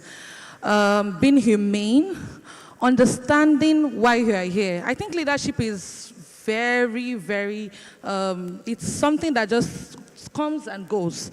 So you have to understand that you're there for a short period of time. And one of the things I always tell our leaders is the fact that being in an environment like Nigeria can be very challenging for every young person out there. You have to be able to live against many odds. And unfortunately, many of these challenges we face as young people are issues that have been raised by government policies. Many of the struggles we also face are, emanates from the structural systems. So I actually advise that leaders have to understand emotional intelligence. One quality thing I love about these two great leaders sitting before us is their understanding of emotional intelligence.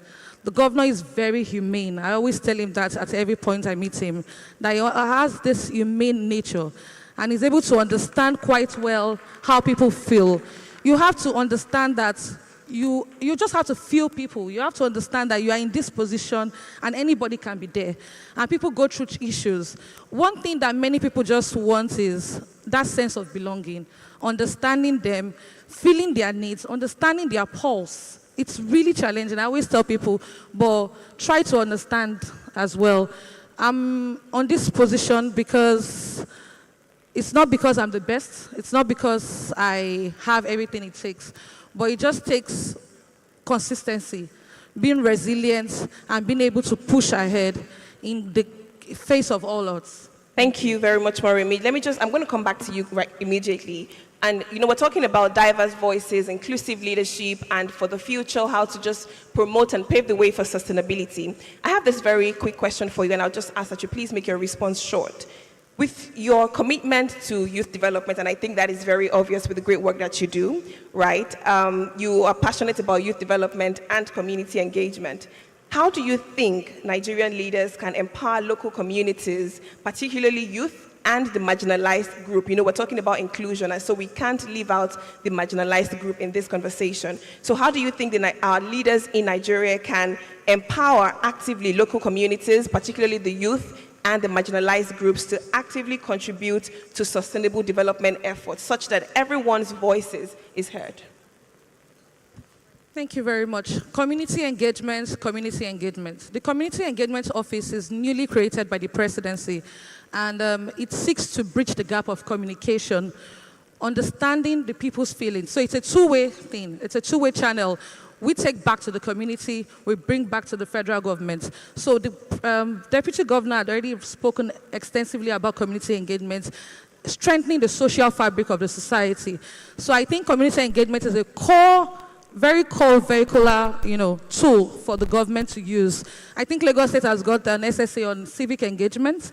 So the civic engagement office, the community engagement office, rural development offices are very germane to creating the sustainability we want and ensuring that we have a very, very quality representation and being able to create the things that we want to see, the better leadership, quality representation, as I always say, and effective systems across all boards. Absolutely, and I completely agree with you because I know that sometime last year, Mr. Governor embarked on a stakeholders forum across different boards where he genuinely wanted to hear what people thought of his leadership. And I think that's such a great characteristic of any leader, wanting to know, how well am I doing? What better can I do? So that's really great. So thank you very much for pointing that. Now I'm back to my gentleman, so it doesn't feel like I completely forgot you. Hi, Michael, I will start with you. Right, so we're talking about diverse voices and inclusion to promote sustainability. So my question to you is, with your advocacy and inclusive education, how can our leaders in Nigeria eliminate barriers to education for marginalized groups? So we're speaking to education first. Then we're also talking about, how do persons living with disability, how do we encourage our government to foster greater social inclusion and economic empowerment for them? So there are two aspects to this, the education bit and, of course, inclusion for economic empowerment. Over to you, Michael. Okay, can you repeat the question one more time, please? Absolutely. So you are an advocate for inclusive education. How do we advise that our leaders in Nigeria, some of whom are seated here, how do we advise that they eliminate barriers to education for marginalized groups?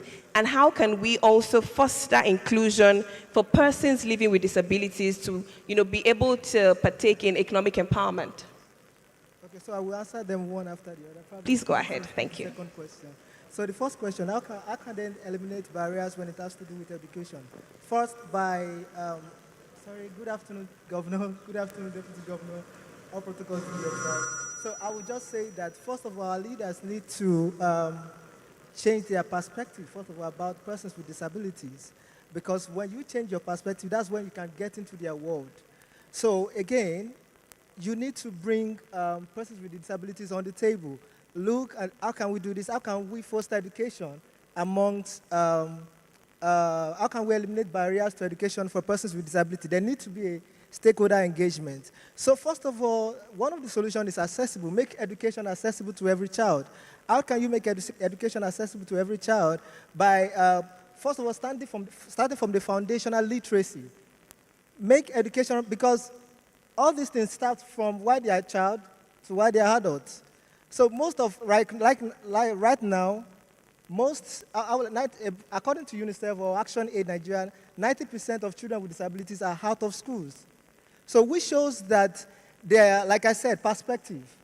Most of our leaders, I'm sorry to say this, do not just have that regard for persons with disability. It needs to change. When it changes, then make education accessible. Another thing you need to look at is that start seeing persons with disabilities as contributors to the society, not as receivers.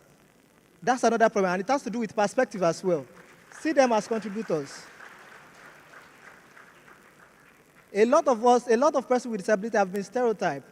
Look at me, I'm a person with disability, but trust me, I have a whole lot of abilities inside of me. Thank you. And also, you need to also see the person first before the disabilities.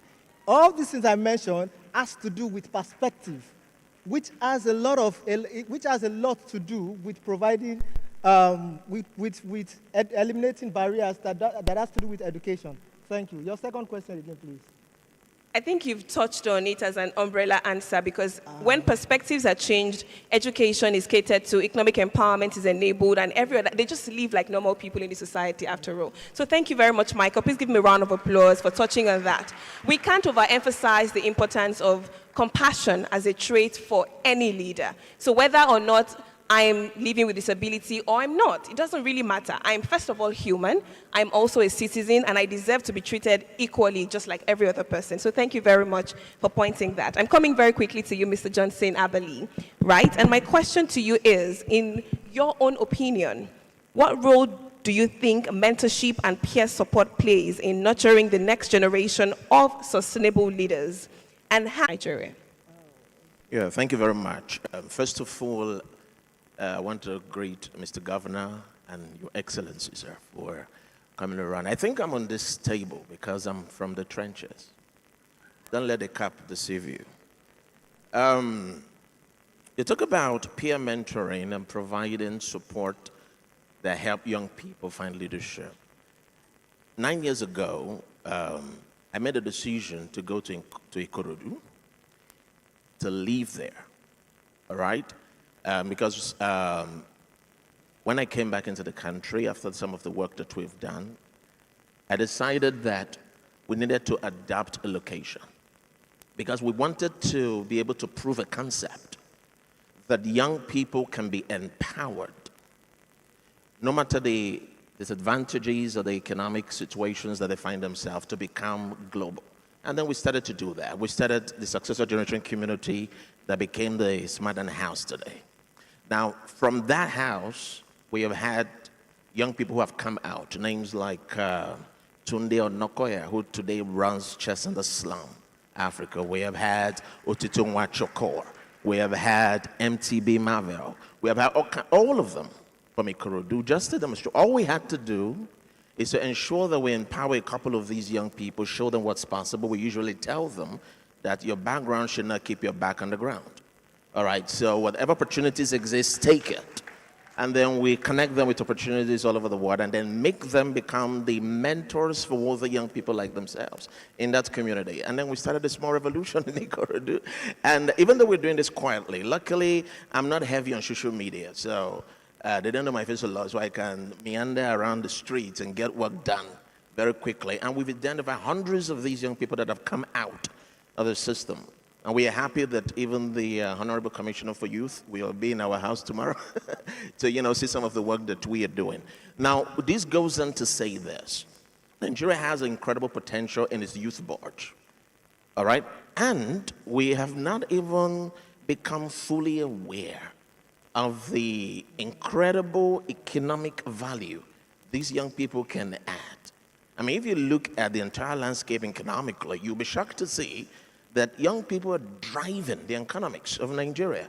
Even though we also have the flip side, or young people too are also doing enough to hold us back. But you understand that those who are doing what they can still need to be supported, and we need to be able to have a system that can identify them and mainstream their work to other young people and shift the culture. Because what happens is that to celebrate is what becomes culture, all right? And if we have a system where even government could come in and identify some of these young people who are writing codes, who are solving problems, who are thinking about how to become valuable members of the community, and who model them for the community, you discover that we now have a template that other young people can work with to go forward. Thank you very much. I'm going to ask you a round of applause for him, please. Thank you. Thank you. So I'm going to ask you another question, and I love that you've touched on the fact that, I started by asking us to take the affirmations and say to ourselves that there's a leader in me, because sometimes we forget. And you talked about how we shouldn't let our backgrounds keep our back on the ground. Very phenomenal and just powerful. Now, you have experience in spearheading, powerful initiatives like the Smarten House and the consortium, which you've touched on. Right. Now, I want you to, and that's, you as an individual and private sector, how exactly can our government and our leaders leverage talent pipeline accelerators and community collaboration to foster sustainable development and inclusive leadership? I mean, that's all we're talking about here, inclusive voices, making sure everyone's voices are heard. I like the way that you use the word inclusive. It's now a global trend. Now, I think that government, sorry, I'm going to go back to Ikorodu. That's all I know. By all means, please. Okay, get a picture.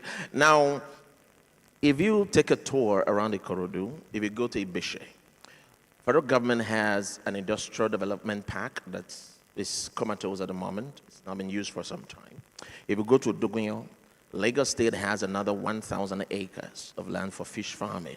If you go to Imota, we have rice mill in the place. If you come to a Greek, you realize that we have a whole lot of uncultivated places that we could redeploy into doing maybe even industrial scale agriculture and all of that. And then we know that there are some foreign interests buying properties there because they want to build a shoe factory. Now, all of these are opportunities for growth. So what we're trying to do is get all the young people we work with to realize, forget about mainstream. Look at your environment. What can you start to do? What skills do you think all of these businesses are going to require over the next 20 years, and how can you start to build them so that when all of these interests come in, you guys are the first to go to guys? You know, that's how you empower communities. Now, when you now have individuals who organize these young people into pipelines, talent pipelines. For instance, talent pipelines work when you have been able to clarify, say for instance, we need 20,000 doctors, 13,000 engineers, this number of workforce to be able to drive a significant economic agenda over the next 20, 30 years. Then we say, where are we going to get them from? We are not going to bring experts from abroad to come and work it. We have to homegrown them. And so identify them on the street. What we are even currently trying to do, we go to public schools, find smart, intelligent kids who are on the verge of joining Yahoo. And these kids are smart. All right?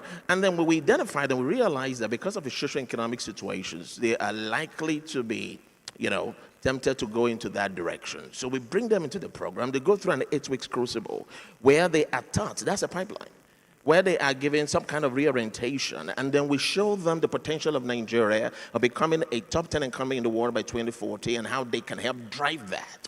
Because when you sell patriotism, and then you help them see the picture so that they can view the future ahead of them, then it becomes easier, to now begin to connect them. Because what we do now is connect them with professionals around the world. That's what we do in partnership with Chess in the Slum. Chess in the Slum is doing some fantastic work. We look at some of the young people that they pick out from some of the rural areas, we bring them into the crucible, and we create a pipeline. Right now, we have some of our boys who are doing cybersecurity, and we have connected them with professionals abroad, and they're learning these skills. But again, we have the problem of character. That is why we are doing the kinds of things we're doing, taking them through an 8 weeks where they can have a character reorientation. Because our problem is not the absence of capital, but the trust deficit that we have with the rest of the world. They don't want to do business with us because of some of the things that have happened. But we think that organizations like ours and several others across board who are already doing a whole lot of work to put pipelines in place should be recognized, empowered, and allowed to go into the hidden lands, the street corners. You understand? You go to the Ishawo, Agbede, Odogunyo, Bayekun, and all of those places and capture them. They are there. You understand? And before you realize what is happening, we have a growing pool of smart people who can help drive the future of Nigeria forward. Thank you. Thank you very much, Mr. Johnson. Unfortunately, we have run out of time, and I know that there are people who would have questions, but the good news is our panelists will still be available so you can speak with them. But I'll take parting shots from everyone now, and I'll start with you, Michael. So the theme for this conversation has been diverse voices, inclusive future, and paving the way for sustainability. How exactly would you like to close this conversation, Michael? Okay, so for me, I'm so sorry. Don't be sorry, please just go ahead. So what I would just say, because I realized that I didn't do enough justice to my first question, so I will depart with that. So again, I remember that we have something that we call inclusive schools. So how you can eliminate barriers as well is to renovate some of those schools, build more schools. Because right now in Lagos State, we have 31 primary schools and like just 11 secondary schools. Now, we have a lot of children who are out of school that we are trying to get out of school.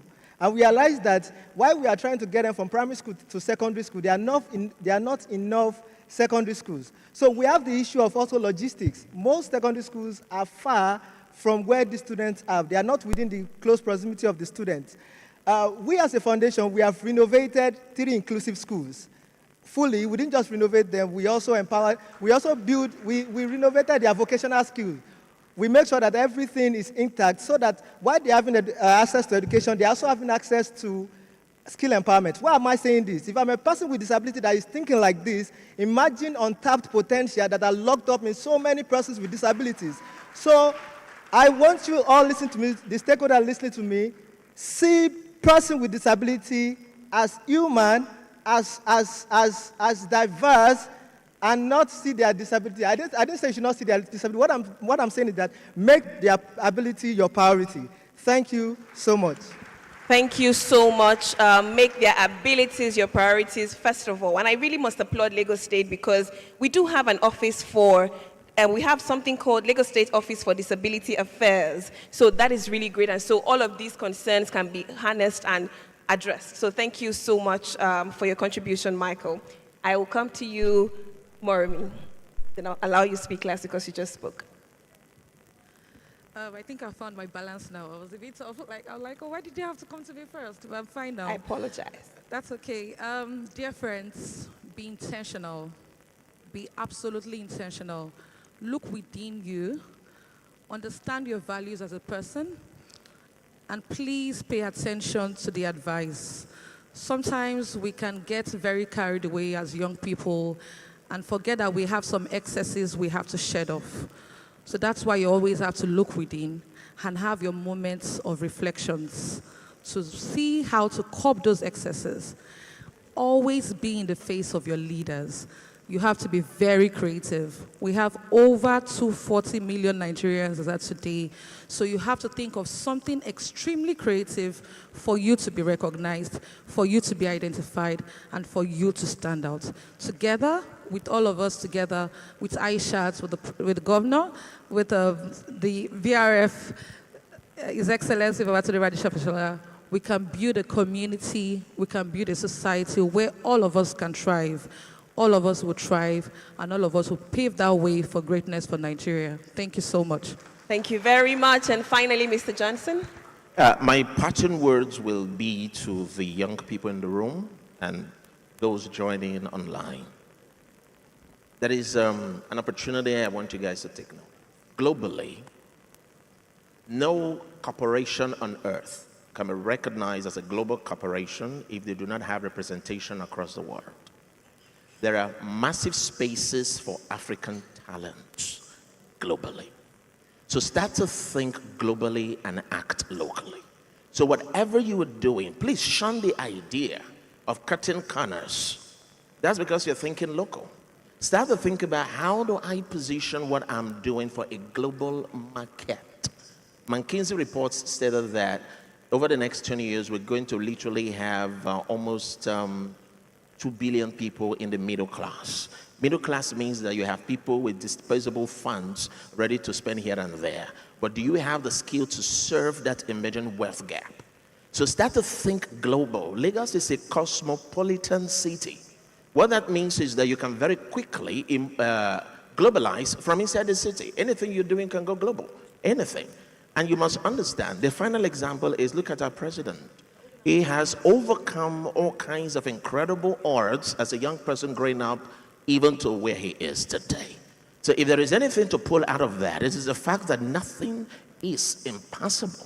That a person who sets his mind to get it done, look for the opportunities and get it done. Look for the people who want to go where you want to go, fraternize with those. Please cut away from all of this scam and all of that. It's hurting us. Cut away from all of the scam. It's hurting us. Thank you so much. Although short, I think this has been a truly powerful panel. And I'm going to end with a quote from Mahatma Gandhi. It says, "Our ability to reach unity in diversity will be the beauty and the test of our civilization." Thank you very much, my distinguished panelists. This has been truly insightful. Thank you for joining us on this conversation. We will rise for a group photograph now.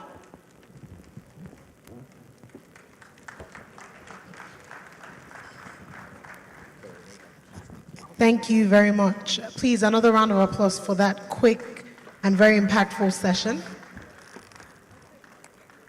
While the panel is taking pictures, we shall be moving straight into the next panel session.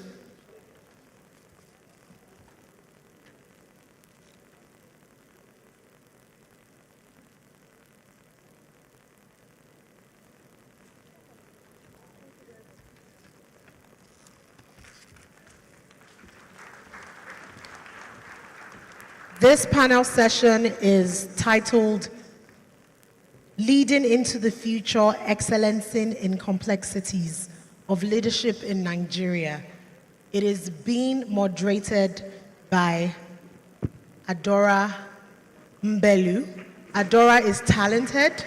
Adora is literally someone I will call a future leader. And I'm super excited to be around to introduce her. Please, a round of applause for Adora. All right. Does this work?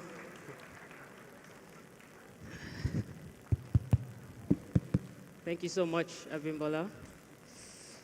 Good afternoon, all. It's a super pleasure to be here in the middle of such bright lights. Thank you for being here. Thank you so much to the Lateef Jakande Academy, Leadership Academy, for having us. Today's panel is a power-packed one, and one of the things that I think is really important for us to note is that, this summit is coming at such a crucial time where the world is rapidly evolving, but also Africa is currently at the center point for transformation. Our panel today is Leading into the Future, Excelling in the Leadership in Nigeria. And the focus of this panel is for us to be able to explore the challenges and the opportunities that leaders encounter in Nigeria's dynamic socio-political landscape. We're going to delve into strategies. We're going to delve into best practices. We're going to talk about the importance of adaptability, innovation, collaborative partnerships, ethical leadership, and then we're going to talk about the future of leadership in Nigeria. Today I have 4 phenomenal panelists who are here in the audience, and they'll be joining us shortly. I will introduce them. However, I wanted us to just kind of understand how the panel will be broken. So it'll be broken into 4 parts. We'll talk about unpacking Nigeria's complexities first, and then we'll talk about leadership strategies, jump into the next generation. If we do have time, then we will jump into a Q&A. All right, so with further ado, allow me to introduce our wonderful panelists. First of all, I have Kola Aino. Kola is an experienced investor, non-executive director, and company chair who is passionate about supporting the growth of startups. He's currently the founding partner at the Pan-African Early Stage VC Fund, Ventures Platform Fund. Please give a round of applause for Kola Aino. All right, so second, I'm going to introduce someone whose journey I find really inspiring, super powerful story, Mrs. Folashade Adefisayo, who is the former Honorable Commissioner of Education for Lagos State and the principal consultant and CEO of Learning Limited, which is an education consulting firm based out of Lagos. And then we have my third panelist, who is Tosin Faniro Dada. She is an ecosystem builder, an investor that is serving pioneering tech founders across Africa. Tosin is currently a partner at Briga, which is one of the fastest growing early stage VC funds in Europe and Africa. Welcome, Tosin. All right, my final panelist is Honorable Ayodele Olawande, who is the current Minister of State for Youth Development. In his governance role, he is super passionate about engaging young people in the political process, urging them to express their concerns and actively participate in determining the nation's future. Welcome. It's a super pleasure to have you all here. As much as I'm moderating this panel, I'm also looking forward to learning from you all. But before I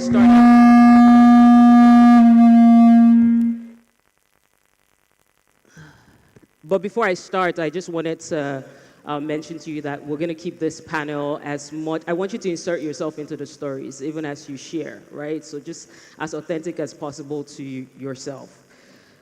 So when we're talking about the complexity of Nigeria, we understand that Nigeria can be a complex place to lead. So we're talking about over 250 ethnic groups, economic challenges, security concerns, social issues, some infrastructure deficits. And basically, for you to be a leader in Nigeria, you have to be visionary and adaptive. And so, Kola, I want to start with you, right? You're someone who is considered a visionary leader And while you've mostly worked in the corporate sector, you have a wealth of experience that I think can be applied to the public sector as well. And so I wanted you to share, how do you believe that visionary and adaptive leadership can positively impact Nigeria's development trajectory? Thank you very much, Ada, for the question. His Excellency, the Governor, the Deputy Governor, and other dignitaries here. It's an honor to be here. I think the question you ask is a really good one, and I'll attempt to answer it using a framework. I like to think in frameworks.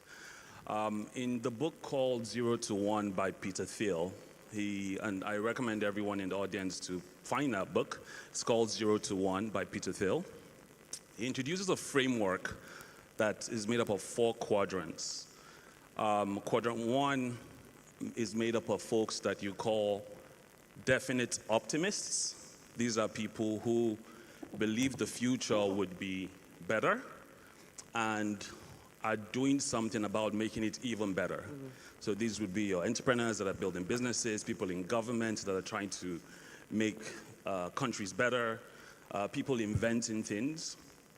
The second quadrant is what he calls indefinite optimists. These are people who believe that, yeah, the future will be better, but they're not playing a role in making it better, but they definitely believe they will benefit from the upside. Some people would maybe say people that just go to church every day and pray and say hallelujah belong in that category. I think the third category, if I recall correctly, is something he calls the indefinite pessimists. These are people who believe that the future, in fact, is bleak.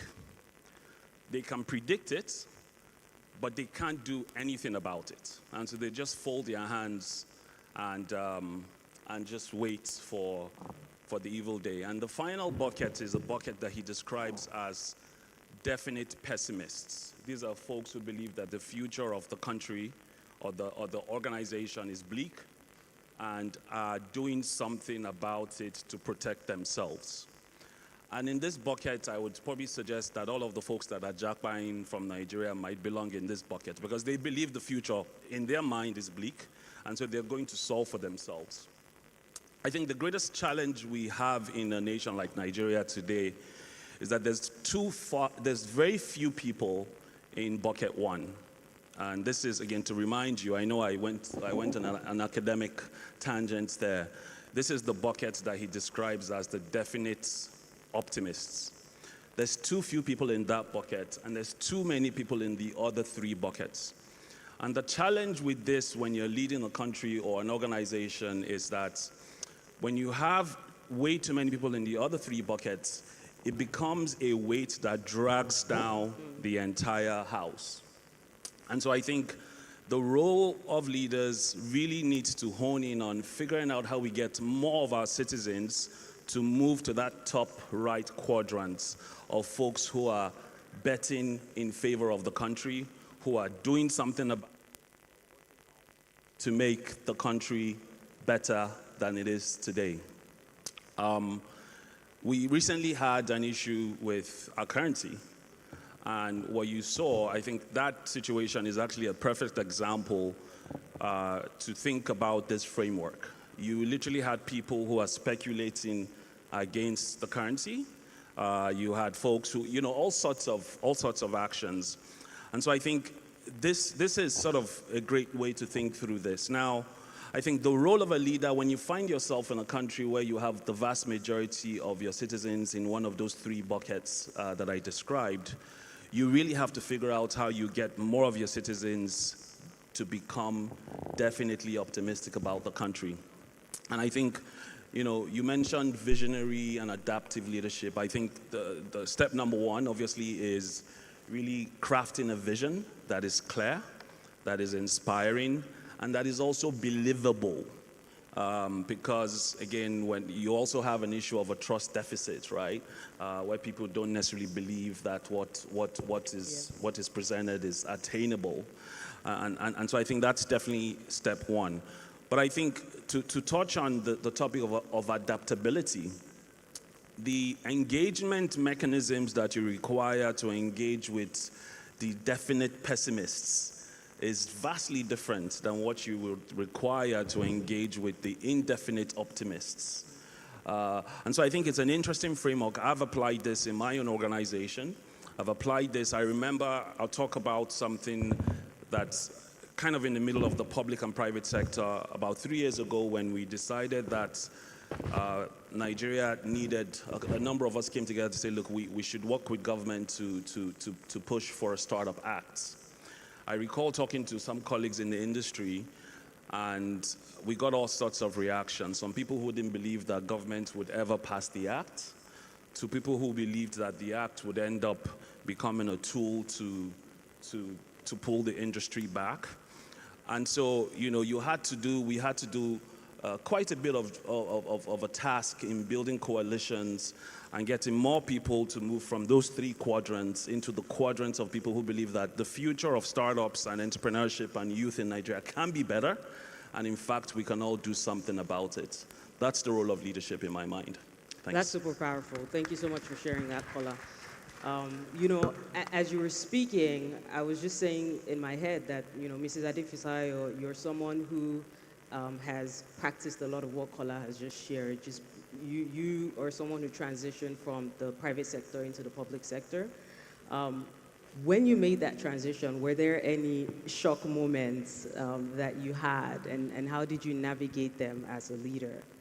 Just in terms of like considering the different goals, the different stakeholders, the different environment when you make that shift. Well, Mr. Governor, sir, Mr. Deputy Governor, and Mr.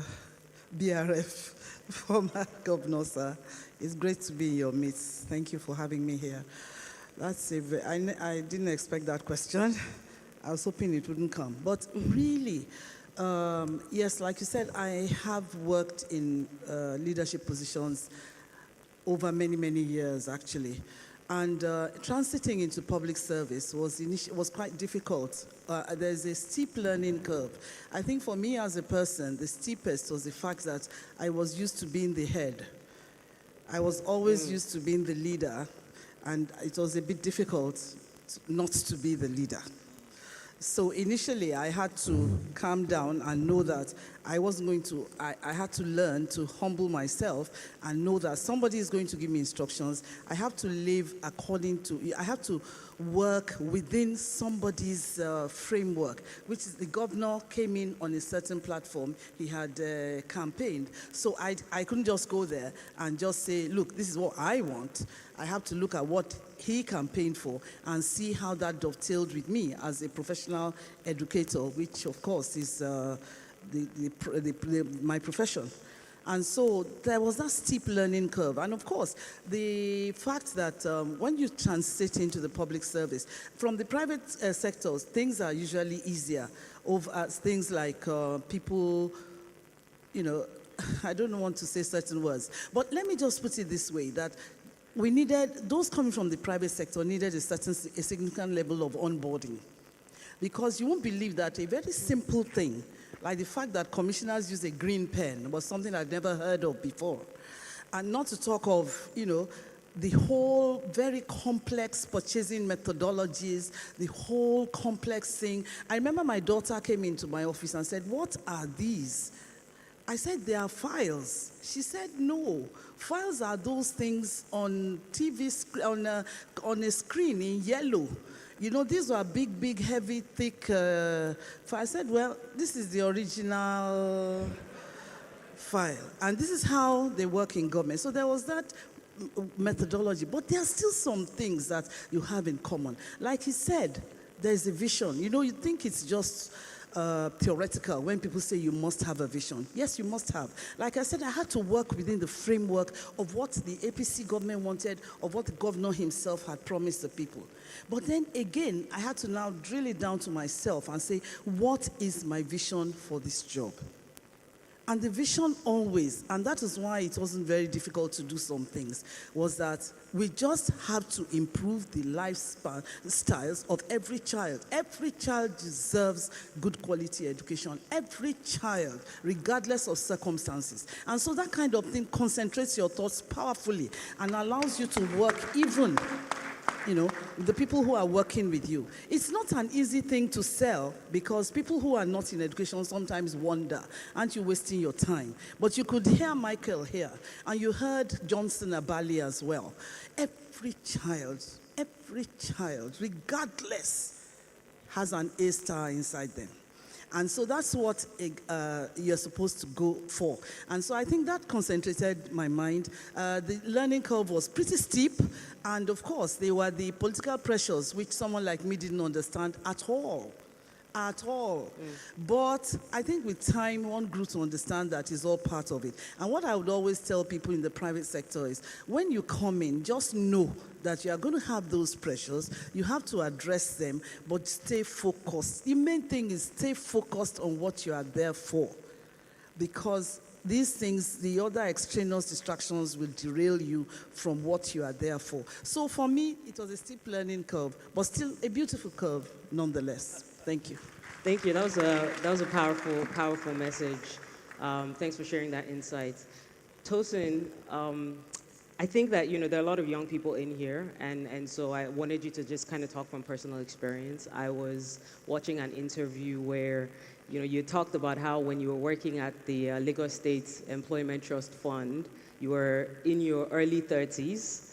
And this was you coming in as a young person trying to do some work there, and part of your mandate, right, was to be able to raise funds. And so you went around just pitching for that funding, and you talked about how, specifically in that interview, you talked about just saying, I had to walk into this room with these older people and share with them what it is that we were all about and why it is we're trying to raise funding. So I just wanted you to share what are some of the strategies that yourself and your team put in place to be able to pitch and to get funds from those people. Thank you for that question, Adora. Good afternoon, Mr. Governor, Mr. Deputy Governor, and Mr. BRF, and all the other dignitaries here. I'm happy to actually share the story and then quickly talk about what worked while I was at the Lagos State Employment Trust Fund. So I joined the LSCTF in October 2016 as the head of strategy and partnerships. And in November 2016, I went to the UNDP with my colleague, who is in the room somewhere, Abosade Alimi. You're going to hear her speak soon. And we went to the UNDP to source for a partnership and to pitch LSCTF. What did we have with us at the time? We had clarity on what we wanted to achieve. We had clarity on how we're going to achieve our goals. We had done our research to look at models in other emerging markets to see what worked and what could be localized in Nigeria. And so with the help of experts, we had a strategy document of how this was going to work. But beyond even the strategy, we had an amazing team and a good independent board. On this independent board, we had people, representatives from the public sector and the private sector. So we had well-respected representatives from both sectors.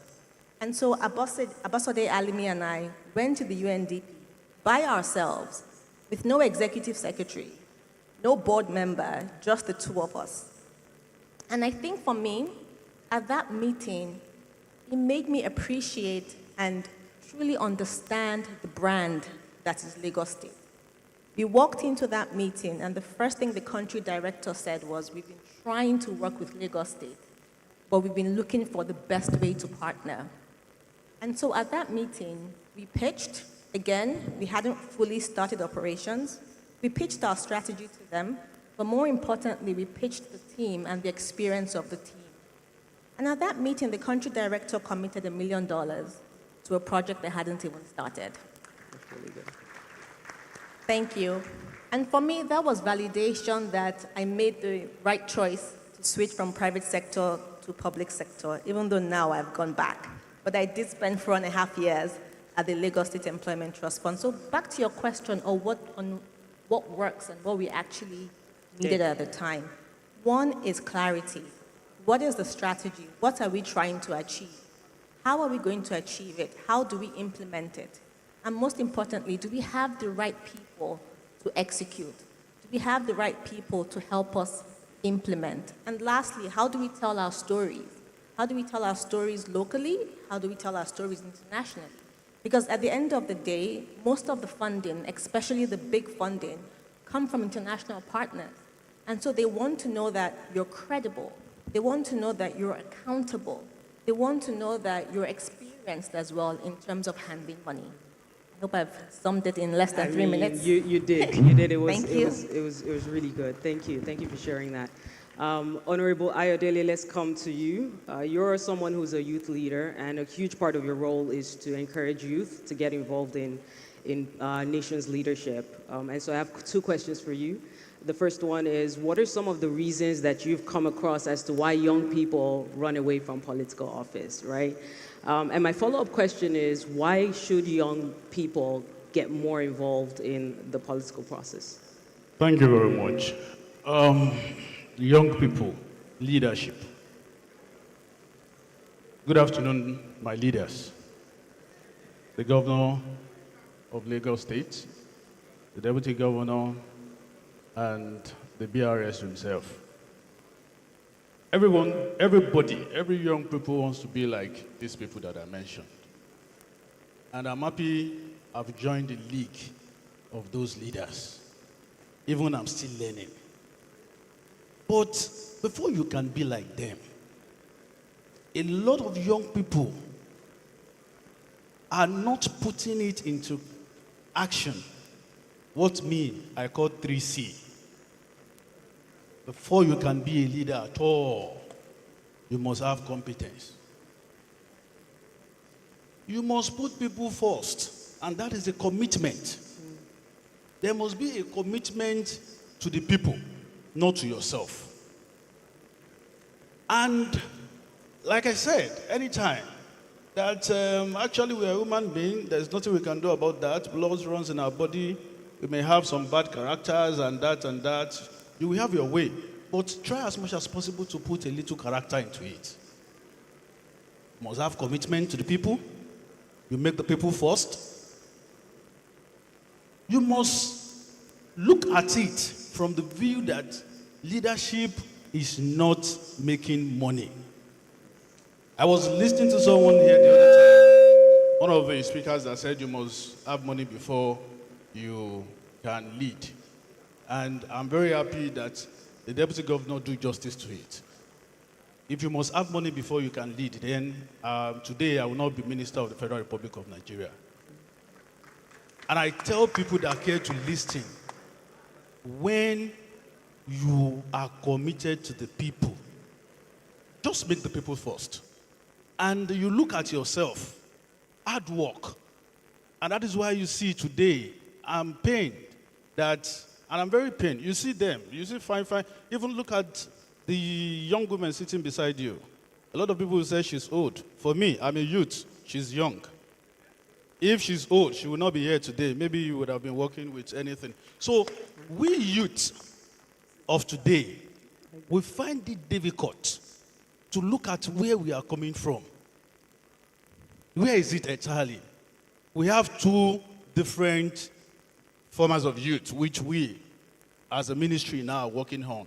We have the formal youth, we have the informal youth. The formal youth are those ones that we are in primary school, we pass through that, we go to secondary school, majority of us, institutions and that, and now, part of us are unable to serve at the same time. So we have 2,000 left out, we have 480 that come members annually. We are the former youth, we understand what Minister Bosun was saying. A lot of them understand what I'm saying, they can hear the languages and English, whatever. Those are the former youth. Fine. We have the informal youth that nobody is talking to. Before you can even come to the level of leadership, think about yourself. Do you know there is a lot of Nigerian youth today that they don't even know that they are the Nigerians? They abuse the country, they pull down the country, they do a lot of things to the country. Meanwhile, let's everybody die today. God forbid, let war comes today, because we've not experienced war in our generation, so we don't know what war is all about. Let war comes today and nobody is in this Lagos. Then there's nothing to call Lagos State. So you need to think yourself, before you can become a leader, that you are the nation. You are the one that wants to lead. Then you think about the people you want to lead. So leadership is something you need to think about. Leadership is something that you cannot just sit down in your room one day and say you're a leader. The first thing is that who are you leading? You hear what he just said? They got somewhere, they need to do this, do that, to put this in place. There is a plan. So, and takes me back to the educational sector before you can become a leader. The governor, everybody, the younger people that are here will agree with me that when we were in secondary school, even primary school, we have a lot of vocational training centers. We have a lot of skills. We have a lot of voluntary organizations that put us through. We have counselors. A lot of people go to the counselor to go and say this and that. The question now is that are those things still active? That is why you see young people in cybercrime, because nobody is talking to them. Nobody is engaging them even to become a leader. That is why this summit is very important. And that is why we need to take this summit to the grassroots. We have 774 local governments. Then we need to start doing leadership summits in all 774 local governments. We need to go back to the school and let people know the advantage that you will have as a youth if you walk in the right way. Everybody that is doing bad things also have the ability to walk in the right way.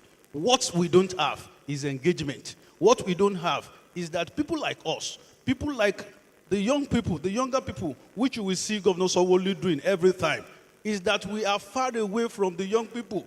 The young people are not looking at the leadership because even those of the leaders in the government, they don't see, the young people don't see the government. The young people of my generation don't see the government. And the young people cannot touch the government. So how do you want them to think about the leadership? So now, we are saying, if we have the opportunity, among all millions of Nigerian youth we have today, I have the opportunity to become a minister at my 30s. It's an opportunity, it's a privilege. Then we must bring, with what we've learned, the government to the people, to their doorstep, so that they can also have the mindset that leadership can be created by them and can be even whatever you think you want to become. And that's the truth. This will be my last thing in this part, that whatsoever you want to become, by the time you are looking at the President of the Federal Republic of Nigeria, he started from somewhere. Look at BRF, he's sitting down with you here, he started from somewhere. Look at Governor Babajide Sanwo-Olu, he started from somewhere. All of us, and myself, I'm a son of nobody. Build yourself. Believe in yourself. Be committed to yourself. Then you can be whatever leadership you want to become in life. I think that's powerful. So you're saying competency, education, and also being able to connect to people is super important. Thank you so much.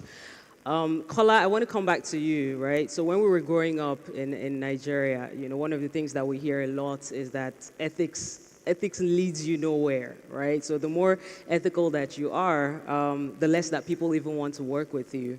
And so I want to be able to share, like, what has been your experience. If you can actually share, keeping in mind confidentiality, of course, but if you could share, like, a scenario where you had to choose ethics over opportunity. Thank you for the question. There's quite a bit of movement in the hall, and it's a little distracting. So if we can just calm ourselves a little bit, it'll help us on the stage be better with our answers. I think, my dad always used to tell me when I was growing up that, Kola, if you want to be successful, if you want to be great, if you want to make an impact, you better are prepared to be for tests and tribulations and trials. Like, you have to be prepared to be tested. And I think that has definitely been true in my career.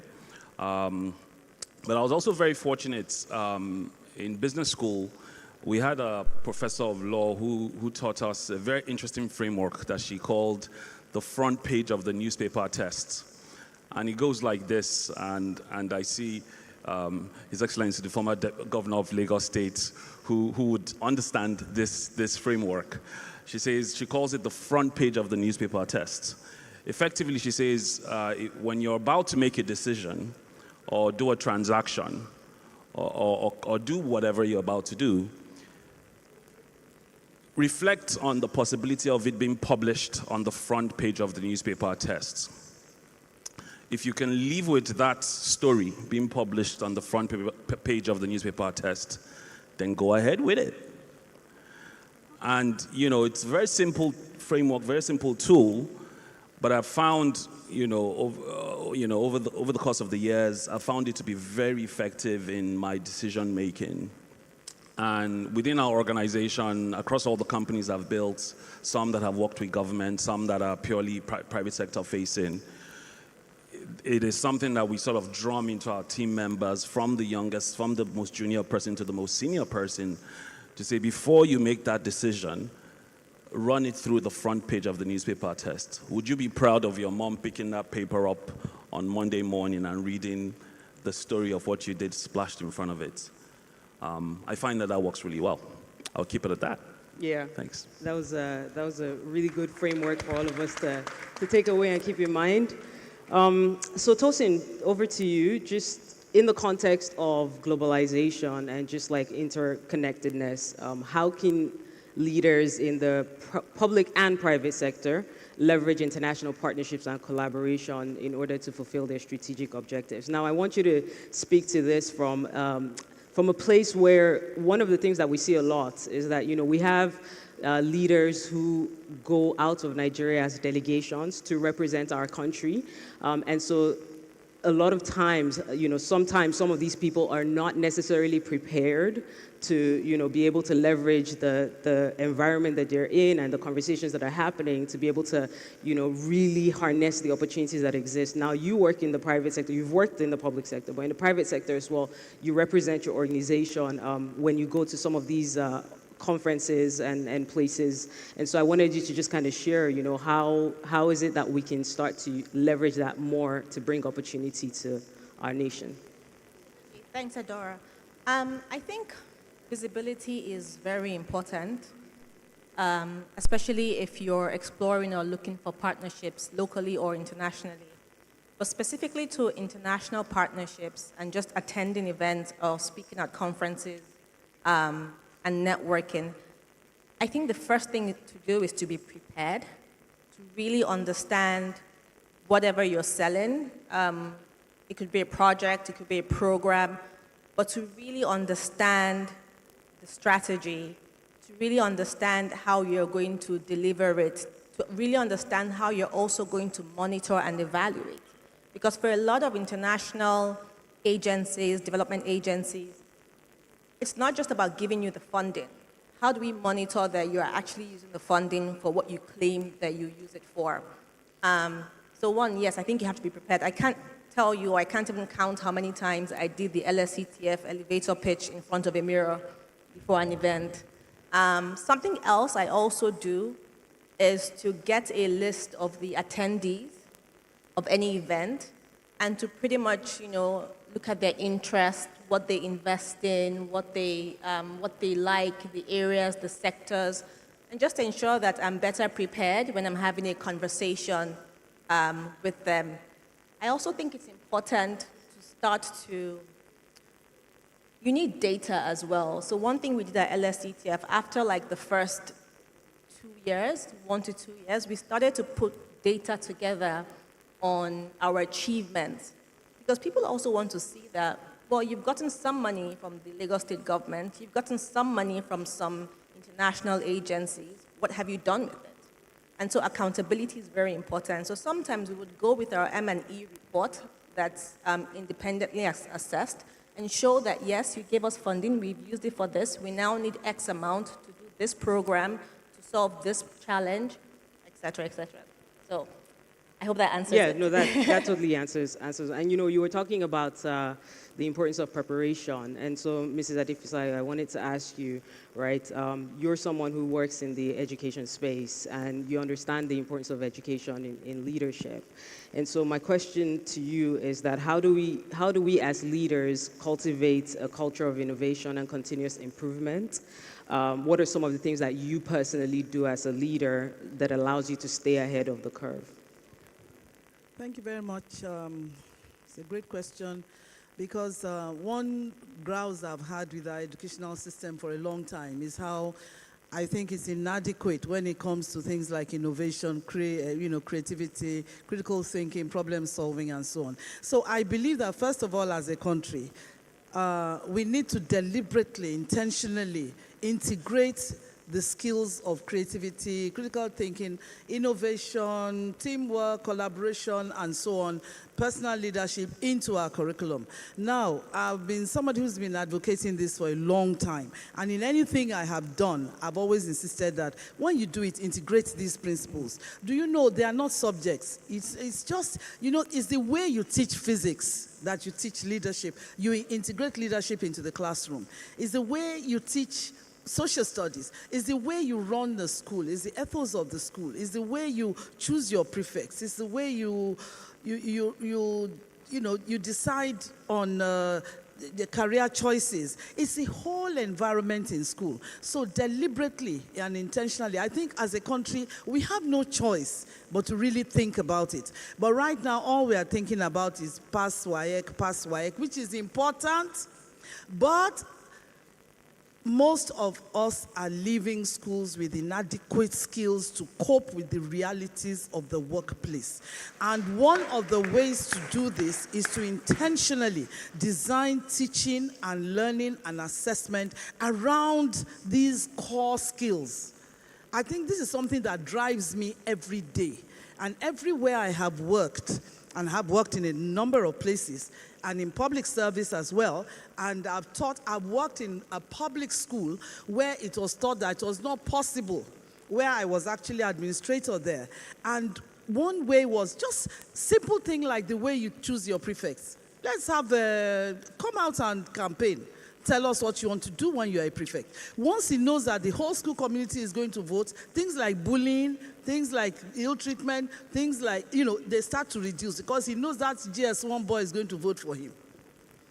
So what we have to do is intentionally do that. I think that for me is number one. So therefore, as an individual, what I have found is that collaboration, teamwork, and so these are things you also integrate into your daily work. And I think it has not been very difficult for me because it's been easy to collaborate. I collaborated with LSCTF. I collaborated with other ministries.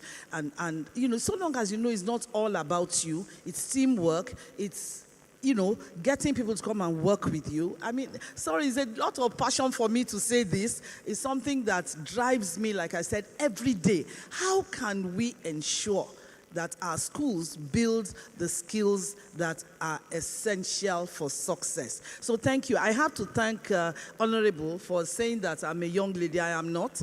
But I describe myself as a digital, youthful elder. Don't forget that. Yeah. I really like that. So thank you so much to my panelists. I think you all were really amazing. One of the things that I want us to keep in mind, even as we leave here, is that we want to be able to charge you all to invest your time, your effort, your energy, right, into building the necessary leadership skills and the necessary leadership qualities that are required to be able to move our nation to the next level, right, to allow us to thrive both as individuals but also as a collective. So thank you so much. And are we going to stand for pictures? Let's do some pictures.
Thank you very much, ladies and gentlemen, and thank you for your time. Ladies and gentlemen, while we're waiting for more photo session, we'd like to invite the next moderator to please step on the stage. Ladies and gentlemen, I'm talking about no other than our very own, your own Adenike Oyetunde, a TV show host, a lawyer, and an orator. Ladies and gentlemen, one more time, can we all put our hands together for Adenike Oyetunde?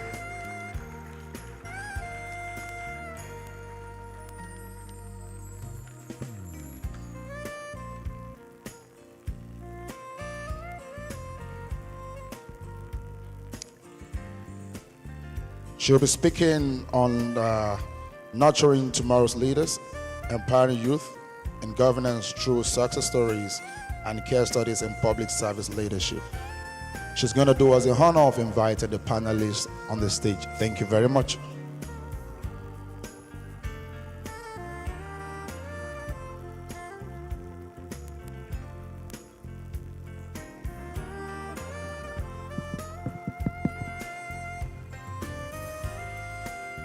And ladies and gentlemen, while we're waiting for the next panel session, we'd like to use the opportunity to announce missing items. Please, if you are looking for your bracelet, you can come to the MC to retrieve it. If you're looking for your phone charger, you can come to the MC to retrieve it. And lastly, if you are a lady and you are looking for one of your eyelashes, please, you don't have to come to me to retrieve it. Hello. Distinguished guests, ladies and gentlemen, good evening. Good evening.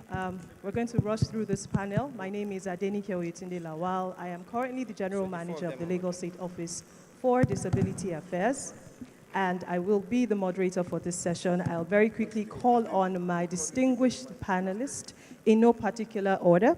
I'll be starting with the Lateef Jakande Leadership Academy Fellow, Oluwatomisin Bamiduro. Then the Chairman, Lagos State Civil Service Commission, Mrs. Olubumi Fabamo, who's been here. Please clap for them as they ascend. The Economic Advisor to the Katsina State Government, Khalil Nur Khalil.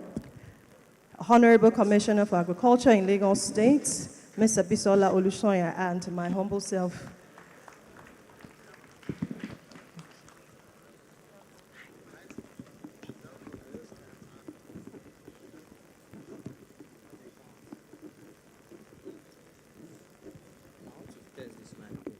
Yes, sir. Yes.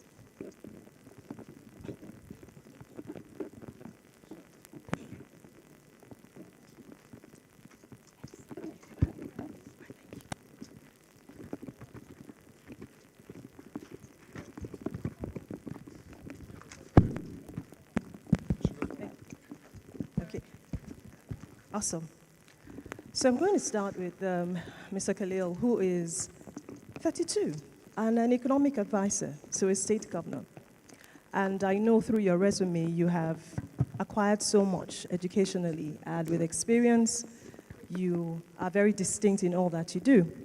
Now we have a panel that we're talking about nurturing tomorrow's leaders, empowering youth in governance through success stories and case studies in public service leadership. And clearly you fall in that category because you are a success story. We've spoken through youth engagement in public service, and now we're looking at people who are living that life. How has it been for you at 32? 31. You're 31, you're an economic advisor, and this room is filled with many people who have as much prospects as you do. What can you tell them about ascending in the space of public service delivery? Thank you very much. It's been a wild ride, right? You know, when I started off, I was quite young. I was a copper. Now I have 5 white hairs on my head, and things have just been getting even worse. So We started off, after university, I came out with a first class and so on, and I was taken upon by, RFI. I started off as a corper. Every time I remember I come to Lagos with my investment banker friends, they were always debating the naira and so on. And I remember my own salary was 30,000 naira, and I used to always go back home and I thought, wow, these guys are way far ahead of me and so on. But they always told me to stay the course, Khalil, it's not about money and so on and so forth, to which I didn't believe, honestly speaking, because I didn't understand the fortunate position that we're in to deliver in governance. Luckily for me, after being a corper, I was appointed technical assistant to the executive secretary in the Kaduna Investment Promotion Agency. From there, I moved on the next year to become a manager. From there, I moved on the next year to become acting head of the investor relations unit. From there, I moved on to become a director, grade level 16 in civil service. And because just to make the pain even worse for more people, then former boss, Governor in the past, RFI, made me the ES after 8 months just because of service delivery and so on. So I remember the first time I heard the announcement, I went back home, I entered the toilet, I cried, I came out, only because I knew the sort of burden I was carrying. If I fail, the whole youth in Nigeria fail. And coming from the north, we are already, looked down upon in a way, in terms of capacity, education, and so on. So I knew I needed to make a statement. If I succeeded, then, the next multiple administrations coming on board will be able to appoint young people and so on. And I worked with the likes of the ES, Aisha, and she has seen and testified to how much we used to work endlessly and so on. So the issue of money and so on was set aside. I remember every time I'll ask, either my governor or whatever, what is the advice? What is the secret to public service? And I remember Hafiz Bayero always telling me, Khalil, there's no secret, just do the work. That's just it. So I really advise a lot of you to understand that, look, it's not about the eloquence of speech. It is about the eloquence of action. Awesome. Awesome. Thank you. Yeah. I'm only here today because of all the things we're able to achieve, because of all the value we're able to add, and then after that, all the English that I'm able to speak can come afterwards. Awesome. Yeah, thank you very much. Thank you very much. Oluwatomisin, you are a fellow of the Academy, and I know that one of the programs is where they attach fellows to different ministries, departments, and agencies. And without a doubt, the role of mentorship plays a huge role. Personally, how has that transformed your perspective about service delivery in public service? Okay, thank you very much. Thank you, everyone. All protocols duly observed. Would agree with me that as young leaders, people my generation are highly opinionated. We have various ideas of what we think leadership should be, how we think we should be governed as a people. But an academy like this has shown and proven that textbook teaching of leadership is different from one-on-one mentorship. Placements at different ministries. I first worked with the SA on tax and revenue, currently with the SA, tourism, arts and culture. And the values I've gained from these leaders have shown that a mixture or a combination of what I've learned with the skills I've brought on board, Nigeria is in for a big deal. Come on now. Awesome. Civil service. When I was younger, the perception that people would have is, why don't you just join civil service so you can have time for other things? You can have your own time. And you are the chairperson there. From your experience, looking through the different generations that you have to oversee, how do you think that the younger generation can maneuver with excellent leadership, especially once it starts with recruiting from your end? Well, thank you very, very much. I must, first of all, acknowledge two great leaders here who gave me the opportunity to come back into service. After having done about 2.5 decades in the private sector, spanning banking, finance, telecoms, consulting, I did an early retirement from private sector at the turn of half a century. However, I decided that I would do some other things.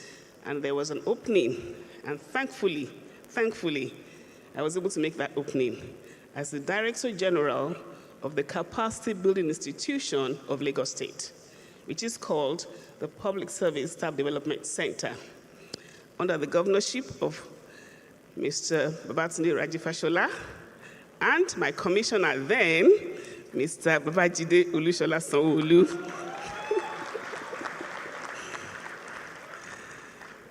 So for 8 years, 2 tenures, I was the Director General of that institution. And a lot of what we achieved, and are said to have achieved, was because I got total support from the Commissioner for Establishment and the governor himself. We were able to do great things, we are told, and I believe that they're still doing great things there.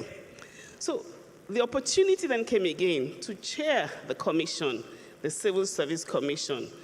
Those who also know Mrs. Fabanwo know my passion for public service, because I believe that it is in the public service that you can have the greatest impact on society. No matter where you are in the private sector, I tell my friends in the private sector, if you have not worked in the public service or public sector, hello, for those who can't understand Yoruba, your work is not what? Is not complete. You need that hybrid experience to be able to talk about Nigeria near Lagos State. So going back to your question, it was clear to me when I was appointed as the chairman of the Civil Service Commission of the state, and you know what I mean, the state, Lagos State. I'm a strategy person also. I've got to understand the to-be of any organization I work in. Why was this organization established? For the past almost 30-something years, we've had a Civil Service Commission. What was it meant to be doing?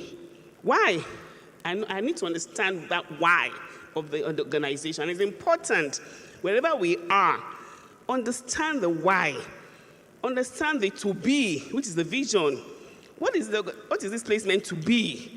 What is it meant to be? And clearly, the vision had just been revised, and that was to be a world-class human resource organization that was dynamic, effective, and efficient. That was the vision we met when we were appointed as chairman of the commission. And we thought that was that's brilliant, a commission to manage all the subsystems of HR. That was great. We looked at the mission statement also. What's the raison d'etre of this commission? Why did the Constitution of Nigeria of 1999, as amended, why did it say that every state must have a civil service commission? Why? And it was clear, the functions were clear there, and so we drove into that. This is the reason why this commission was established. This is our to-be. And then we looked at what should we be doing? What are the underlying principles that should guide us? What are the core values that should promote? What is the philosophy that should guide this commission? And it was clear. All we found also in the service charter when we moved in, professionalism, integrity, teamwork, transparency, and all those good things we like to say about core values. And then we had a great team. The team I chaired, there are other 4 commission members from the different divisions of Lagos State, who also, as we entered, we agreed that this is what this commission will be. Because it's so important in life, the to-be of a family, the to-be of an association, the to-be of a gathering. Why are we here? Where are we going to? And when we saw that, we now told ourselves, the budget of Mr. Governor at that time when you came in, sir, in 2019, was the Awakening budget in 2019, if you recall. And we said to ourselves, if we're going to be supporting that budget, then we must have a reawakened commission. And so we christened ourselves the Awakened Commission. In fact, we said my PAMSECs are here and they'll tell us, the Jimasun Commission, as we are well known. PSO. I said we are called the Jimasun Commission, isn't that right? My commission, our commission, your commission. So we let people know that commission is not a place you should be afraid of. You should know that this is your commission. We are here as caretakers to ensure that what we do here aligns with your career management and all. Are you with me? Thank you, sir. So, Jimasun, we took our staff, it wasn't a slogan. Jimasun, gbe body, ko de gbe brain, hello? Gbe body, ko gbe brain. So be active. This is no dulling here. Hello? No dulling here at all. We're here, there are 50,000 civil servants who depend on us, on our capacity, on our competence, on our professionalism. That when we have a case before us, they should trust that we'll handle with fairness, with objectivity, with equity, and with justice. Amazing. Thank you very much. Thank you. So I just found out you went to QC too. So yeah, QC. Onjeko is your newest and most recent popular project. But prior to that, any single person in Lagos who has lived in Lagos can attest to the fact that your ministry has done amazing things. Well done. I needed to say that to your face. You increased revenue, and you've done that. It's been studied. I don't know if you know, there are groups that are studying how you've been able to do it. And because you are the first woman in this capacity, it speaks volumes. There are many young women in this auditorium listening today. The question is, how have you been able to do it? Especially because there are young leaders here. We're trying to get into the civil service, public service, and they'll be looking at you and say, she's always looking so fly. Is there more to being fly? Thank you very much. I'll be very brief. Mr. Governor, Mr. Deputy Governor, His Excellency, former Governor BRF, and everybody, I just want to say thank you for the opportunity to speak to such a large crowd. Pertaining to the question, the truth of the matter is this, and I'm going to be very basic. I work without caution. And when I say I work without caution, I don't work with the impression that I'm female. I just do the work. I don't work with the preconceived notion that this is a job for a man or this is a job for a woman. I just do the work. I don't let gender speak for me. I let excellence speak for me. And there's something that is practically the background to me. Wherever I am at, I like to excel. If I'm given a job and I'm subsumed under someone and my work cannot speak for itself, in a case where I am either rewarded or I am criticized, I do not like to take on such roles. Hiding in the shadows of someone and not being able to take the fall or the glory for it, I don't believe that that is the right mindset towards work. So, be it in the private sector or in the public sector, wherever I am at, I must be a force to be reckoned with. When I joined the Ministry of Agriculture 2019, fresh from private sector, like he said, the first day I cried, and I said I was not going to continue in this position. But I think fortune spoke for me. The truth of the matter is, I just said, I cannot be in a ministry where we are not recognized. I don't work that way. And I took it upon myself to say, there's a billion club. There's a revenue meeting that is held every month. It's only specific ministries that are called to this meeting. Agric is not one of them. If I'm not a part of the revenue club, then I shouldn't be in this space. And I pushed and went to the Commissioner for Economic Planning and Budget, and I told him that for year 2020, my revenue cannot be about 300 million. You must take it to the 5 billion mark. He said, that is impossible. I said, yes, I know it's impossible. My ministry team member said, this is impossible. But I said, I will not be here if I don't join that revenue billion mark club. Not because I had some game somewhere, but just because I felt there is no point in pushing for revenues, there's no point in pushing for expenditure. You want your budget to be this big, but you're also not pushing for the revenue budget size to be increased. There's just no point in that.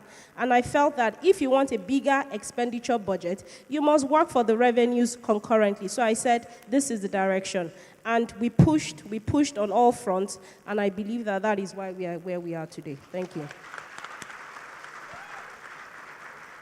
Mr. Khalil, there might have been biases owing to your age, and we're trying to encourage more younger persons to come on board. What biases, very quickly, did you face, and how did you navigate through those biases so they can also learn in the event that they encounter them? Thank you very much. Okay, obviously growing up, I've always been the smallest guy in the classroom, always been the smallest guy in the room, but never would I say that I wasn't the smartest guy in the room, and always making sure that the best way or the common denominator is, if you can beat me at my scores. If you can beat me at the meeting, then beat me at what I know, right? So, yes, of course there'll be biases, but look, youth, we need to understand something. We own this country. You have to be fearless. What are you fearing? What is the issue now? Do you understand? The thing is, there's this set of gatekeepers in Nigeria that keep telling us psychologically that we can't do this, we can't do that. Who are you to tell me that? Sit, relax, wait there while I achieve my own things. And that's how I've been able to do it over time. And the best thing that you can show as an example is, of course, the action that you do that I mentioned, right? So for us, really, when I enter a meeting and it has a bunch of civil servants, civil service is, it's a gift and a curse in Nigeria. I don't want to say too much, because even becoming a grade level 16 director, there's a reason why I keep saying grade level 16 directors, because I know there was one specific civil servant that promised on his life that I'll never be a grade level 16 director, so I always reiterated every opportunity I get. Now, if you want to create a private sector-led, government-enabled economy across subnationals in Nigeria, you need to do a set of things. You need to reform institutions, you need to reform sectors, you need to have the right data, you need to commercialize your industries, you need to be able to have ease of doing business, reducing the time cost procedure across various processes and procedures. The young businessmen and businesswomen are the ones that will push this economy forward. So for us, every time I sit down with the youth is, guys, the future is ours, and the best way you can predict the future is for you to build it. So let us start now. Forget all these biases and whatever. Like she mentioned, she doesn't work as if she's a woman. Likewise, I don't work as if I'm a young guy or my age. I was 28 when I was heading the directorship, or when I was ES. I always forget my age, right? When I sit down, even if you don't respect me, you also respect the office that I represent. Let's build now. Thank you. Amazing. Final question. What advice would you give to young persons participating in this discourse who are nurturing the idea that they want to join the civil service, or they want to get appointment through public service delivery? What do you tell them? Auntie, in 3 sentences. Okay, thank you very much. I will just say, be prepared. We get loads of applications, and it is clear that these applications are not prepared to work in the civil service. Number one, they don't even know the cadres we have. They don't even know the job titles. They have not even tried to read about employment possibilities in the states. And people are just saying, Bam, if you have Econ. And we say, sorry, in Lagos, we have agenda here. And we need people to work that agenda for us. So, in Lagos State. So you must be excellent to come on board. You must have the competence and the capacity. And for all of us who are young, this is our summit. Yes, now. This is our summit. We young people of Lagos. This is our summit. Thank you. This is our summit. Be prepared. Your first degree is just a leveler.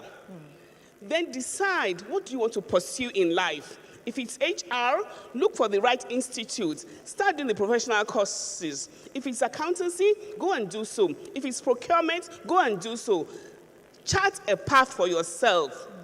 Many people finished 10, 50 years ago. They have not added one thing to themselves, and they're looking for jobs. It won't work. You can't go to the UK without reskilling. So I would say reskill, retool, be courageous, and go for it. Awesome. Thank you. Thank you so much. We've come to the end of this panel. Time for pictures, very quickly.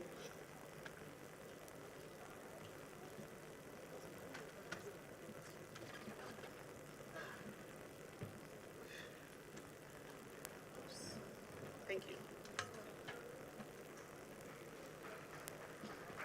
Please, can we have another round of applause for this amazing panel?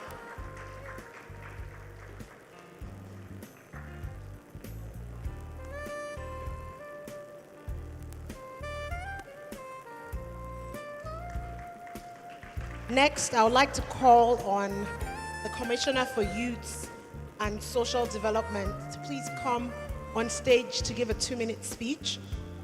I would like to call on Mobolaji Ogunlende, please. Can we have a round of applause, please?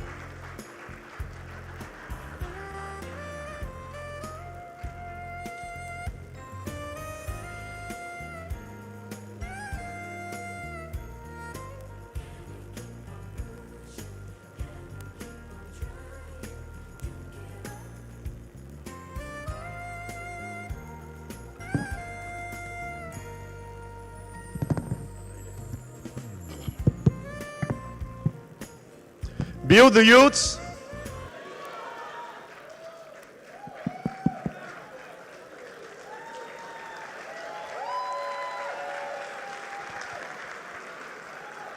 Build the youths. Build the nation. Please permit me to stand on the already laid down established protocol. Mr. Governor, Mr. Deputy Governor, His Excellency, BRF. We've been sitting down for a while. We'll do a quick exercise, very quick. I have just 3 minutes to deliver my message.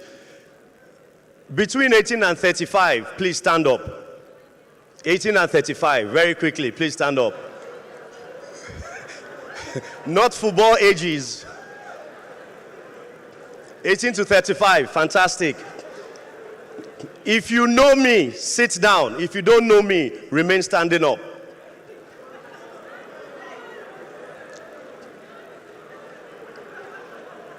Are you all from Lagos? Yes? Yes? No? Fantastic. So we have more people sitting down than those standing up. Fantastic. Who can tell me what the deputy governor said when he was talking about the drugs? One person, very quickly.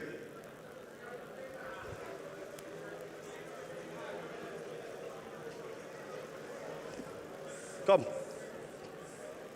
The rest can sit down, please. Very quickly. You are taken out of my 3 minutes. Very quickly. What did the deputy governor tell us about the drugs when he was talking? Your name and then tell us. Thank you. All right, I'm Bamdele Oluwafemi. Yeah, so the deputy governor said for those who are not yet, that they're going to set up some thoughts that will discourage the youths from going into drugs. And he said those who are into it already, that they are going to also set up a committee to kind of like a rehabilitation to bring them out of the drug stuff and just...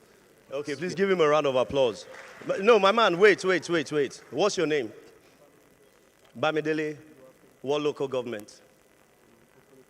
You are from Ekiti State. Do you believe in mobile phones or Wi-Fi? Which one do you think makes more sense? Mobile phone or Mobile Wi-Fi? Yeah, sure, I believe in mobile. Which one makes more sense? Mobile phone. Mobile phone.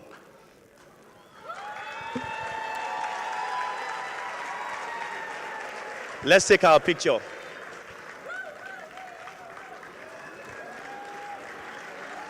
Well done. Do you know why I did that? Do you know why I did that? Huh? Because he listened, or he was listening, number one. And then number two, he was brave enough to come out. That is one of the issues of the youths in Nigeria. And that is what Khalil was trying to say. Break the ceiling, defy the odds, embrace the moment, rise to the occasion. The worst anybody can say is no. Right? Do you like your phone? Fantastic, keep it up. So, my name is Mobolaji Abubakar Ogulende. For those that don't know me, I am your Commissioner for Youth and Social Development in Lagos State.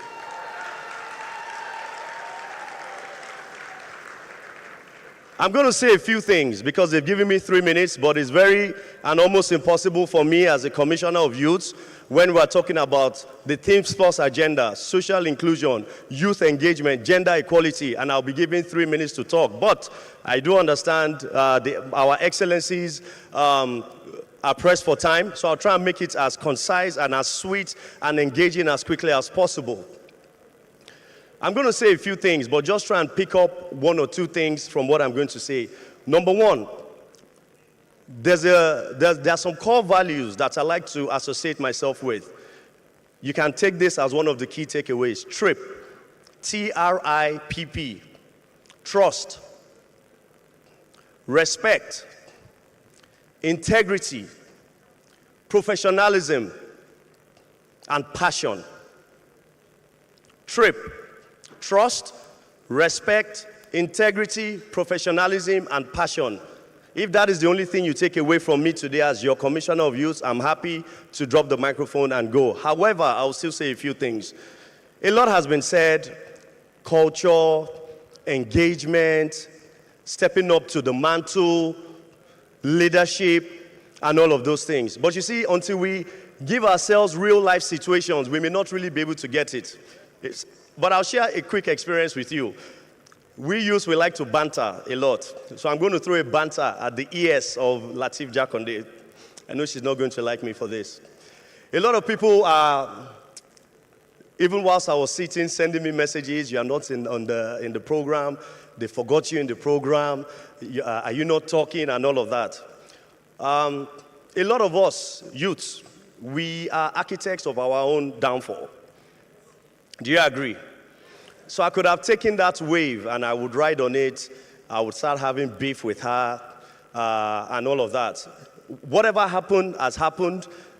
Whatever was omitted was omitted. But you see, we have a key responsibility.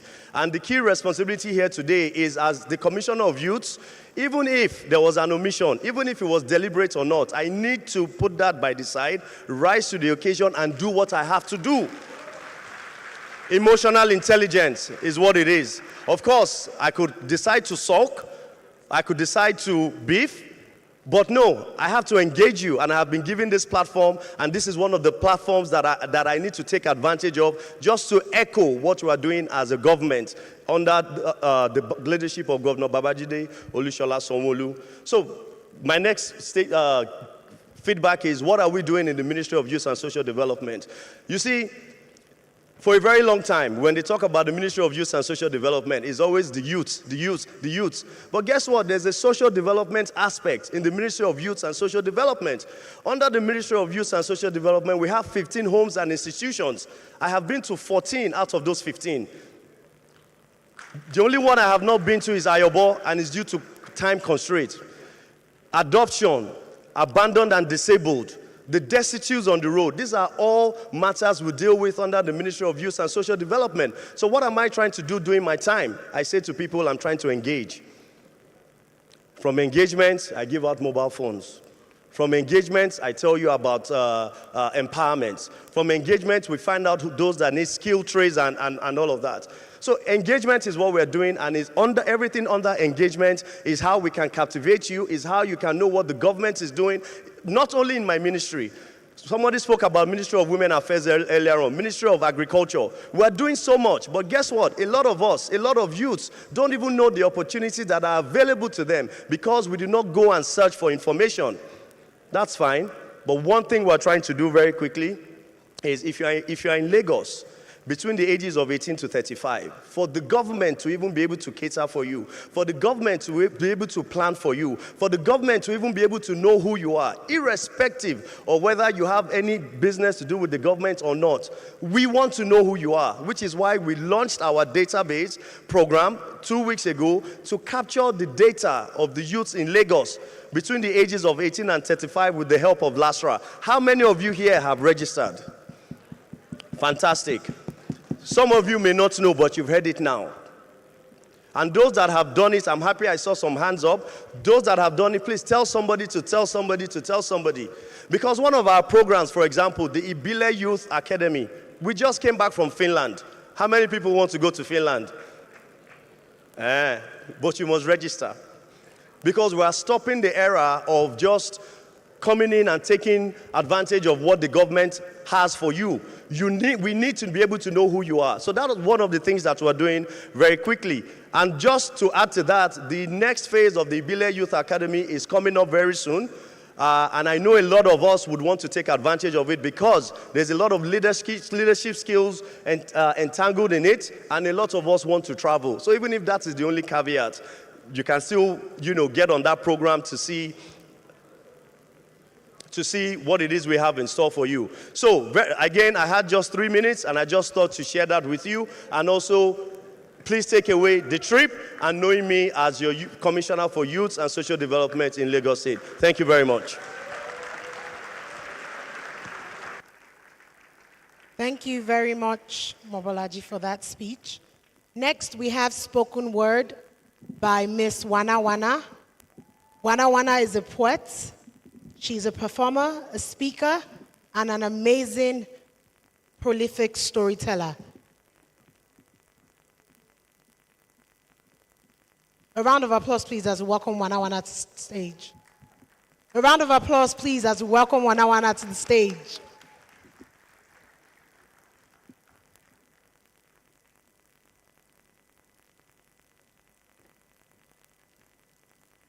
Good afternoon, ladies and gentlemen. I know you've been here all day, so I'm not going to take too much of your time.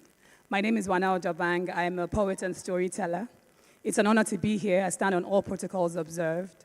I always say that I'm a dreamer, and I think that a lot about who we are can come from imagination and dreams. Inside a government primary school, an 8-year-old girl recites the solar system. She shows out with the moons too. Europa and Ganymede, she dreams of stargazing. As she shoots through the arithmetic times table, she's evaluating the possibilities of calculus, pondering the algorithm to time travel. Maybe she could be scientist and sculptor, or maybe architect and astrophysicist. Only time will tell. For now, she is cosplaying in lab coats and stethoscopes and telescopes. There are no barometers to who she could be. She's Oshundare and Okigbo. She's Achebe and Adichie. In her world, there is nothing around her neck. She breathes. Oscillating between daydreaming and reality, her future is a supernova. It burns so bright it is an inferno.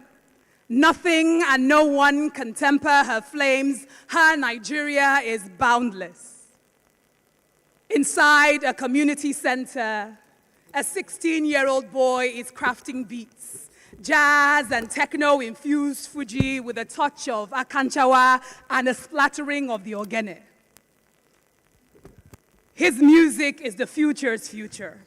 His sound is a double helix of a nation unbroken by language and tribe, the polyphonic rhythm of a new generation. Inside a teaching hospital, a 25-year-old doctor is holding courts. Extracting blood clots from the brain, the lights do not go out. The oxygen is limitless. The patients survive. The face is intact. Nothing is paralyzed. In his Nigeria, we do not flatline. And so this is the country that we are working for, hoping for. Here, our gardens do not wilt to wasteland. Our women are not held captive in hospital wards for unpaid C-sections. Our girls do not crawl the streets at nightfall for tuition. Our boys do not seek employment as murderers to put food on tables. The roads do not swallow our siblings. We do not swim in the lagoon in search of our dead. We are not vagabonds here. We are not vagabonds here. We do not debate who belongs in our city here. We are not fighting for survival here. This is the country that we are working for. Not built on praying hands, but hands nestled deep in the mud of its nation. Molding and mounting. Building a future farther ahead from its past. We do not pontificate by newspaper stands. Instead, we take the stand. Against plundering and pillaging, we take the stand. With conviction, we move with brevity. We are a leadership that comes with accountability, charting a new course, crafting a blueprint, constructing community, transforming. Through ideas and dreams, not constrained by reality, fighting with faith and fury, our leadership does not shoulder the burden of isolation. Our leadership does not abandon its people. Our leadership does not throw its children into the belly of the ocean. Our leadership is in the we, not the I. Even in austerity, the vision remains clear. Our leadership stands ahead, beside, and behind. Our leadership is for its people, of its people, by its people. Our leadership is us. Our leadership is you and me. Thank you.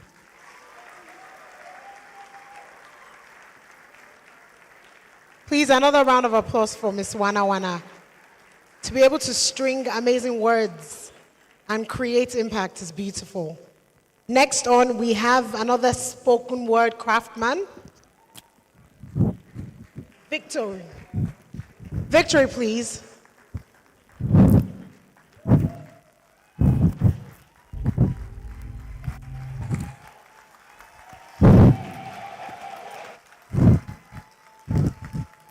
Build the youth, build the nation. Your Excellencies, distinguished ladies and gentlemen, all protocols duly observed. Victory Ashaka is my name, standing to dish out treats with food for thought. There is a place I know that is perceived as a heartbeat. Build the youth.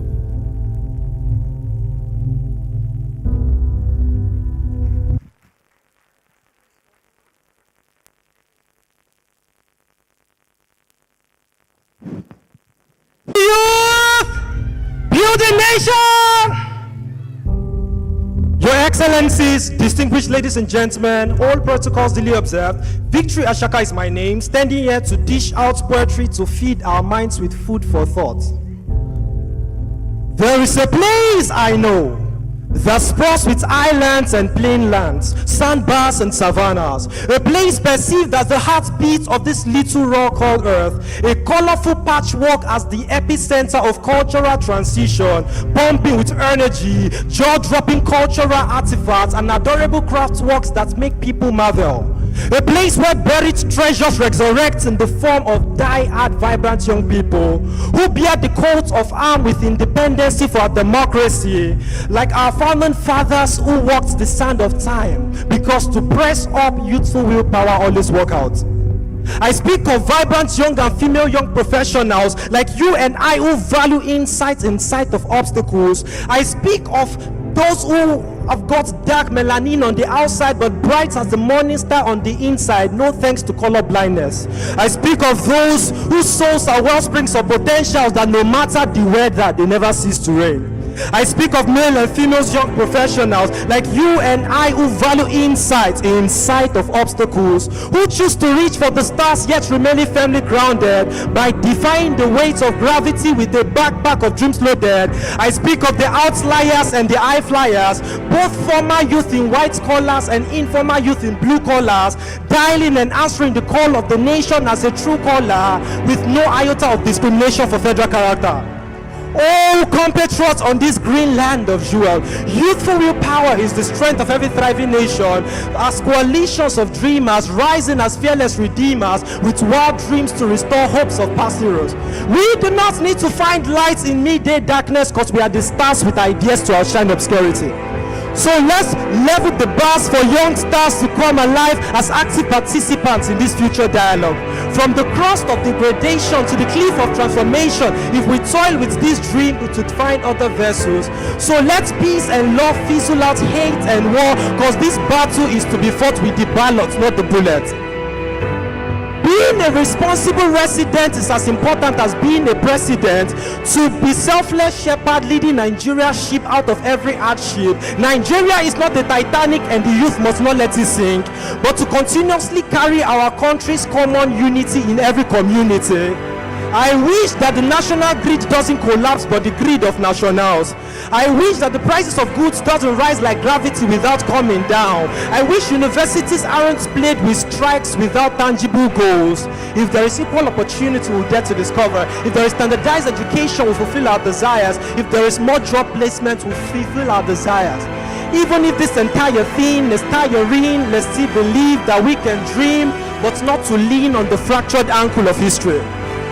Shall the universe disregard the strength of the young and thrive without innovation for long? So never should the dreams of the young be slain on the altar of inaccessibility, but to comprehend harmony even in the presence of hostility, which is the true goal of authenticity. Because we are the conduits of light capable of power and connectivity, the conquerors of complexities that transcends mediocrity, the vanguard of excellence and employability, making action calls that policies may be at our beck and call. And we are not oblivious to the obvious. We are winning or putting barriers with the giants within us. Can a society be a melting pot of chaos and not be burnt? Can a nation ignore your minds and not be crushed? Can a policy be scaled without the voices of the young? Or what's a youth agenda devoid of equal genders? Then silence is never golden to the day we get heard.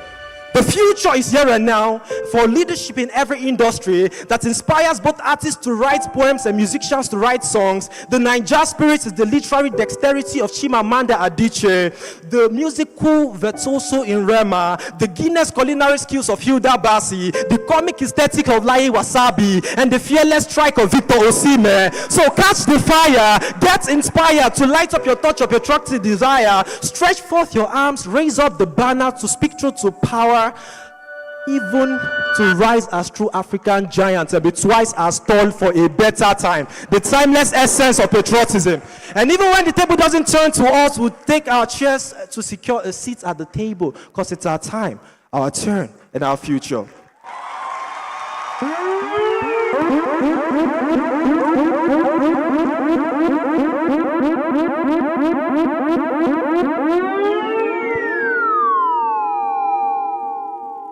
Like I mentioned, a spoken word craftsman. Please, another round of applause for Victory.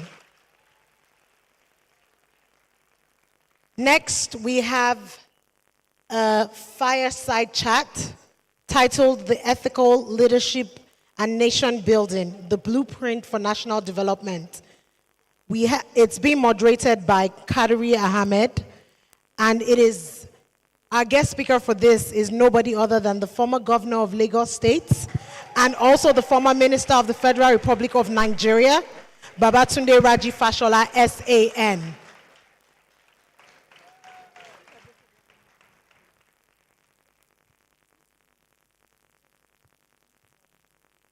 My apologies. Abosede Alimi would be moderating this fireside chat, please. A round of applause for her.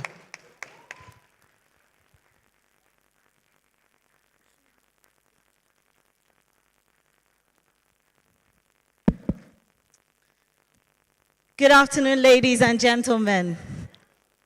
allow me to stand on all existing protocols and please give a round of applause.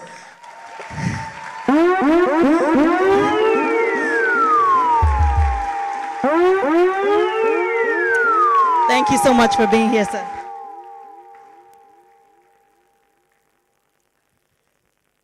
So it's safe to say, sir, that we have your fans in the building.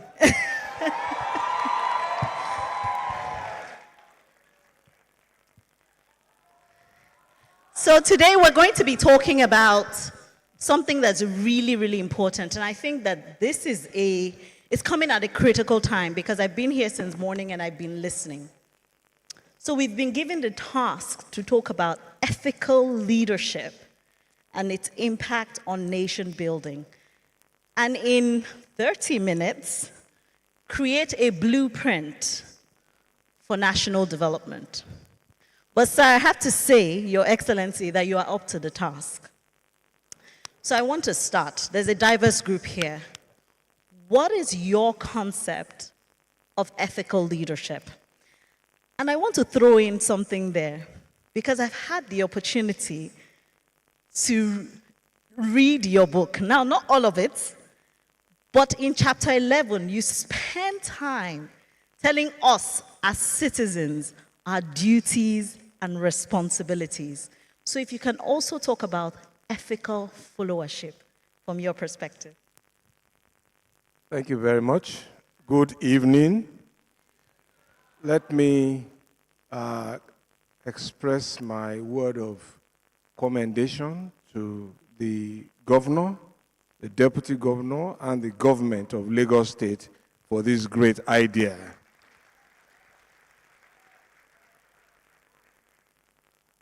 And, of course, express my delight for being invited and for being here.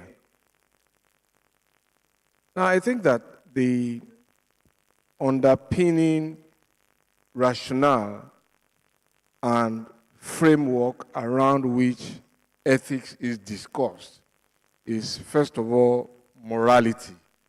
What is normative conduct and normative behavior?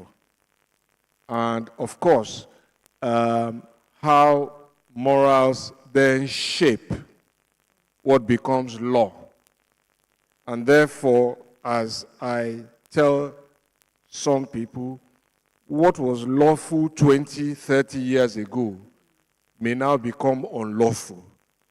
And in the same way that perhaps what was thought to be antisocial may find itself in the front burner space. So it's the evolving role of society, how they perceive the evolution and their story. So for me, global best practice is something akin to the fruit of the newspaper test that one of the panelists here discussed. Underpinning that is the question, self-introspection, is what I am doing ethical? Does it comply with the law? Can I stand up to this? Can I defend this? Will society accept this? And so, but in the age of globalization, the need to also expand the scope of what ethical leadership will demand of us resonates around issues like inclusion. And those who have not had a voice in our society before are beginning to find voices. And therefore, how are we responding to the vocalization of their quest to be recognized? And those are the things that will challenge leaders on an ethical basis. And I think that this institute is something that speaks to that ethical response. A young generation that is looking for mentorship and a government that responds to it by providing this kind of platform. Thank you very much. If you're going to clap, please clap. So, Your Excellency, can you share with us from your experience how ethical leadership has played a pivotal role in solving complex challenges. If there's anything that we've heard here today, it's that Nigeria is a complex place with complex problems that needs visionary and adaptive leadership. So if you can share from your own experience, which you have a lot of, would love to hear. So I think the place I like to start that is, as I said, morality, law, fairness, inclusion. So let me give you a live situation that I dealt with. I think it was in 2016 or 2017, thereabouts, when I was minister, and we were raising funds for infrastructure. So we took this Sukuk loan, and there was a very strong protest about it, that it was an attempt to Islamize Nigeria. And so when that debate was going on, I told the Minister for Finance, I said, look, listen, what we intend to do here, it was 100 billion naira. We had divided it equally around our 6 geopolitical zones. And so no geopolitical zone was left behind. None got more than the other. It was 16.66 something billion for each zone. So I told the Minister for Finance, I said, look, let's do a public presentation so that people see what we are doing, and I will make some remarks. And she agreed. So she produced this dummy check. We had the contractors who had been, whose contract projects work will be impacted positively by the funding. And I remember that in my remarks, I then threw a public challenge. I said, look, that I have heard that some people think that this is an attempt to Islamize Nigeria, and therefore they don't support the taking of the loan. So what we're going to do is any part of the country that does not want a 16 billion should refund it so that we will give it to another zone. And I think that was where the debate ended. So again, it's about how people perceive things and how you then address it. I recall also that when I was governor, we had a flooding problem. There was a religious institution sitting right on the canal, obstructing the flow of water. And we had to rescue children who got drowned, who were almost drowned in that flood. So we called this head of institution into the office. I was Muslim. The commissioner for environment then, Ms. Banire, was Muslim. This religious organization was Christian. And he said no, that there was no such thing, that in fact Banire didn't like him because he was a Christian. I said, well, I don't dislike you. And by the way, my mother is Christian, my wife is Christian, so it doesn't matter. The question is law. Our law sets a boundary over which you cannot build on the canal bank. Are you within that? He said yes. I said, okay, let's go there. So on Sunday, we went there, we measured. He was within the canal prohibited building corridor. And I said to Banire, I told him, I said, move this church and I will give you land for free. And we will help you relocate. And he said no. So after we served all the notice, I told the Commissioner for Environment, go and remove it. Because it was a choice between saving other people's properties and saving yours. It was a choice between public good and private benefit. So these are some of the difficult situations, but I knew that I was doing the right thing. I knew I was doing the lawful thing, and I knew that I was doing the ethical thing. So I wasn't looking over my shoulders. Fantastic. Thank you so much, Your Excellency. And that really takes us to this conversation around social cohesion, which is a conversation that in our climes is one we must continue to talk about. And you've mentioned the word inclusion today. We live in a very diverse society. How do you believe that ethical leadership contributes to fostering social inclusion, inclusivity within diverse communities, particularly in the context of Nigeria, which is very, many things, religious, ethnicity, and all of that? Well, it depends on where you're looking at. We're as diverse as many other nations in other parts of the world, but that's not the conversation. I think that when leadership is known to operate on an ethical basis, and therefore, let's go back to where we started, that this is leadership by its conduct and by its interaction sets what is normative conduct.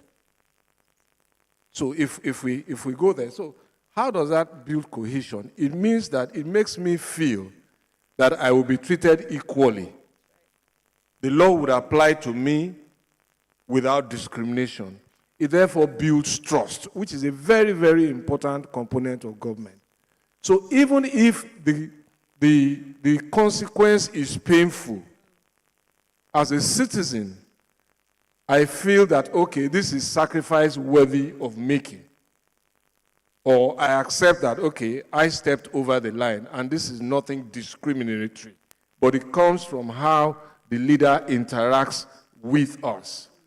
So somebody has pointed here today that our governor is very, very sensitive and emotionally intelligent. And in that sense, that will breed trust that, look, this man gets a sense of what I'm feeling and perhaps is unable to respond, but I still don't hold it against me, and he's not discriminating against me.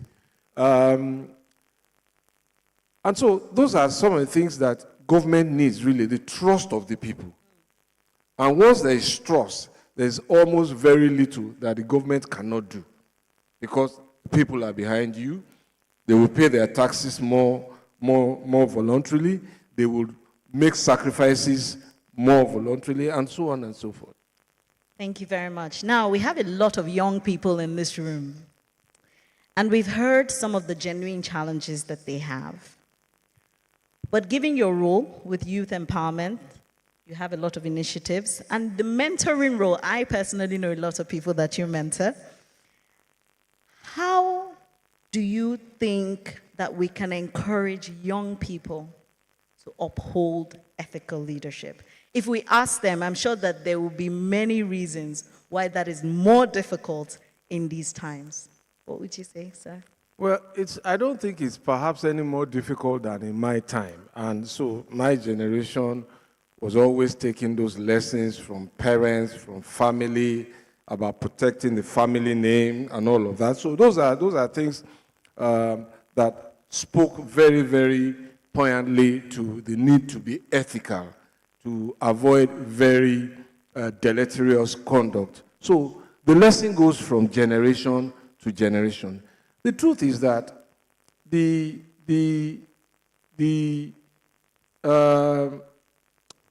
days of the end justifying the means cannot be the gold standard anymore for governance. The process must be as important as the result. And so faking it to make it is unsustainable. And what about sweeter after adversity? And I think that I subscribe to sweeter after adversity because truly I have introspected every sustainable success story that I can think of. There is not one that has not been built on a foundation of adversity. So, His Excellency, what does that look like for a generation that wants it sharp? Well, I think that, yes, they are entitled to be in a hurry. We were in a hurry in our time, trust me. Even if I say so now, we were. But with the benefit of hindsight, in 30 years' time, many of them will reflect and say, it was better we did it this way. You see, many of those who cut those corners and all of that, hey, I don't mean to put anybody down, but largely, governor, the deputy governor, all the leaders that you see here, we walked that long road. So I was sitting with the ES when Mrs. Fabambo was talking about when the governor was commissioner for establishment training and all of that. So he didn't see himself sitting here that day, but he was just doing his work.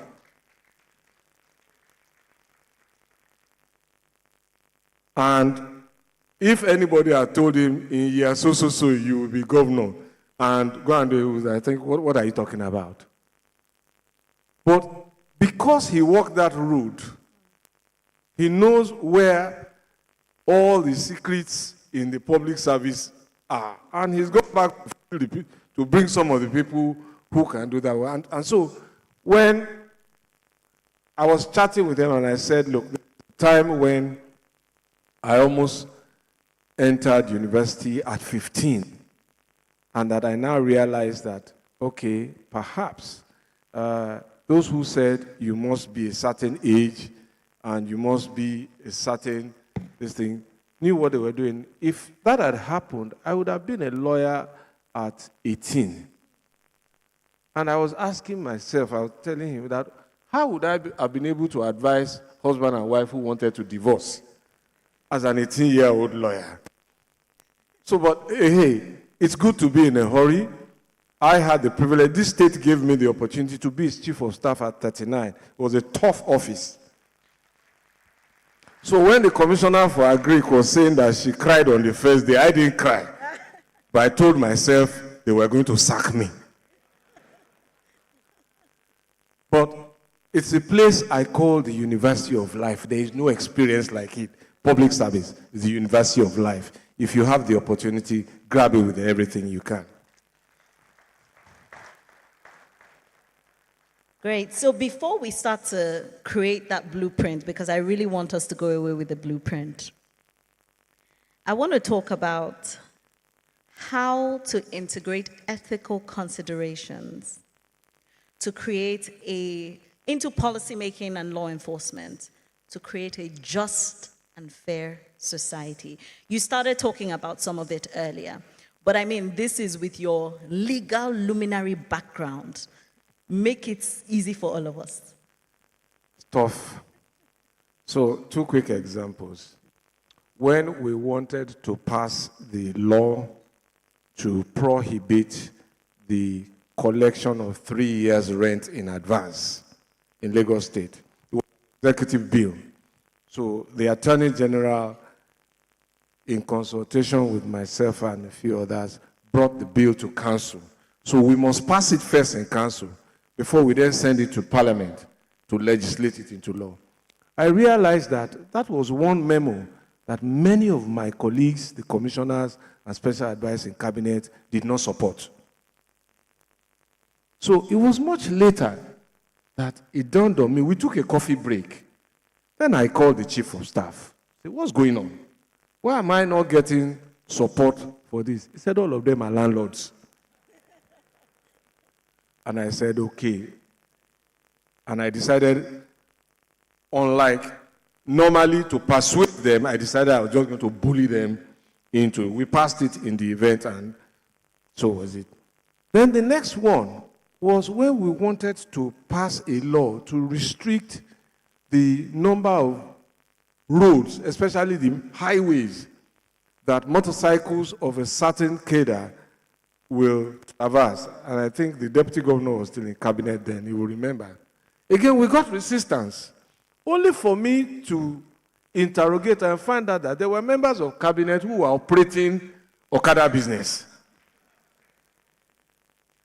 So, in response to your question, therefore, building consensus is tough, but if the utilitarian value of what you are pursuing serves the greatest number of people, delivers the greatest good to the greatest possible number of people, then go for it, irrespective of the price. So if you go and read the story of how Chief Obafemi Awolowo, everybody loves free education today, not so? But not everybody supported him then. They opposed him. They criticized him. But it was after the fact, because it was an utilitarian idea. So we are free people today because slavery in the sense of human chattels was abolished. But it took one leader to say this must stop. And they were essentially giving away an economic power, manpower, Half of his country said, no, we won't agree. There was a civil war. So those are the kind of difficult decisions to say. But he was telling them then that, look, our road to being a world and a global power and leader of the free world cannot be anchored on the foundations of slavery. We must give it up and build a new world. And the rest is history. Fantastic. So I don't know how many of us were listening earlier when Mr. Deputy Governor said you cannot legislate good behavior, right? You were listening. But I believe that there are some cases, sir, where legislation can help us, engender what we're looking for from people. So, His Excellency, sir, I want us to start to create this blueprint. How do you think, for where we are now as a nation, and for where many of us envision that we can be, how do you think that ethical leadership can start to deliver sustainable outcomes for the people in a way where they can play their role? Back to what you told us about our responsibilities and duties in your book, and what we should expect from the president. I love that. Well, I don't think I know that it will. But the question is, can we have a consensus about how that is the best way to go? So should we be looking to run a marathon? And I think we should, instead of a short sprint. And the foundation for that is education. First, that's a place to start. And that's a place to create the minds that understand competition, that understands hard work, and also that is rewarded appropriately. Of course, the building blocks of society, there are many of them. So we have chieftaincy titles, for example. Who are the people holding our chieftaincy titles? No, who are the people, the beneficiaries of chieftaincy, those who are conferred with those chieftaincy titles? Who are the people we are conferring honorary doctorate degrees on? Have they met the standard of the ethical journey that we have set ourselves? What is happening to our social youth organizations, the Boy Scouts, the Girl Guides, the Red Cross, the Red Crescent, and all of them? What's happening to them? Those are the building blocks. So growing up as a child, I remember we used to go and do Boba job, and they give you money in a can, and you must account for that money. Go and clean people's homes, manicure their garden, wash clothes. Those are the foundations of ethical development. So if you don't like those ones, we have to evolve new ones. But it provides a pathway and a choice for young people. And if you don't do that, if we don't do that and more of it, then there will be a vacuum. And perhaps other negative influences will occupy that vacuum. Great. So, thank you very much, Your Excellency. I want to be respectful of time. We have a few minutes to take 2 questions. 2, please, we didn't say comments, questions. We can see that.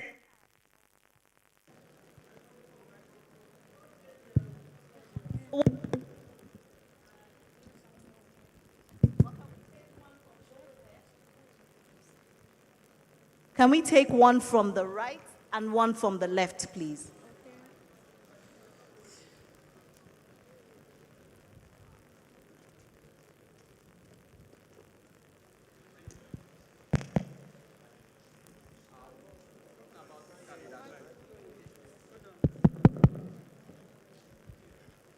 Okay, thank you very much. My name is Joseph Adini. Talking about ethical leadership, I think you were talking about the Red Cross, Boy Scouts some time ago. I was one of the beneficiaries back then in my secondary school days. But I realized as soon as time goes, things begin to die down. I think talking about the Ibiledi youth leadership stuff, I think it's only based on some particular age range. What about those in secondary school? What are we doing? What is the government having in placement for this? Because that is the grassroots. Thank you. Can we? Please, thank you. Sorry. On this other side. Thank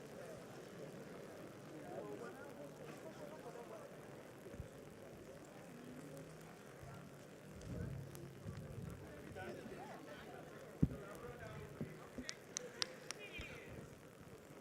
Good afternoon. My name is Falake Kofoido.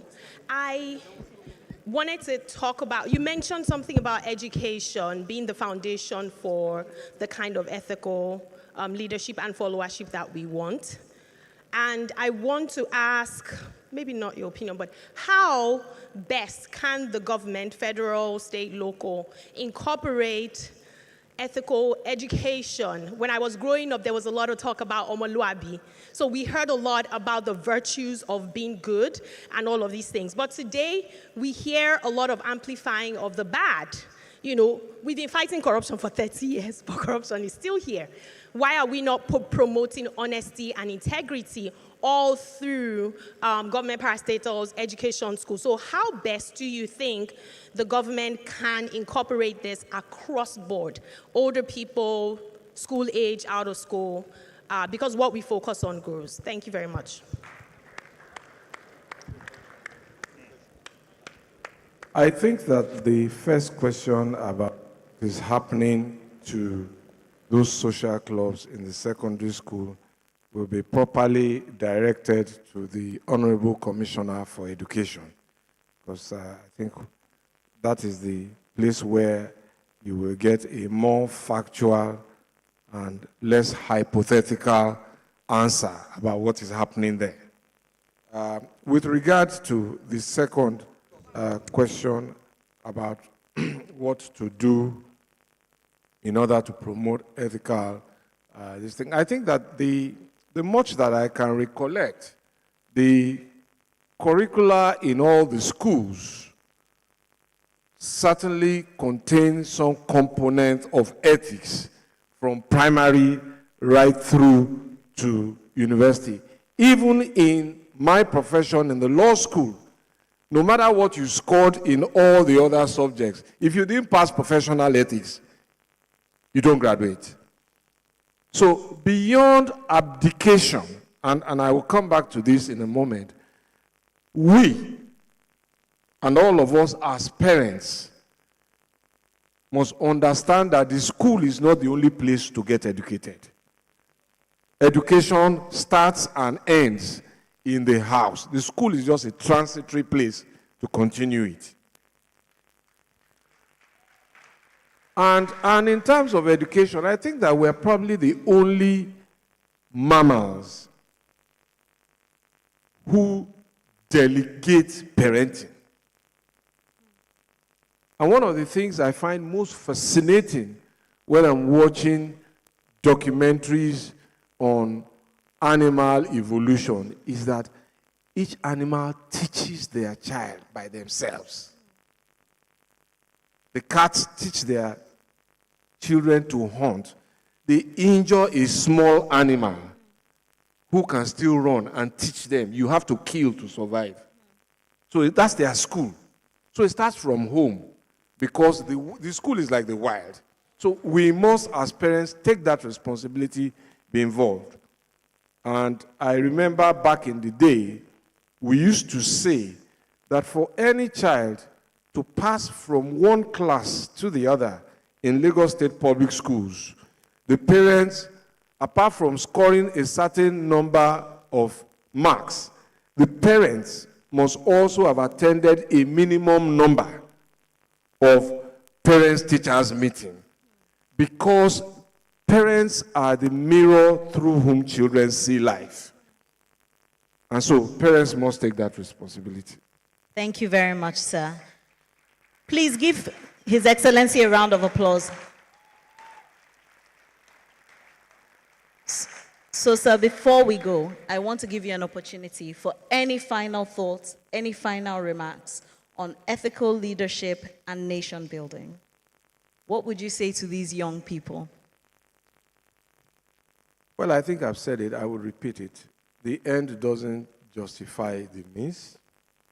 The process is as important as the result. And trust me, it is always sweeter after adversity. Ladies and gentlemen, please join me in giving a round of applause to His Excellency Babatunde Raji Fashola San, former Governor of Lagos State and former Minister of Works, Housing and Power. Thank you very much, sir. Yes. Are you ready? Oh, picture. Are people coming up? Where? We'll come. Thank you so much, sir. Ladies and gentlemen, I believe His Excellency deserves a better round of applause.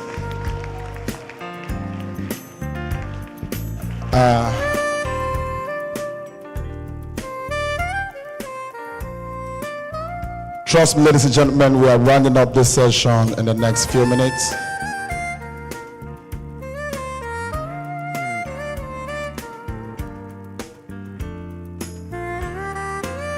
Especially for those of you that live on the mainland, you can't go home right now. You understand what I'm talking about?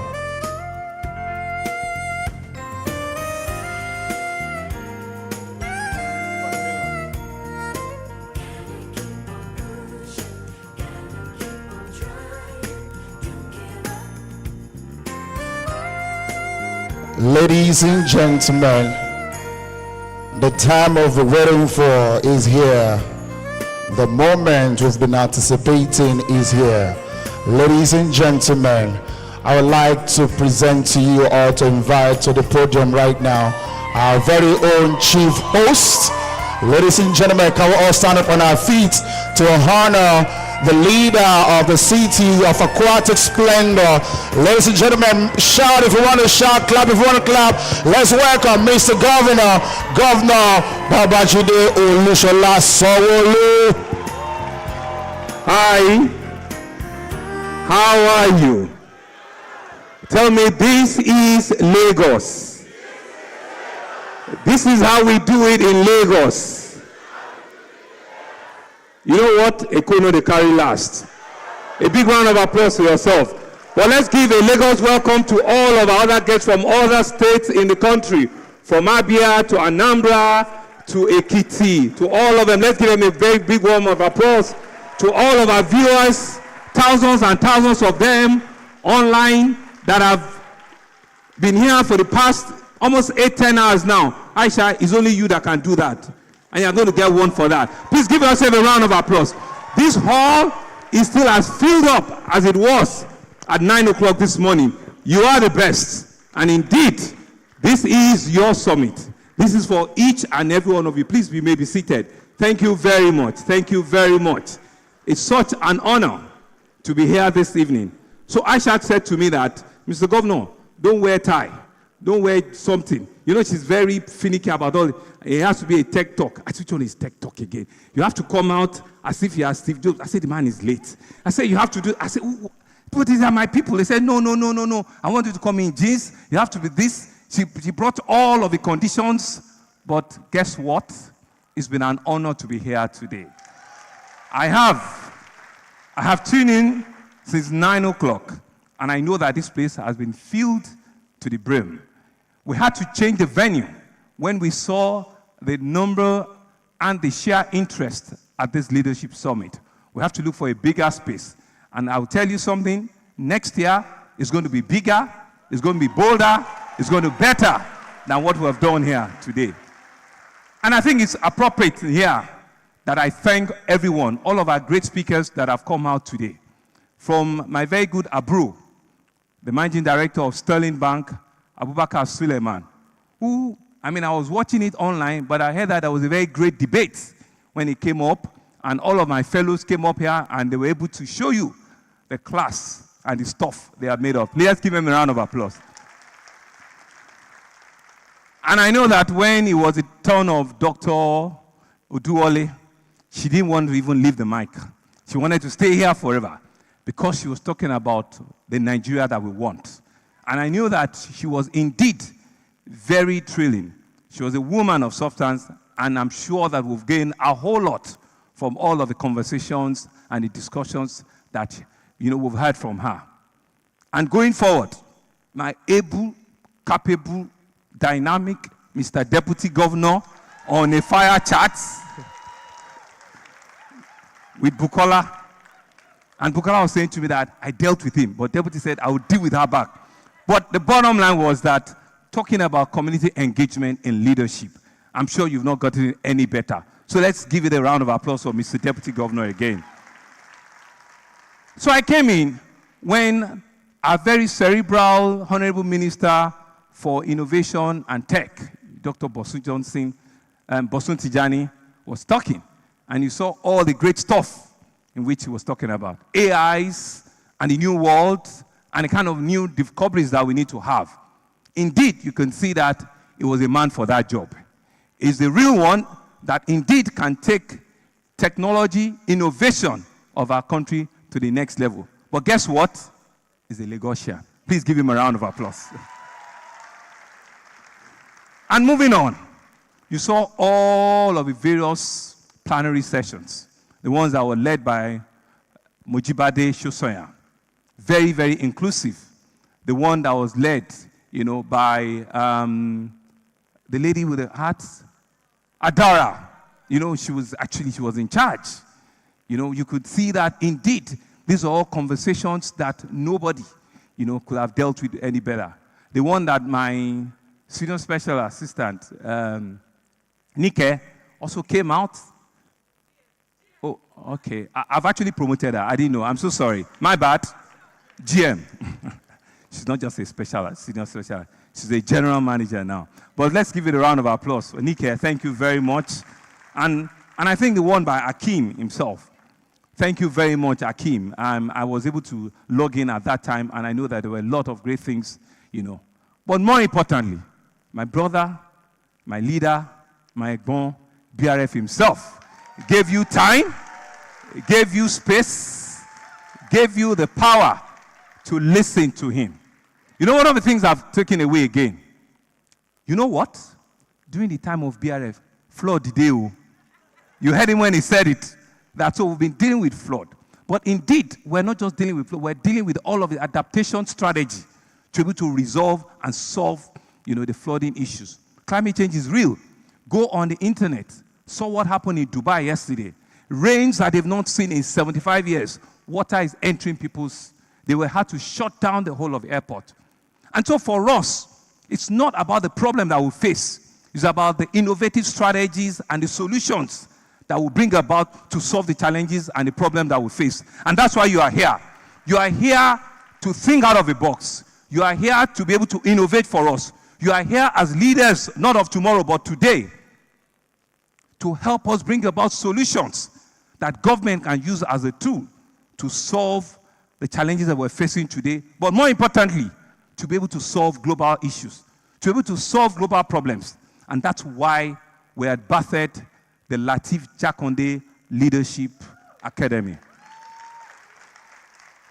I feel truly honored that it's in our time that a great Lagosian, an outstanding Nigeria, a man that indeed is still very difficult for us to fill his shoes, the late Alhaji Lateef Jakande, a.k.a. Baba Kekere, who I'm sure when he was governor of Lagos State, the first civilian governor of Lagos State, hello, a lot of you here were not born then. But it's not about who was born, because I was also not born when Christopher Columbus discovered, was I? No. Or when Jefferson, or even when Chief Obafemi Awolowo gave free education. So it's not about the time we're born, but it's about the life we've impacted.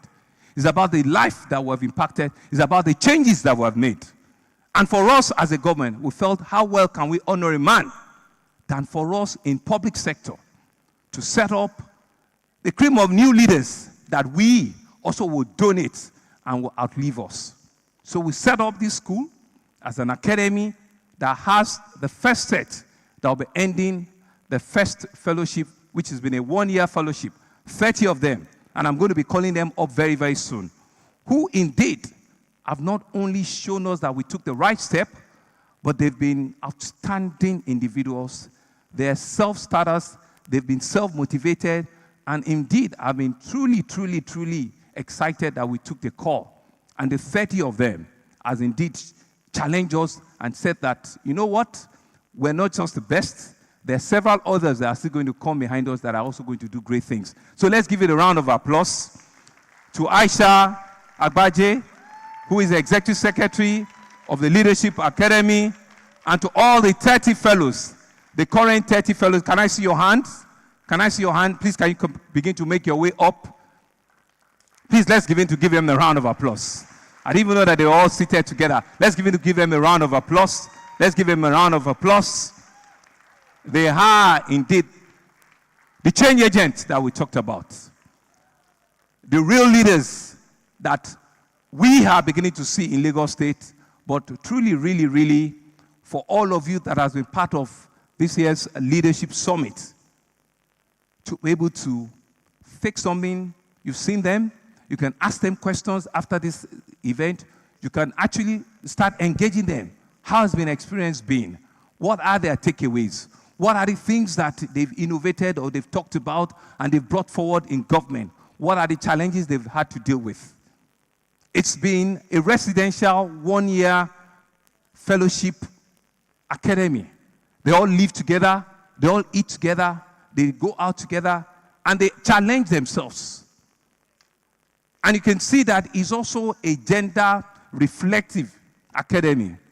14 or 15-15. 15-15. Please, let's give them a round of applause. So we're spot on with it. And there is a lot of inclusivity there. The diversity is there from different parts of the country. From the north, from the east, from the west. Every part of the country has been part of this academy. And for us, is to just be able to reflect our modest donation to the leadership discourse of our country. This country is beckoning on you. This country is asking of you to innovate, think out of the box, take over your world. Our own demonstration is just in these little young Nigerians that were brought forward. But I know in them, there are several of you that are sitting here. There are several of you that are home listening to me. There are several of you that are out there struggling. And my experience says that you shouldn't give up. BRF said that he was chief of staff at 39. I was made a special advisor to Mr. President, then Mr. Governor, at 37. So we all have a path. I joined the cabinet at 37. We all had a path. These things don't happen overnight. But like they said, character is critical. You must have the competence. You must have what it takes. You must know what is driving you. You must have a vision. But the thing about vision is not that there won't be problem. There will be problem. There will be barriers. But each time you fall, say to yourself, it's been a learning point. Because that fall is not the end of you. That fall is just for you to know and to be able to gravitate and understand that when you get up again, you know the reasons for you falling. Because you should never let anything stop you until when you achieve your desired goal in life. So let's give them a round of applause. This team, I'm sure they are aware, they're still undertaking to go on an international trip. Because part of the program is that they have to go and also learn from another country. So they will be going to a country called India. Why India? India is one of the fastest growing economies in the world. And they have a lot of similarities with us. Aisha was telling to me he wanted to go to Singapore. I said, yes, Singapore is good. But the population of Singapore is not more than the population of Alimosho. So we will not get the right mix of experience there. Let's go to a country that has similar challenges, that has similar issues with us. But guess what? They've been able to re-engineer themselves. They are now the tech capital of the world. That's where all of the Fortune 500 and all of the big companies in the world, they are all Indian. So we want to learn the world. We want Nigerians to be the ones in the next decade that will be the leaders of Fortune 500, SAP 500, Fortune 100, SAP 500 companies in the world. Because the vision that we've set for ourselves in the year 5052 is to make Lagos, the human capital of the world, where people can come and seek knowledge and take innovative skills and be able to take about innovative minds. And that's what we're showcasing them here today. So I want, on your behalf, to please give them a big round of applause for being the first set of our fellowship, our 30 fellows that will be ending or be completing the fellowship in August. Right, so they still got 2-3 more months to go. And I'm sure they're still firing. There's still a lot in them to give to the society, to give to Lagos State, and to give to their various communities. But we're doing something unique today, because today we're going to be officially opening the portal that the next set of the Lateef Jakande Academy online registration will be going live. Now, I'm told that the live site will be going live. So go out there, make all of your registration, be certain that this is an extremely very transparent process. All of the procedures, you don't need to know the government. You don't even have to. Don't know the deputy governor, just go online, and please don't crash our website. Just take your time, because it's going to be on for a long time. So don't think that if you don't do it in the next 30 minutes, it's going to be off. No, it's going to be on. I'm sure they have a deadline, but be rest assured that we're going to give everybody an opportunity, a chance for them to be able to be part of the second set of fellows that will be joining for the Lateef Jakande Leadership Academy. On a final note before we leave, I think the Academy also has identified are they entrepreneurs? No, let them just wait. They will take the final picture. 2 entrepreneurs who I'm given an award to today, which will be the first award of the Lateef Jakande Leadership Academy Award. And so there are 2 companies that have qualified based on their innovation, based on how they're changing their community, and based on what impact they've had in their community. Thank you very much, former governor, my mom, BRF. Thank you very much. So it's my honor to invite on stage Chess in Slum, Mr. Tunde Onokoya. If he's here, Chess in Storm. I understand he's trying to break a record somewhere. He's playing chess, and I know he has a representative here. We all know Mr. Tunde Onokoya. Please, let's give him a round of applause. Okay, well, that's him.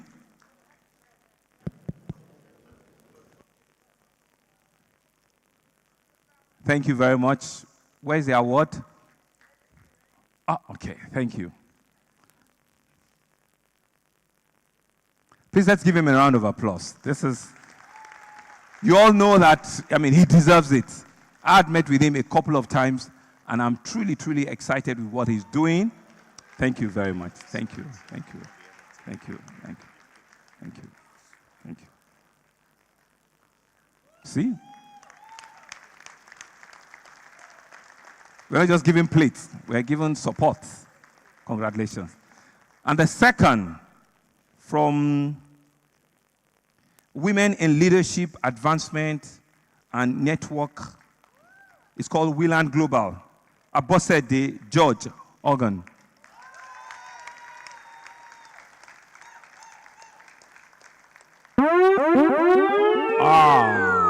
Please let's give him a round of applause.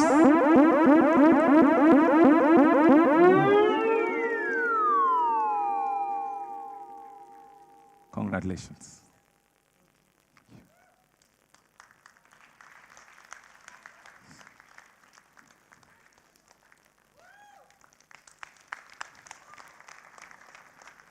Thank you very much. I think just one final thing. Aisha, you can come up. Mr. Deputy, you can come up. Just take a picture. Honorable Minister, you can join us. You're a director. SS, just let's take a picture, a final picture. Do you want them to come upstairs, or should just stay here? Thank you. Up. Should they come up or down here? Down here. It's democracy.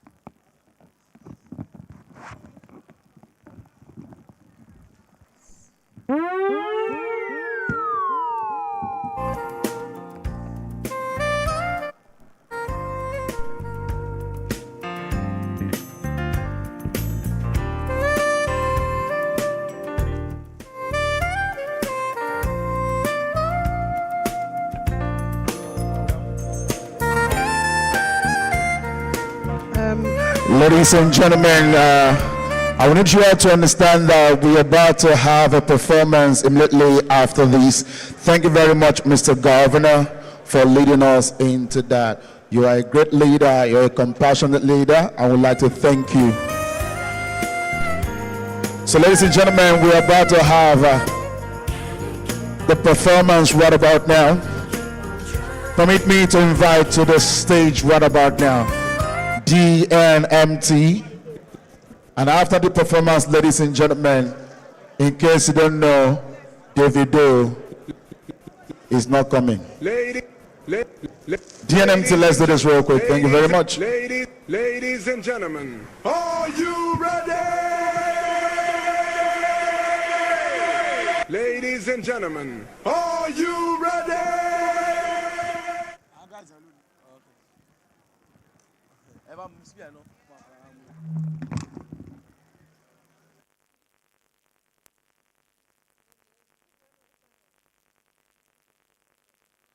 It's been a great time, ladies and gentlemen, at the Lagos Leadership Summit. We'd like to thank you all for coming. My name is Ajele, and I've been doing this alongside my sister, my colleague, and my friend, Abimbola Craig. You're about to witness a short performance right about now. Thank you very much. Thank you very much, ladies and gentlemen, and please go home safely. But the event is not yet over. We have a performance that's about to happen. I please crave your indulgence to just give us an extra few minutes for this performance, please. Dance, not the main thing. Let's do this. Ladies and gentlemen, are you ready?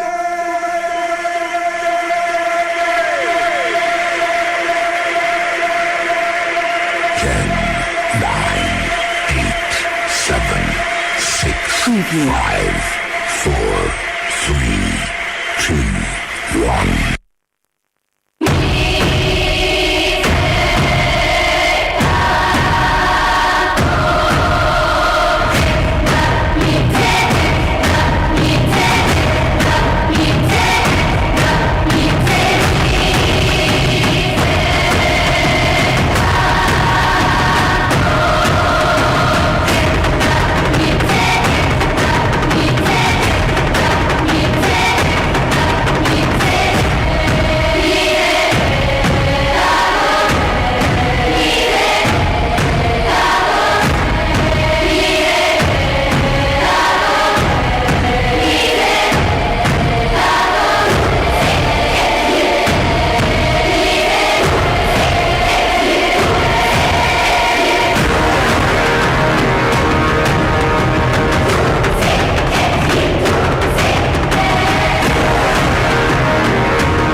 themselves. Today we embark on a journey towards fostering visionary leadership, empowering the next generation of leaders, and shaping a prosperous future for Nigeria and beyond. This is leader. Urulere ekoni, Badagry ekoni, Festac Town ekoni, Ikorodu ekoni, Ajegunle ekoni, Ikoyi ekoni, Opalende ekoni, Lalalaki ekoni. DYC. Oh yeah, Awama Ekoda, Ekoda, Ekoda, Ijo Ekoda, Ekoda, Tekoda, Ijo Ekoda, Tekoda. Oh yeah. I'm on Avele, them know they see. I'm on Avele, them know they see. Say, I'm on Avele, them know they see. I'm on Avele, them know they see.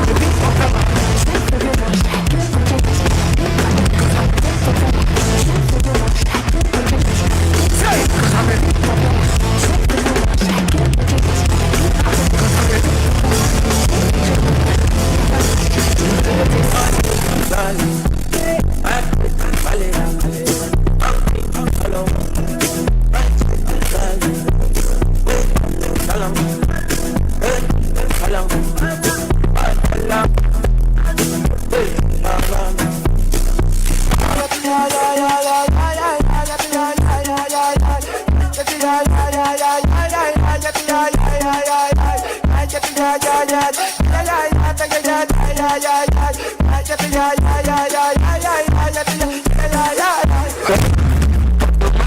Cause see traffic, you know I did my lane.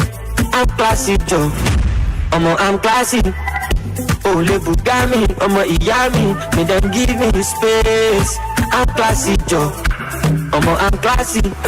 Only me, go and do all the bills. Only me, I don't pay my dues. Only me, now I don't want to love you. Only me, only me, only me, only me, only me. And let my son, only me.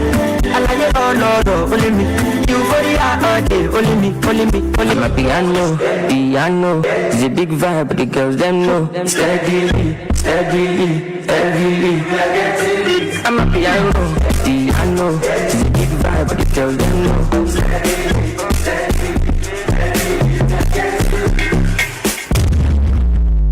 Níjó fújì lárinrin, ẹ lè bẹ̀rẹ̀ mọ́lẹ̀ kẹ́ máa rà á. Ẹ lè wá outstanding kẹ́ máa jó.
para que si snap. Se la serie en la pista y mola puta. Palo, esa vaina un rato. Baby le machita can like. Palo menaki, para que si snap. Se la serie en la pista y mola